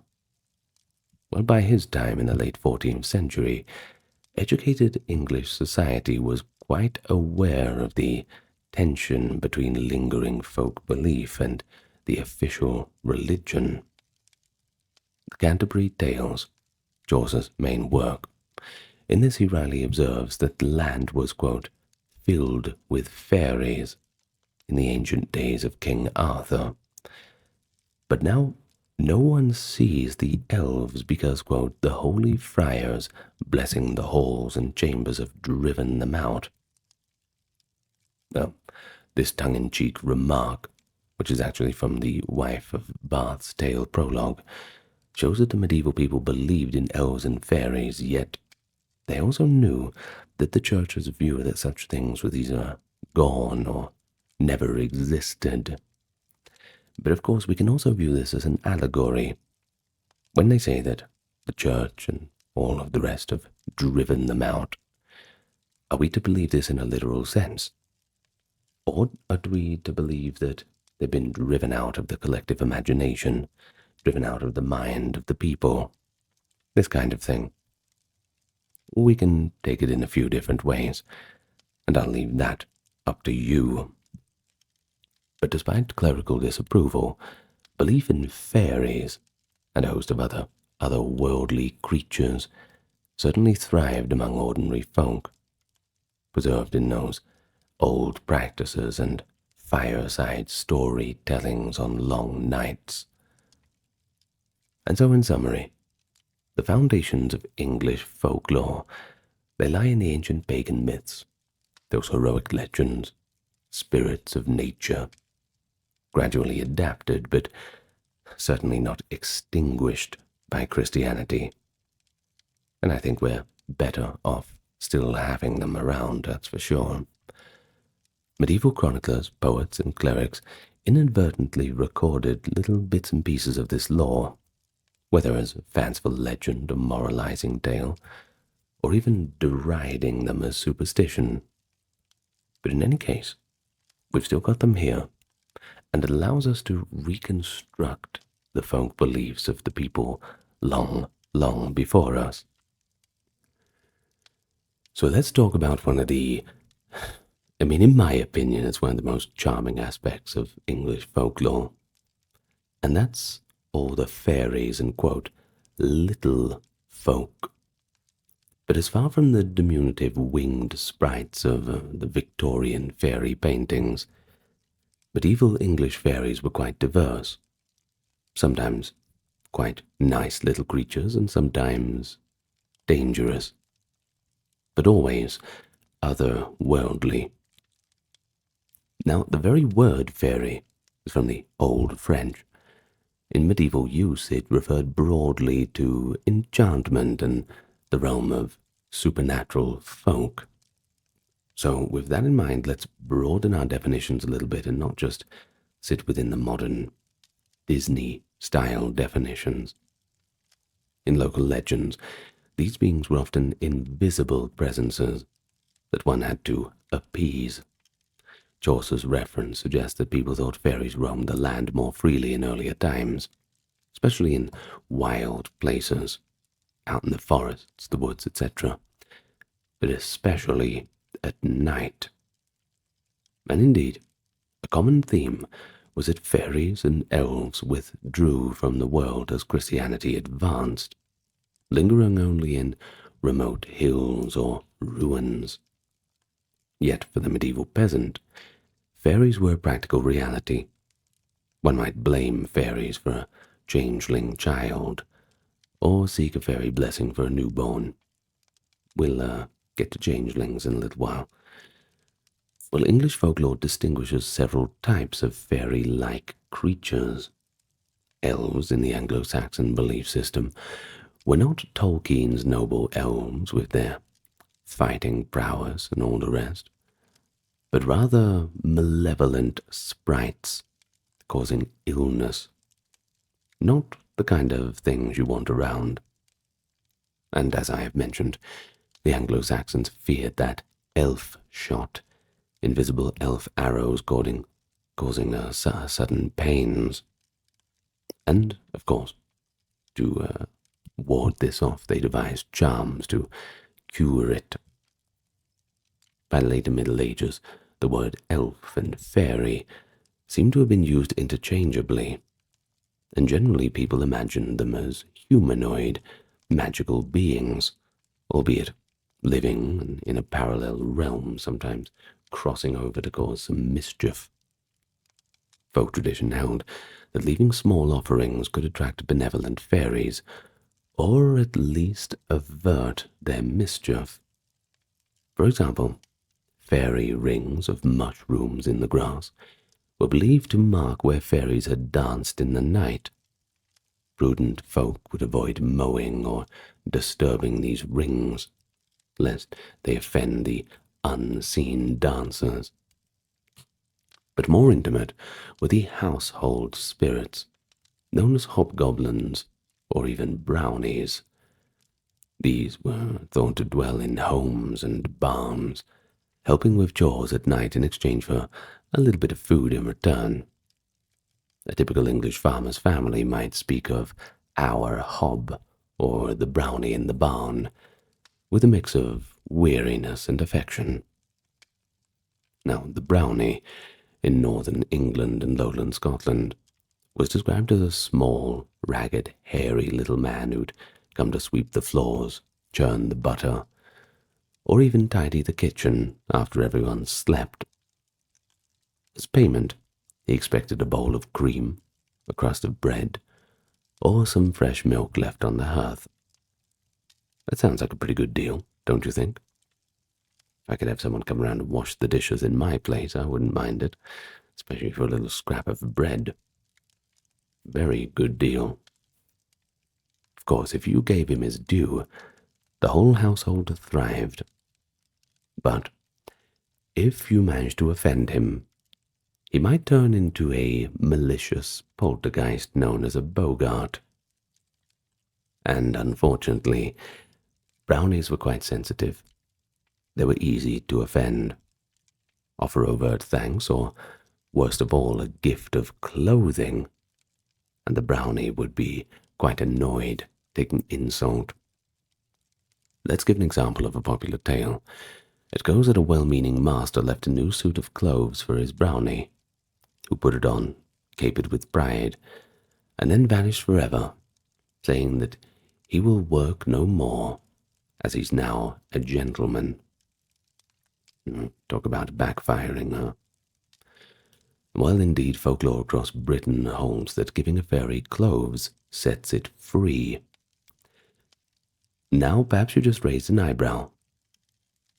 Yes, that is a motive even echoed in the house elf Dobby in the Harry Potter films, which of course draws on these older legends.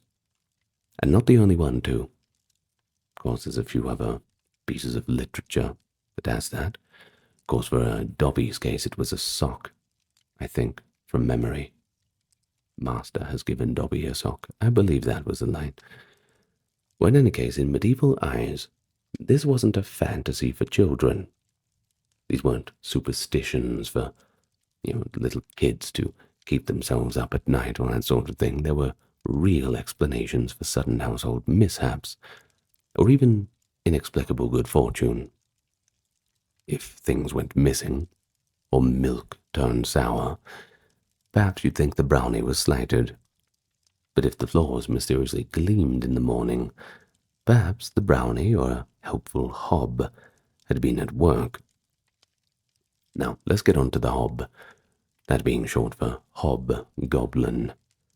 It's essentially the English brownie, sure, often depicted as a brownie-like goblin. It's a little bit different.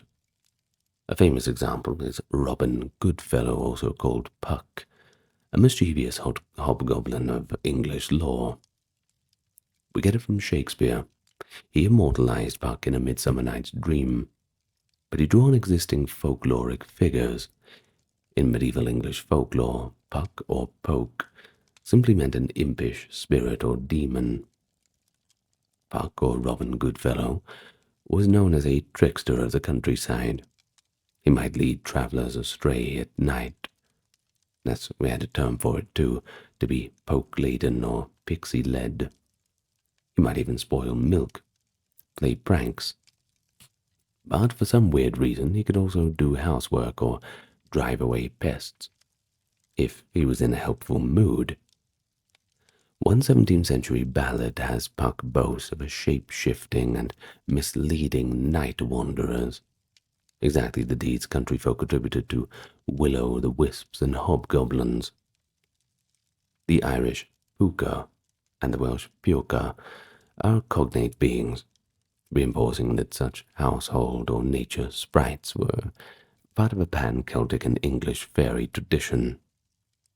Medieval records, like the local church synods, occasionally mention peasants leaving milk out for elves or fairies. Of course, the church frowned upon that quite a bit.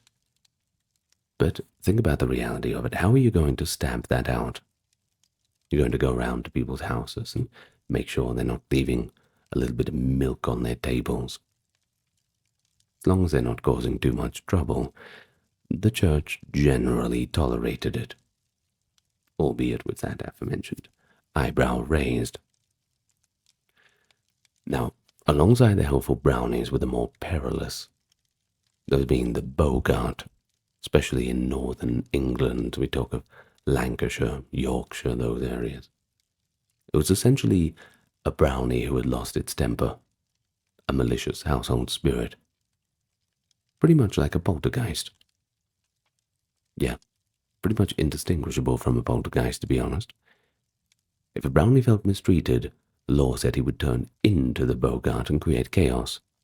He'd bang doors, break dishes, and even wait until you go to sleep and pinch you when you're in your bed.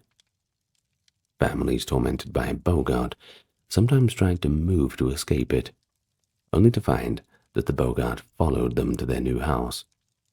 A famous Lancashire tale tells of a farmer leaving his house with a cartload of goods, only to hear a voice from a milk churn he was carrying, saying, "I'm with you," implying the boggart had, of course, found a way to sneak along. Well, real or not, stories like that. It gives us this framework to discuss household strife and appeasement. You must keep peace with your unseen helpers, and whatever you do, do not speak ill of them. And then there were the outdoor fairies, who inhabited groves, hills, and springs. Not all beings were in the household. Many an isolated place in England has a legend of fairy inhabitants. Barrows, that is, ancient burial mounds, were often called fairy hills or even elf hills. Travellers might hear strange music from these hills at midsummer. The concept of fairyland as an underground or distant realm where time passes strangely also appears in English lore, though more prominently in Celtic lands, but we'll get to that in another video.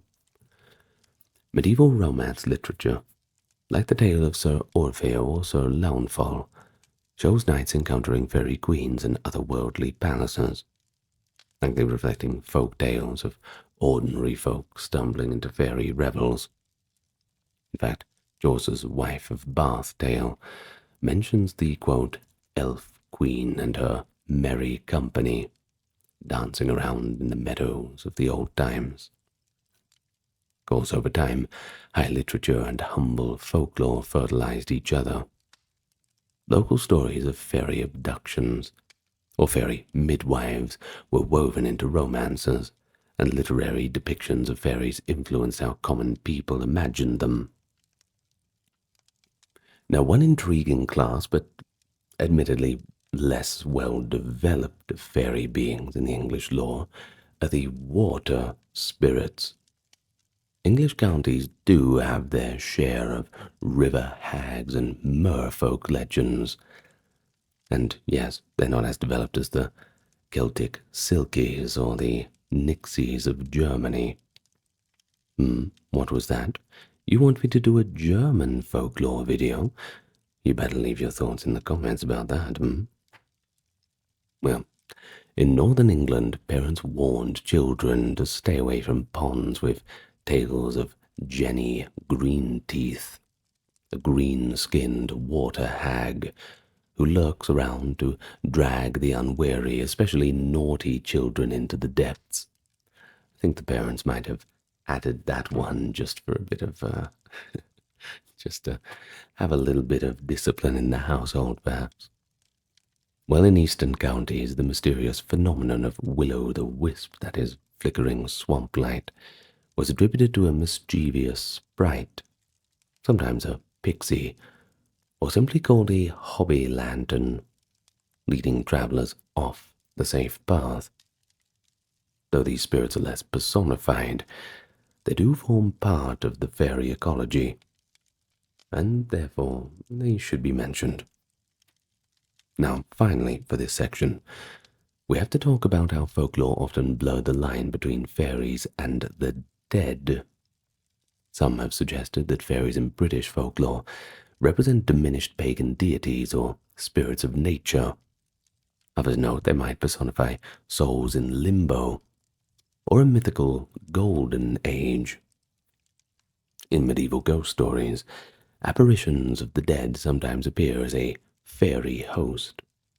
For instance, Orderic Vitalis, an English monk writing in Latin in the late 1130s, recounted a priest's terrifying encounter with a night procession of souls, men and women bearing heavy burdens and suffering punishments, which the priest recognized as the legendary Familia Herlecini, the household of King Herla, a name linked to the Wild Hunt.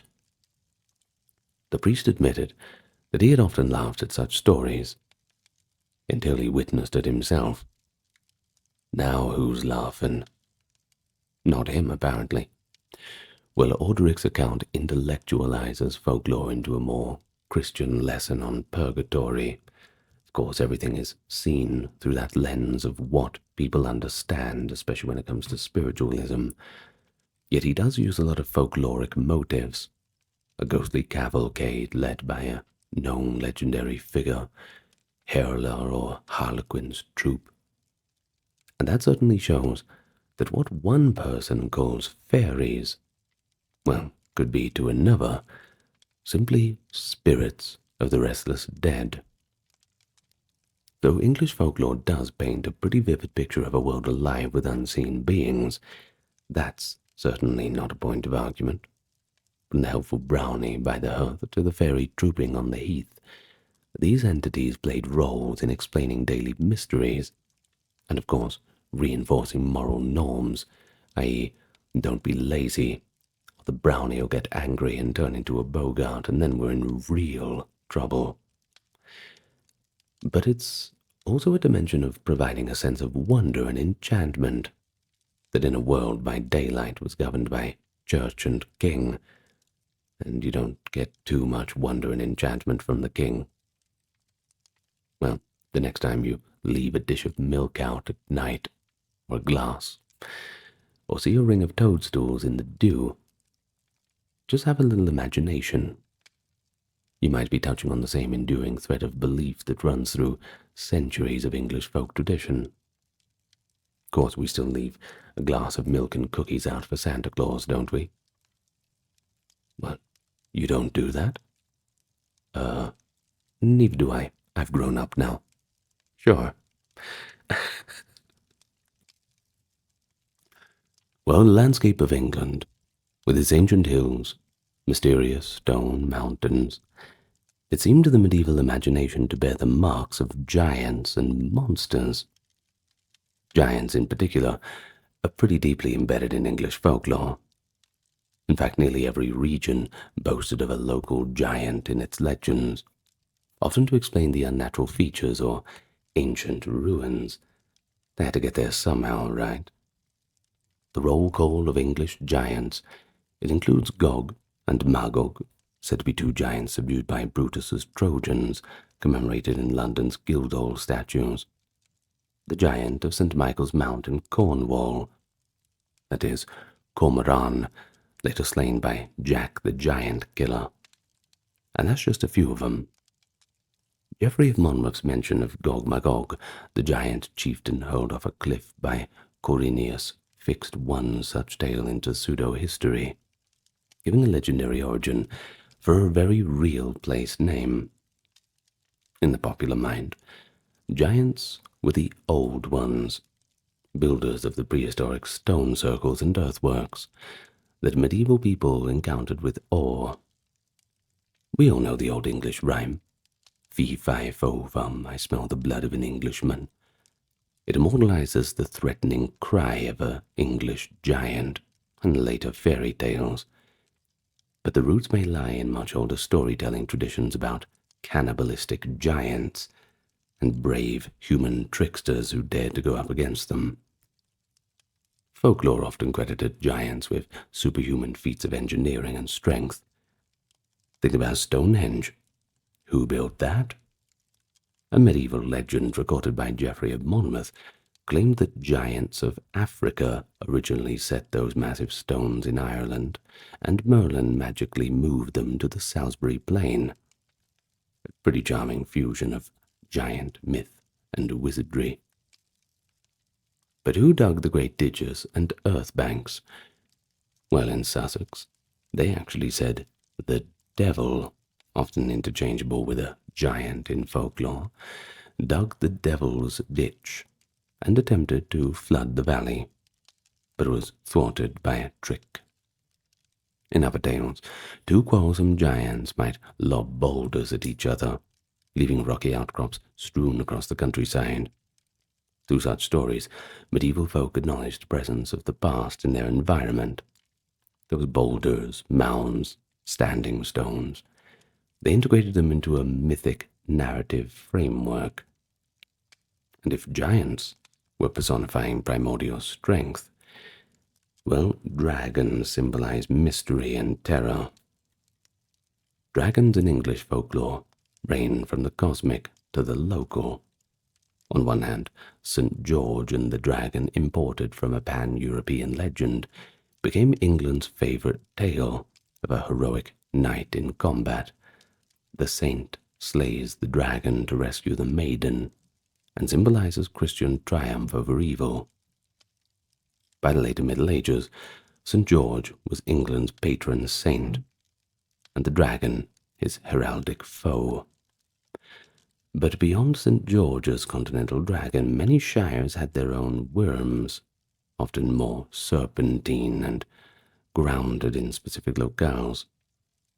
Now the word worm, that is spelled W-Y-R-M in Old English, it meant a dragon or a serpent, and stories of dragons often blend into those large snakes or worms haunting ponds or caves.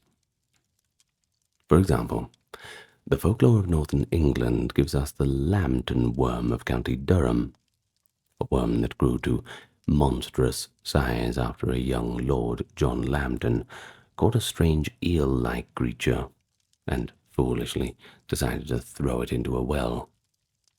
The worm terrorized the countryside until Lambton, who had actually came back from the Crusades, sought the guidance of a wise woman and faced the beast in single combat.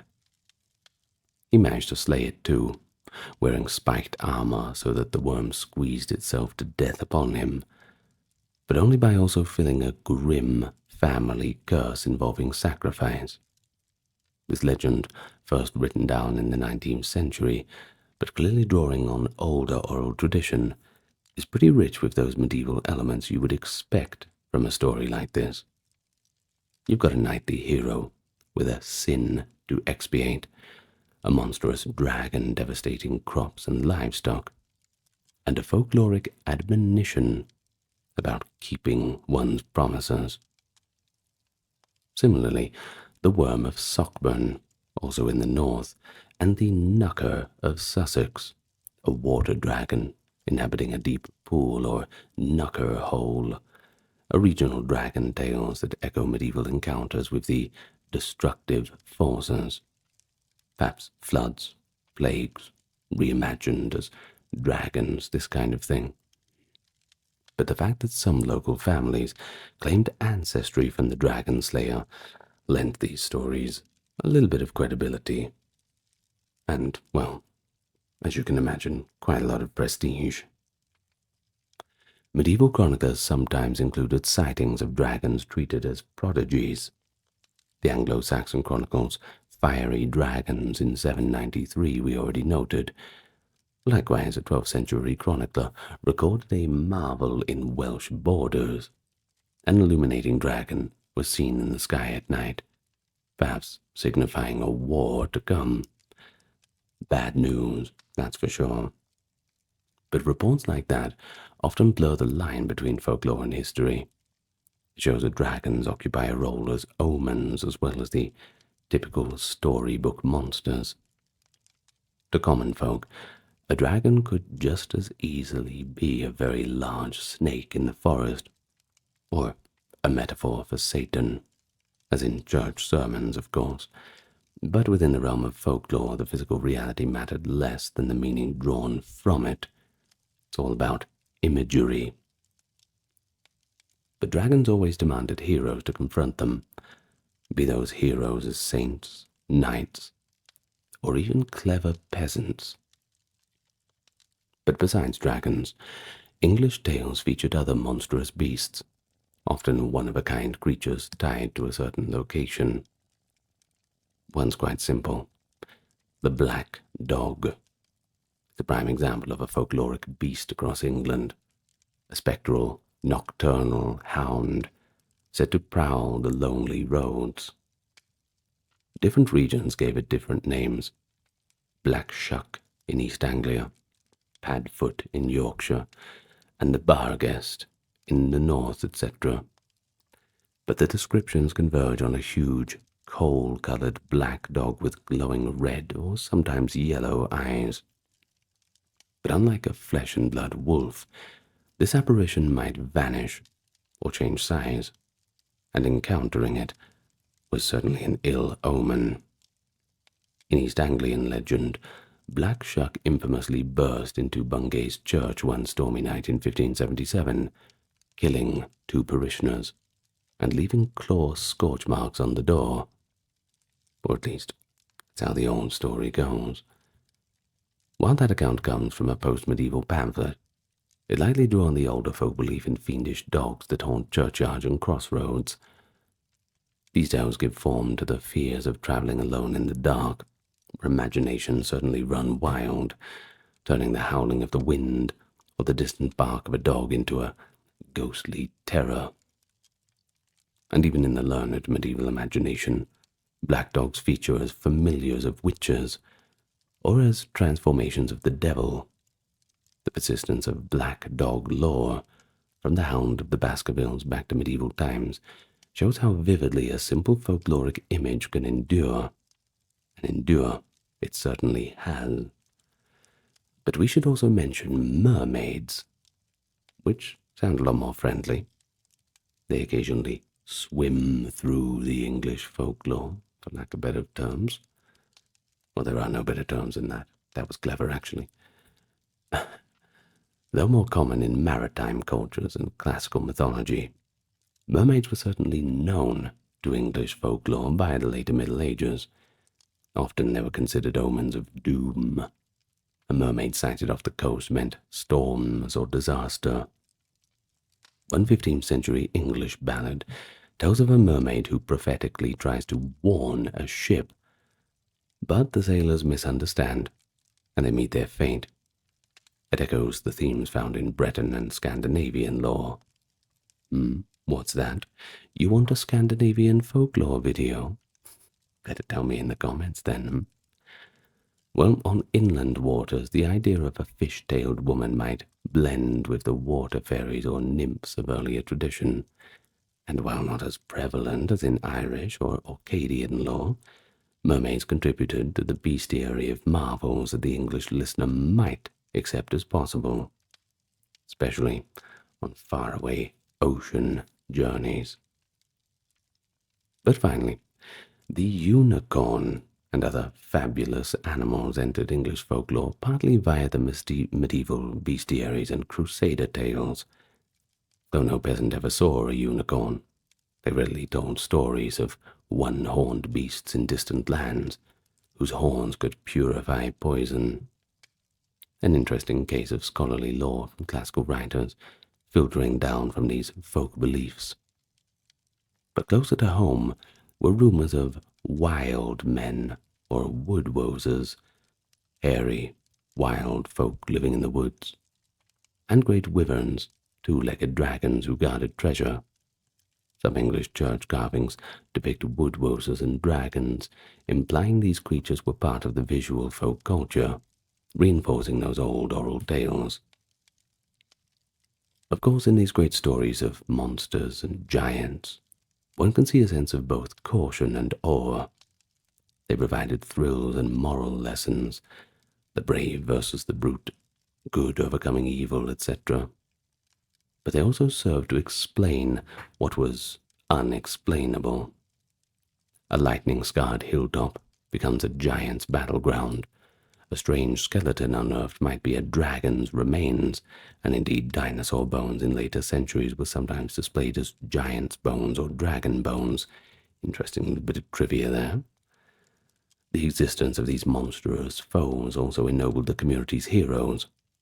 Every village liked to think some local lad or legendary ancestor had once dispatched their fearsome giant or dragon at their doorstep, letting them all live in peace. It's quite charming, isn't it? It gives a sense to the depth of the environment. Every unusual rock or old earthwork could hide a potential story, and even as medieval scholars began to doubt the literal truth of giants or dragons, the common people persisted in telling the embroidering of these tales well into the modern period. And so next, let's have a look at some of the legendary heroes themselves. Of course, if this world is filled with monsters and fairies and elves, let us have heroes to fight them. Characters who became central in English folk legend, often in combat with the very giants and beasts which we have just met.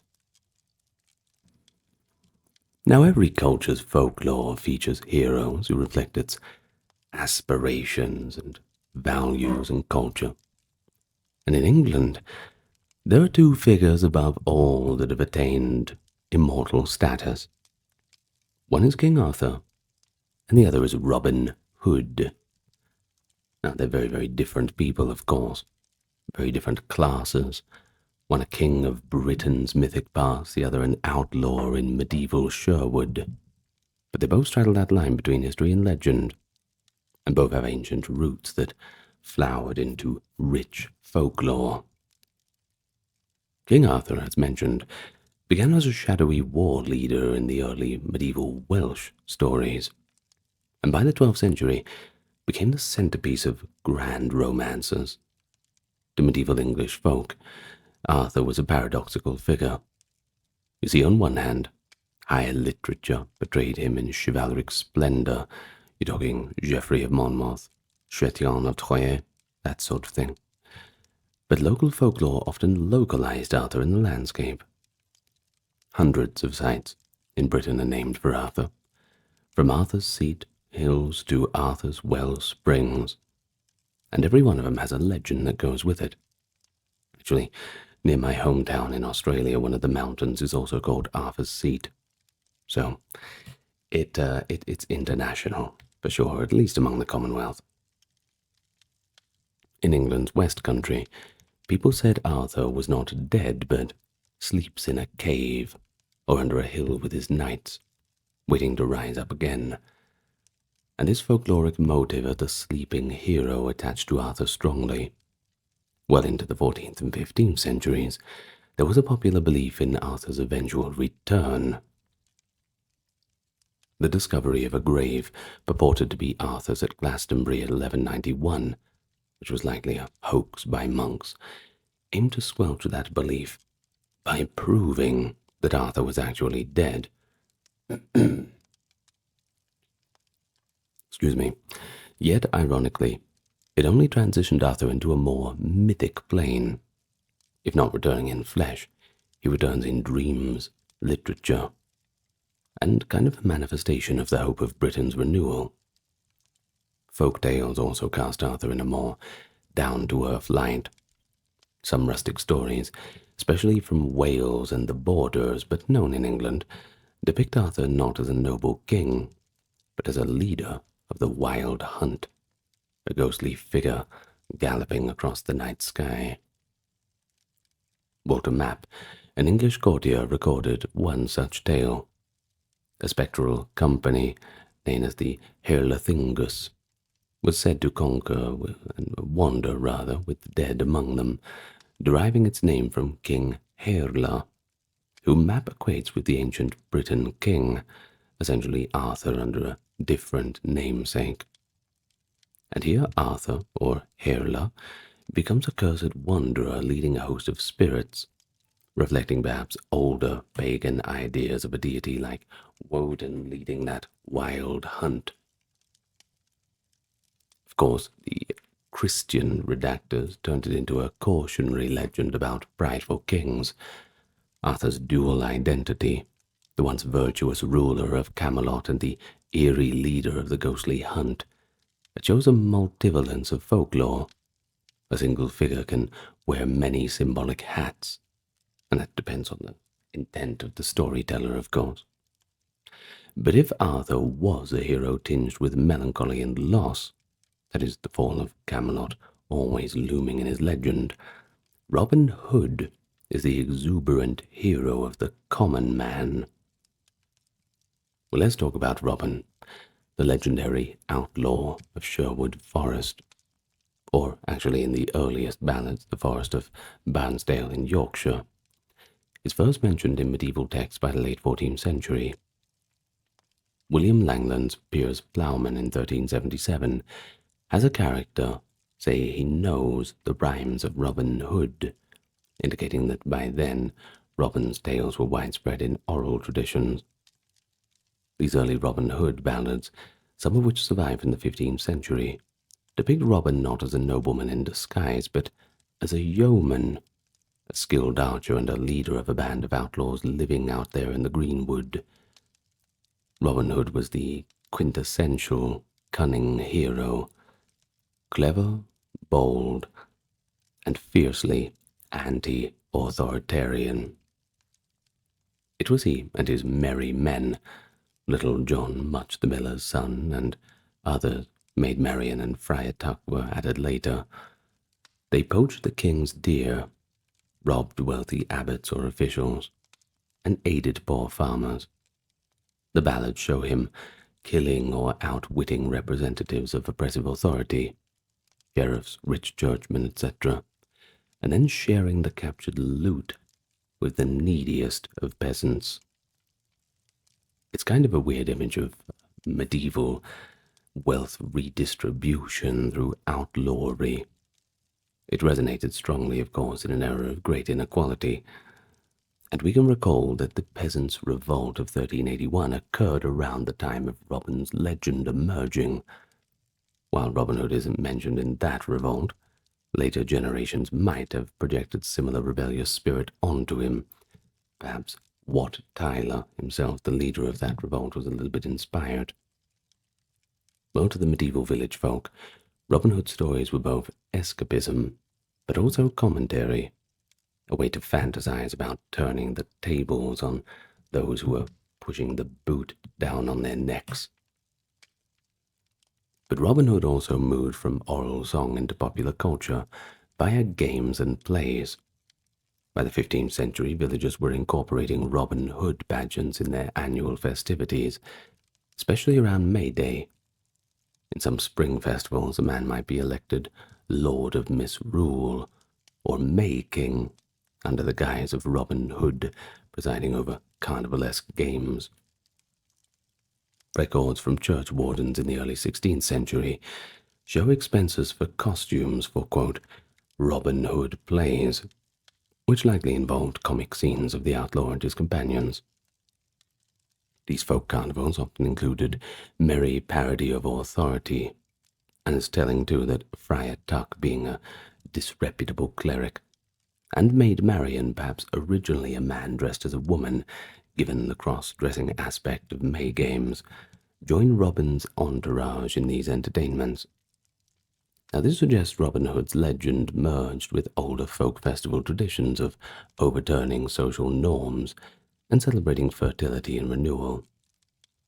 Some have even speculated links between Robin Hood and the Green Man or Jack in the Green figures, symbolizing nature's rebirth, since Robin wears Lincoln green and haunts the greenwood, a wild man free from the bounds of civilization. While such pagan fertility connections are debated, it is pretty clear that by late medieval times Robin Hood served as a symbol of the free spirit of the forest, beloved in popular imagination. And what is there not to like? I mean, everyone was poor back then. When I say everyone, you're talking the vast majority. And of course, people felt hard done by. Life was harsh. To have a hero like Robin Hood, even the imagination of one, it just gives people a bit of hope. Anyway, but the fact that Robin's story had no firm author and no single text, that allowed it to remain folk property. And of course the story shifted and grown with each retelling, suiting the times. I'm sure that even in Victorian era they were talking about Robin Hood and sort of putting it into their own circumstance. Of course, even into the 19th centuries and the 20th centuries, ballads of Robin Hood collected by folklores remained remarkably close to their medieval roots, preserving the outlaw's cheeky humor and sense of fair play. But it's more than just Arthur and Robin. There's a number of other legendary figures that we're just going to briefly touch upon. The first one is Hereward the Wake, a very real 11th century rebel against the Normans in the Fens, who quickly gained legendary accreditation as a freedom fighter employing trickery and guerrilla tactics. Later chroniclers and ballads turned Hereward into a larger-than-life figure. They even sometimes called him the last Englishman, an example of how history became folklore of a local pride. Then we have Lady Godiva, the 11th century noblewoman who was said to have ridden naked through Coventry to persuade her husband to lower taxes. Bold strategy, that's for sure. While this story, first recorded centuries later, has all the elements of folklore, a dramatic, subversive act, a moral about humility and generosity, and even the cautionary detail of a peeping Tom, the one man who dared to spy on her and was struck blind. Hope it was worth it. Well, whether it was true or not, the Godiva, ride became part of English popular lore, symbolic of compassion, and of course the power of a bold choice by a bold individual. Then we have a few folk saints and heroes, and they're important too. Certain saints and legends overlap with folklore. For instance, let's take St. Dunstan, a 10th century Archbishop of Canterbury. He appears in a famous folk legend battling the devil himself.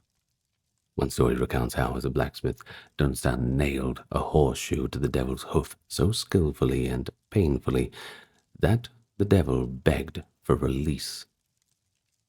Dunstan agreed, only after Satan swore never to enter a place where a horseshoe hung above the door. Well, this legend's not only entertaining, but it does explain the folk practice of hanging horseshoes for luck and as a demon-warding talisman. A beautiful example of folklore and superstition entwined with a real historical person's memory. Similarly, we got St. George. Though a distant figure, became an active folk hero in the form of mumming plays, more on that soon, by the way, where St. George would fight a dragon, or perhaps even a Turkish knight, only to die and be revived by a comic doctor, a performance that was half religious, half pageantry. Well, I suppose in all of these hero tales you can notice a pretty common motive. That is the underdog triumphing. Whether it's a small hero against a giant, a righteous outlaw against a corrupt official, or a saintly smith outwitting the devil himself, these reflect the hopes and humor of the common people. Folklore allowed medieval English men and women who led, pretty hard lives under strict hierarchies, to imagine a world where wit, courage, and virtue could win out over brute force and injustice. A light at the end of the tunnel. The heroes of folklore often operate outside the normal rules. Outlaws in forests, saints aided by miracles of God, women taking bold action, and thus provide a sort of safe, vicarious rebellion or wonder for the listener. And it is important to see how local identity plays into all this. Every shire had its champion, every village its particular legend. Folklore heroes localize the universal longing for justice and deliverance. The village might brag that our ancestor slew the last dragon in England, or a family might keep an heirloom sword claiming it was Robin Hood's, or used by King Arthur's knight. Connections like that made big legends personal and immediate. The legendary heroes, though, were not static. Details changed with the times. They always did. For example, in Tudor and Stuart times, Robin Hood was gentrified in plays, portrayed as a fallen nobleman who hid in the forest, i.e. the Earl of Huntingdon. But the medieval folk Robin Hood was plainly a yeoman, explicitly not of high birth. This shift shows attempts by later interpreters to make an outlaw a little bit more aristocratic, which likely did not reflect the original popular sentiment. Nevertheless, the core of the legend proved resilient, and the folk kept alive the image of the merry outlaw in green, generous to the poor, and fearless before the sheriffs. So, now having explored all that, let's get into the rituals and customs, the folkloric practices that mark that passage of the year, and the rhythms of life for those communities in the medieval era. The traditional festivals and rituals of England, they reveal a rich calendar of folkloric practice. And through these customs, the communities reinforced social bonds, celebrated the cycles of nature, and kept those old beliefs subtly alive under new guises. So let's start with winter's end and spring. After the dark of winter, people look to Candlemas, February the 2nd, and Plough Monday, that is the first Monday after Epiphany, as signs of renewal. Plough Monday is particularly a folk celebration among farming communities, hence the name. Ploughmen would drag a decorated plough through the village, sometimes led by a figure called the plough fool or the plough jags, and demanded pennies or ales at houses. This was both a blessing for the fields and also a little bit of misrule. Those who refused might find their doorstep ploughed as a prank. The church tried to Christianize it by collecting plough light offerings, but the rambunctious door-to-door aspect smacks of pagan first plough rites. As February turned to March, Shrovetide, that is the days before Lent, became a time of feasting and merriment. Shrove Tuesday was celebrated with football games in the streets, pancake feasts, a tradition that still survives, by the way. At least I hope it survives at your place. There's nothing better than pancakes. And Hocktide games, where roles might reverse. In some places, women playfully bound men with ropes to demand a kiss or a forfeit, and vice versa in another day. Vestiges of gender role inversion, I suppose. Well, these customs gave people a psychological outlet before the austerity of Lent, which is not known for being a very enjoyable festival. In spring and early summer, we have the most important folk festival of the year, that is May Day. May 1st, or rather the eve of May. Villagers across England rejoiced in the spring's arrival with maypoles, May Queens, and Morris dancers. And go and Google Morris dancers. They have an interesting appearance. Well, at dawn, youths went maying in the woods to gather hawthorn blossoms, greenery, and flowers to decorate the village. Then they would erect a tall maypole, maypole garlanded rather with flowers and ribbons, likely a relic of ancient fertility symbols, around which they would dance together. Surviving records from the 15th century mention town expenditures on maypoles and summer games, indicating that this was quite well established. And then there was a May Queen, a young girl, or sometimes an embodiment of the goddess Flora, who would be chosen to preside with her consort, rather, sometimes called Robin Hood or the May King in folk plays. And the day was quite enjoyable. Morris dancers, men dancing with bells on their legs, waving handkerchiefs and clashing sticks, performed energetic jigs believed to bring luck for the planting season. Now, Morris dance goes back quite a while too. It's first attested in late medieval England, i.e. a 1448 record of Morris dancers being paid at court, and likely evolved from earlier folk dance forms. Its exact origins are a little murky. The term Morris, perhaps a corruption of Moorish, suggesting an exotic dance influence. But by Tudor times, Morris dances were a staple of village feasts. They often accompanied the mummers or folk players who enacted comic plays. Another major spring observance was Midsummer, that's June 23rd to 24th, the feast of St. John the Baptist. Midsummer Eve saw bonfires lit on hilltops, a practice with clear pagan roots. We're talking summer solstice fire festivals.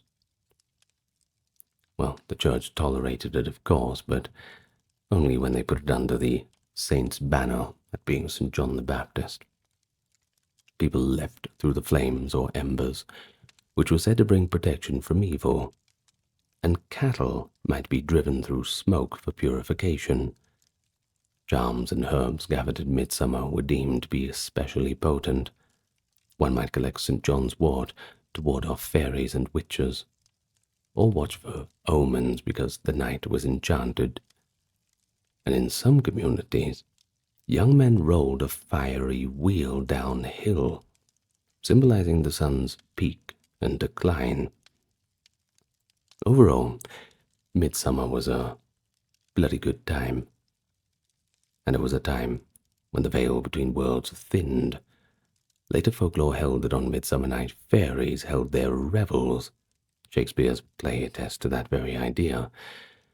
But for the common folk, it was a big old drink-up. A holy day, but also a carnival. Blended prayer with firelit dancing under the stars. Something to look forward to. Well, we also have harvest and autumn's time. When summer ripened into harvest, a host of local customs sprang up to give thanks and ensure future fertility. Harvest home, which is also called ingathering, was a celebration at the end of the grain harvest around late August or early September.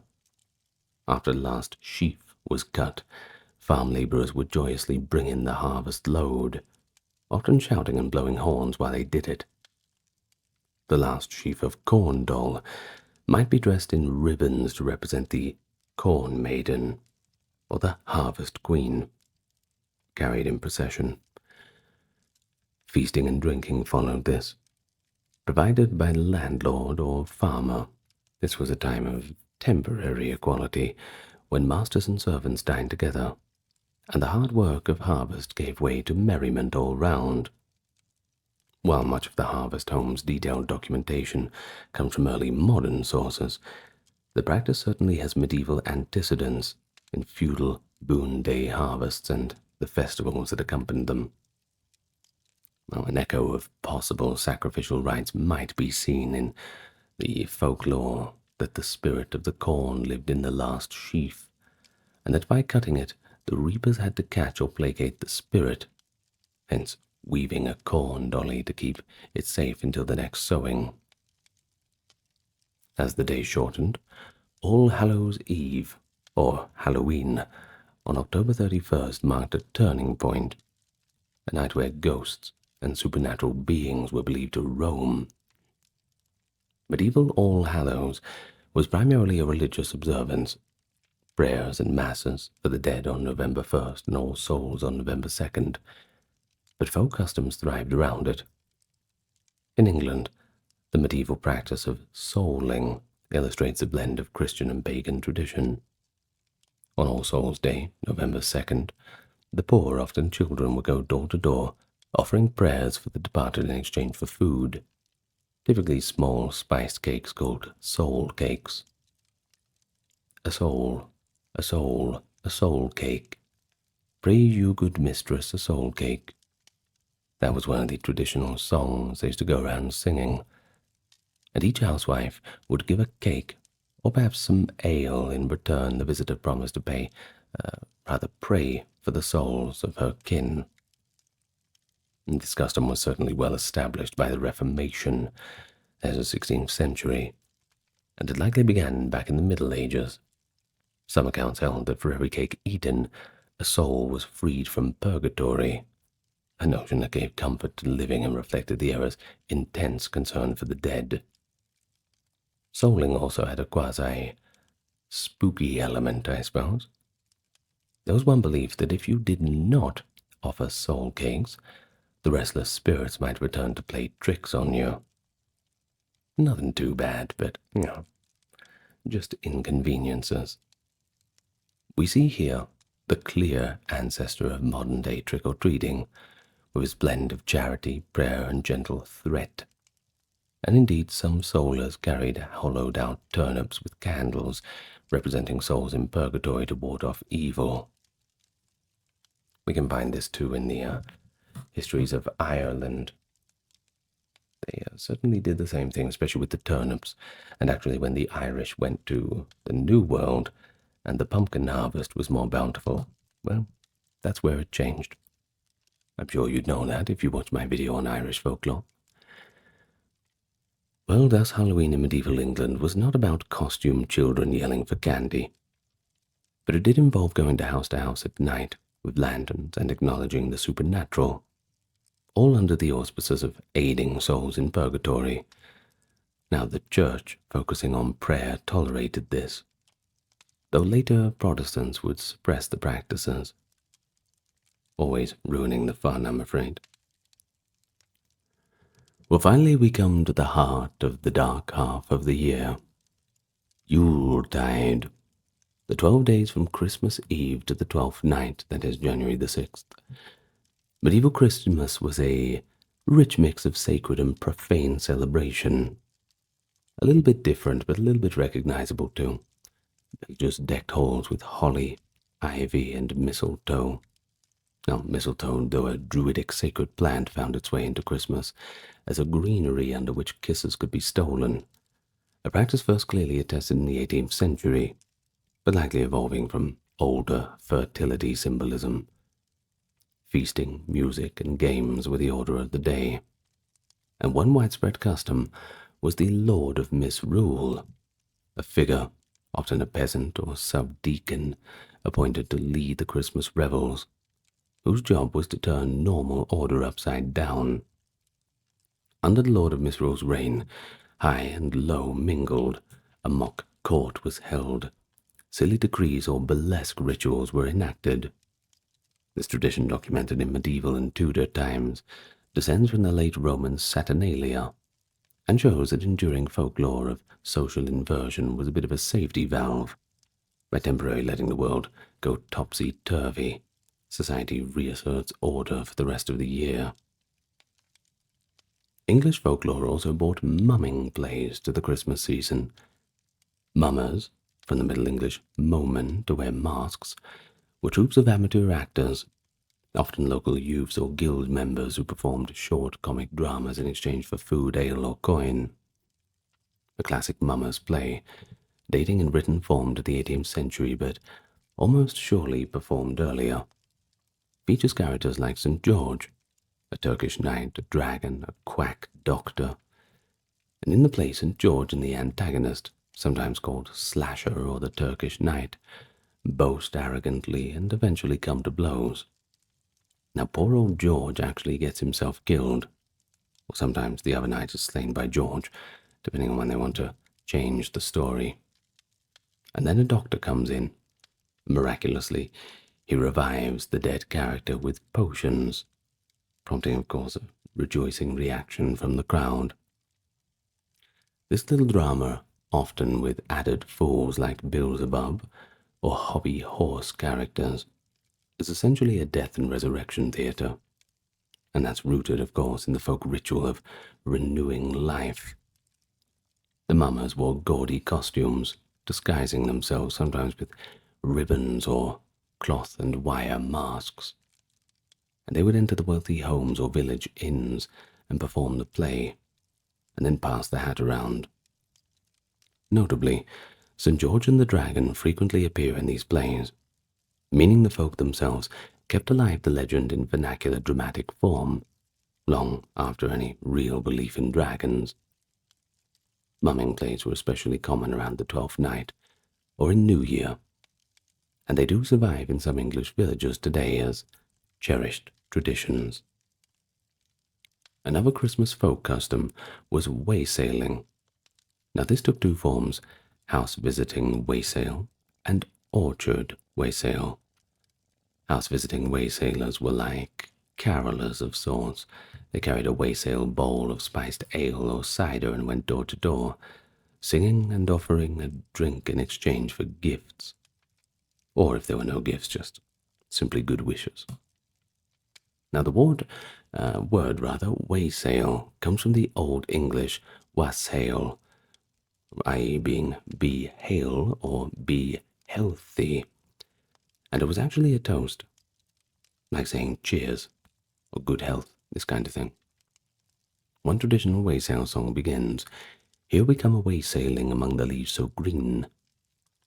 The custom is essentially sharing a blessing for the new year among neighbors, also along with alcohol and song, a friendly social glue of sorts. Well, orchard waysailing, by contrast, that was more pagan in flavour, especially in cider-producing regions like Somerset or Kent. Farmers on the 12th night would go to the orchard and sing to the apple trees, pour cider on their roots, and hang cider-soaked toast in the branches for the birds. They would fire guns in later times, or bang pots to scare away evil spirits, or to ensure a good harvest of apples in the coming year. This ritual clearly personifies the tree and harkens back to an animalistic, or at least highly symbolic mindset, where fruit trees must be cheered and fed to keep them fruitful. It's a pretty good example of how folk practice connected people intimately with the cycles of nature, half in earnest prayer and half in good humour. But throughout all these seasonal rites, the church often provided a framework, but the common folk embroidered them with local colour and remnants of the older custom, as much as would be tolerated. The medieval clergy alternated between tolerating, Christianizing, and condemning the practices. Some elements, like the boy-bishop traditions, where a choir boy was elected bishop for St. Nicholas Day, December 6th, and led parody services, were allowed as harmless mirth. Others, like excessive costuming or devilish games, might be frowned upon. Yet by and large these festivals persisted, because they served vital communal and psychological functions. They were times of collective joy, release, and, I suppose, a reaffirmation of that sense of community.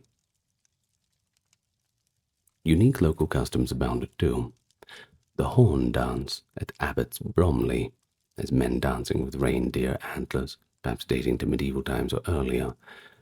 The Cooper's Hill cheese rolling in Gloucestershire, possibly an old fertility rite disguised as a sport of chasing a roll of cheese downhill. Or the myriad well-dressing ceremonies in Derbyshire, decorating springs with flower-petaled mosaics to give thanks for the water, likely a descendant of pagan sacred spring veneration. Each village had its own quirks. Folklore provided a vehicle to preserve collective memory.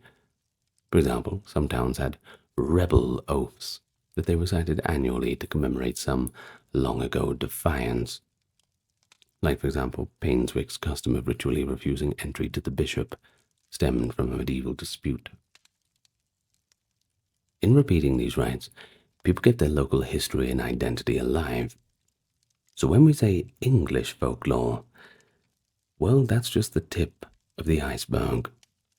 We have to go into counties and towns and all the rest.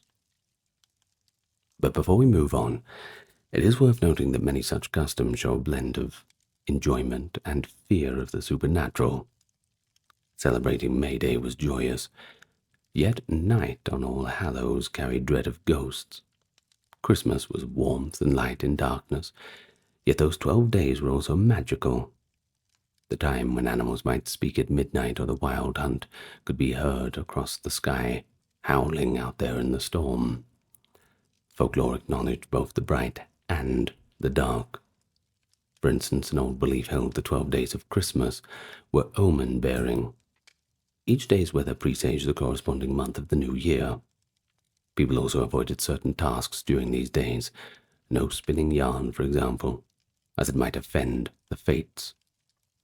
The fabric of time was felt to be delicate at the turn of the year, a holdover from pre-Christian solstice anxiety, perhaps. But well, it's hard to prove that right or wrong.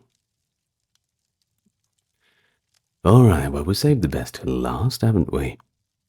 But beneath all these grand legends and the cheerful displays is another layer of the folklore, and that's the everyday magic and superstition that pervaded medieval life. In an age without any scientific explanations for disease, disaster, or fortune, or at least the ones they had were quite limited, people often turned to folk magic, a mix of inherited pagan practices and adaptive Christian prayer, to influence the unforeseen forces around them. Now, this realm of folklore deals with charms, witches, omens, and the little protective actions woven into daily existence. Virtually every community had someone reputed to have special knowledge in herbs and healing, whether called a wise woman or a cunning man, herb wife, or simply known by reputation. These practitioners of folk medicine and magic occupied a respected, if sometimes feared, niche.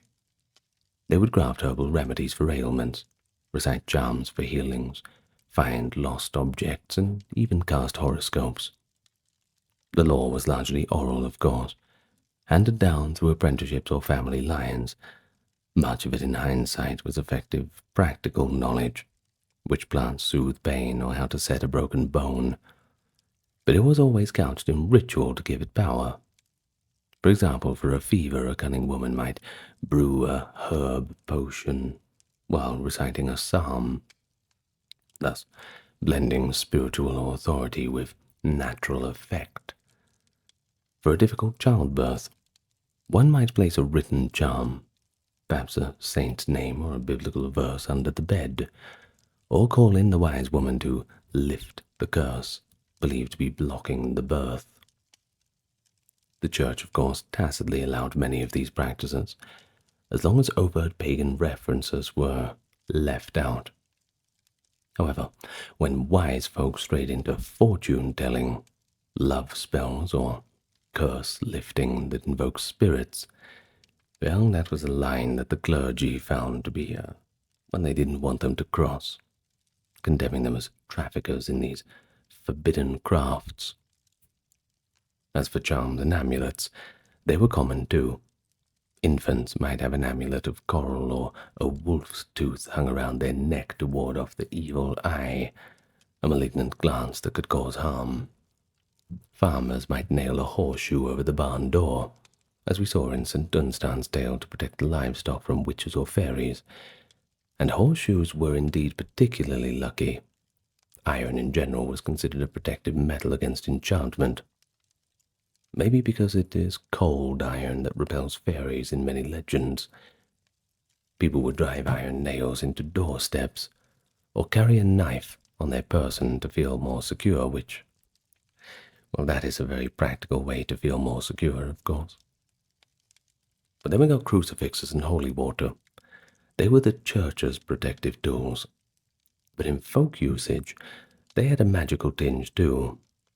Holy water was sprinkled, not just for official blessings, but to banish a suspected ghost, or to cleanse a haunted house. Similarly, the sign of the cross doubled as a superstitious gesture as much as a devotional one. One crossed oneself when speaking of the devil or encountering a strange noise at night, just in case an evil spirit was around. Widespread folk beliefs attached to animals and plants as omens or remedies. A howling dog under the window was a death omen, and so was a bird, especially a raven or a pigeon flying into the house. Had one of them come in, you're in real trouble. But on the beneficial side, carrying a rabbit's foot was lucky, a tradition that possibly stems from much later, but medieval people did revere certain animal parts. A hare's foot to cure cramps, a snake's skin in the purse for wealth, etc. The ash tree was thought to have protective power. Infants in Yorkshire were passed through a cleft ash sapling in a ritual to cure rupture or rickets, a kind of sympathetic healing, where the child's illness was believed to transfer to the tree. The sapling might be bound up as it was healed, so would the child, a charming little bit of green magic. But we also find remnants of pagan worship in folk belief. The veneration of wells and springs remained strong. People would drop coins or rags, so-called cluti wells in Celtic regions, as offerings to the spirit of the well for healing. Although these practices were often officially redirected to asking for a saint's intercession, hence many wells are at St. Mary's Well, St. Anne's Well sort of thing, the underlying idea of a spirit or force residing in the water persisted. The custom of well dressing in some English villages, decorating wells with elaborate floral mosaics, likely originates from the gratitude ritual for water, possibly heightened in years of drought or plague. Now that line between white magic, beneficial, and black magic, the more malicious brand, was also a little bit blurry in folklore circles. Most people would readily seek a wise person's help to break a curse or heal an illness, but they would be swift to condemn a neighbor suspected of ill-wishing their cow, or causing a child's sickness through envy.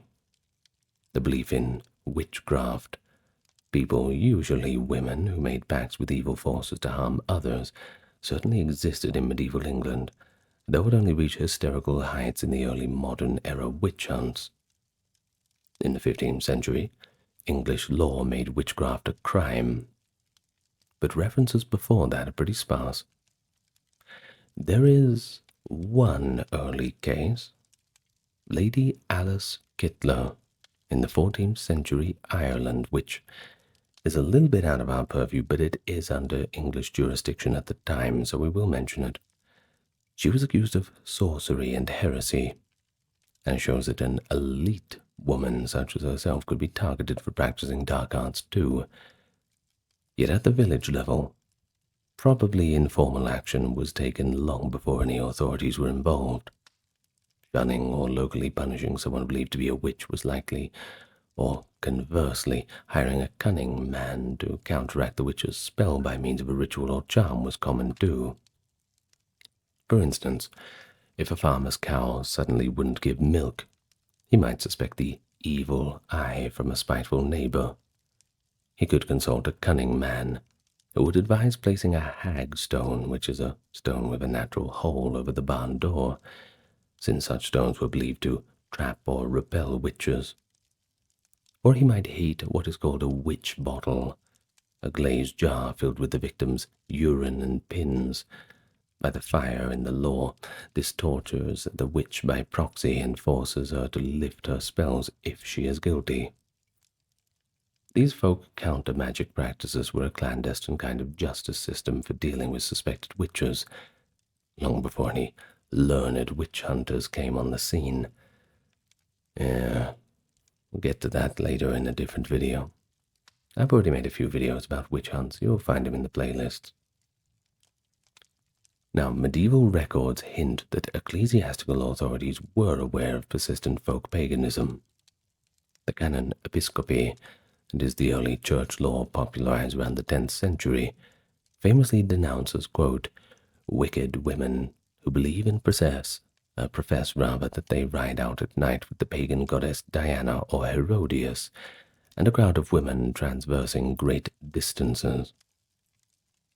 Churchmen insisted this was an illusion of the devil, but the mention indicates that some women, perhaps in folk tradition, claimed to go flying at night in spirit, likely a survival of a goddess or spirit cult, now framed as being diabolical in nature. Of course, England had its share of such beliefs. We see parallels in later witch trial testimonies about attending nocturnal Sabbaths.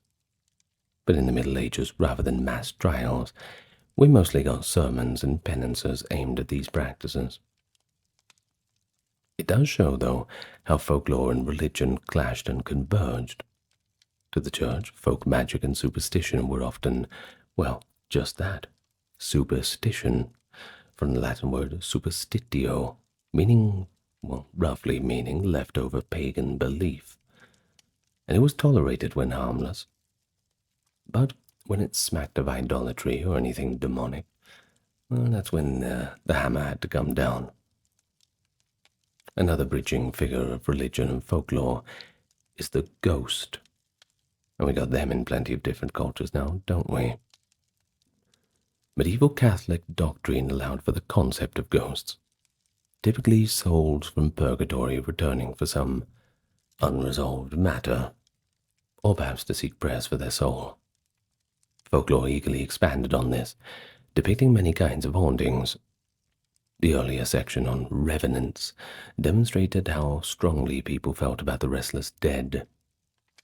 William of Newburgh, in the 1190s, recounted multiple cases of the dead returning in corporeal form, true revenants or even proto-vampires, terrorizing neighborhoods wherever they went. But they were not romantic spirits. They were frightening. They had to be dealt with by physical means like digging up the corpse, or by spiritual means like absolution letters. One memorable story from Newburgh tells of a wicked husband in Buckinghamshire who died and rose nightly to crush his poor wife by lying upon her, and then roamed the village in broad daylight, spreading panic. The problem was solved, but only when the Bishop of Lincoln provided a written absolution to be placed on the corpse, quelling the restless dead. But for more everyday ghost lore, any old house or castle might have a spectre within it, typically a ghost haunted because of some unfinished business, and folklore provided rituals to lay them to rest, perhaps by recovering a buried bone or by having a mass said in their name. And some ghosts were essentially harmless, loops of memory. Others were malicious bogies. An interesting folkloric hybrid is the churchyard ghost that jumps on the back of late-night travelers, a known motive in English and Irish lore, by the way. The cure was to carry the ghost back to its grave, or to cross running water, which a ghost supposedly cannot do. Kind of like ring wraiths, I suppose. They're opposed to water. Well, these beliefs serve to discourage nighttime wandering. Maybe it's a little bit safer to just light a few candles and stay inside. But we shouldn't neglect omens and divinations, which were a big part of folk belief too. People scrutinized the flight of birds, the shapes of clouds, the habits for animal signs. A classic English superstition is this: if the candle flame guttered or a coal popped out of the fire, it meant that a stranger might soon arrive. The new moon had rituals too. One might flip a coin in one's pocket at the first sight of a crescent moon to ensure prosperity, or bow to the moon to avoid bad luck. Now, if that's not pagan, I don't know what is. That's the most pagan thing I've ever heard. Well, dreams were also considered meaningful. Interpretation of dreams, like handbooks to do so, existed as well. But even without those, folk sayings like dreaming of eggs will bring you new wealth circulated around. Well, love and marriage attracted a lot of folk divination too. Medieval maidens might pluck petals. You know, he loves me not sort of thing. Or throw a shoe over the house on New Year's to see what direction it points. Whatever direction it was pointing to, well, go that way to find your future husband. On Midsummer Eve or Halloween, a girl might fast and then lay a sprig of yarrow under her pillow to dream of her true love. These gentle spells were harmless in the Church's eyes, though if they involved invoking pagan deities or forcing someone's will, they'd be frowned upon. Generally, folk magic was tolerated if it stayed low, solving small problems, and didn't openly blaspheme or claim to conjure demons. Well, however, medieval records do show cases of suspected harmful magic, maleficium, being prosecuted. Often these were entangled with political or personal conflicts, etc. A servant accused of trying to poison a lord using sorcery. But the average villager likely feared a witch's curse far more than being charged as a witch themselves. At least until the late 15th century, when witch-hunting ideas from the continent began creeping in. Before that, communities had a more nuanced view. Someone might be a witch, but still consulted for healing, illustrating the ambivalence in folk attitudes. There's one medieval English proverb that goes like this: there are three kinds of folk: those who heal with sorcery, those who harm with sorcery, and those who do nothing pray you fall into the hands of the first if you must, and never the second. Well, finally, superstition. It touched every stage of life: birth, coming of age, and death. When someone has died, lest the soul be trapped, a practice attested in later folklore. Many of these actions arise from the desire of controlling the uncontrollable, or at least to show respect to forces beyond one's understanding and ken. Folklore provided a sense of agency and comfort. Maybe you couldn't cure the plague. Maybe you could wear a certain charm or recite the prayer of St. Roch and feel protected. Maybe you couldn't guarantee a bountiful crop, but you could waysail your orchard or consult the almanac for propitious hours to sow. Well, in summary, I suppose the world of medieval English folk belief was richly textured with magic and superstition. It's a parallel belief system that coexisted with and sometimes under the radar of the more orthodox religion. Largely practical, largely private. Amulets, little rituals, consultations with wise folk, and constant negotiation with luck and fate. While the church's theology provided answers for ultimate salvation, folklore's vernacular magic offered answers for the here and now. How to ease a sick child, protect the home, ensure love and prosperity. It's that human need for assurance, life's little questions, and the big ones too. And I suppose you can trace many modern good luck habits or alternative medicines back to these medieval roots. Surely you noticed a few of them throughout our talk today. And there you go, an hour and a half of English folklore. I think we covered, well, everything that I wanted to cover. And I hope you learned a lot too. Well, I'm going to thank my top-tier patrons and supporters. In the channel going: Kimberly, Christine, Sally, Amber, Susan, Cameron, Carrie, Charlene, Lynn, Therese, Katiana, Nicholas, Ulfidnir, Alexander, Charles, Christine, Dr. Neuronerd, Erin, Jaden, Jim, Jeffrey, Jessica, Madeline, Melissa, Orthodox Review, Scott, Shell, Wendy, Josie, Sarah, Ryan, Thor, Cameron, Stephen, Kevin, HMSHH, Crystal, Taubery, Anthony, Lucy, Brandon, Gugu Bubonic, Nicholas, Craig, Neftis. Uh-oh, I forgot where I was reading from. Where am I? Oh, there I am, right down the bottom, okay. Alexander, Kokan, Dorsey, Benita, Claire, Courtesy, Carol, Robert, Mary, Bridget, Nefertari, Yvette, Miss Mochi, 11, Allison.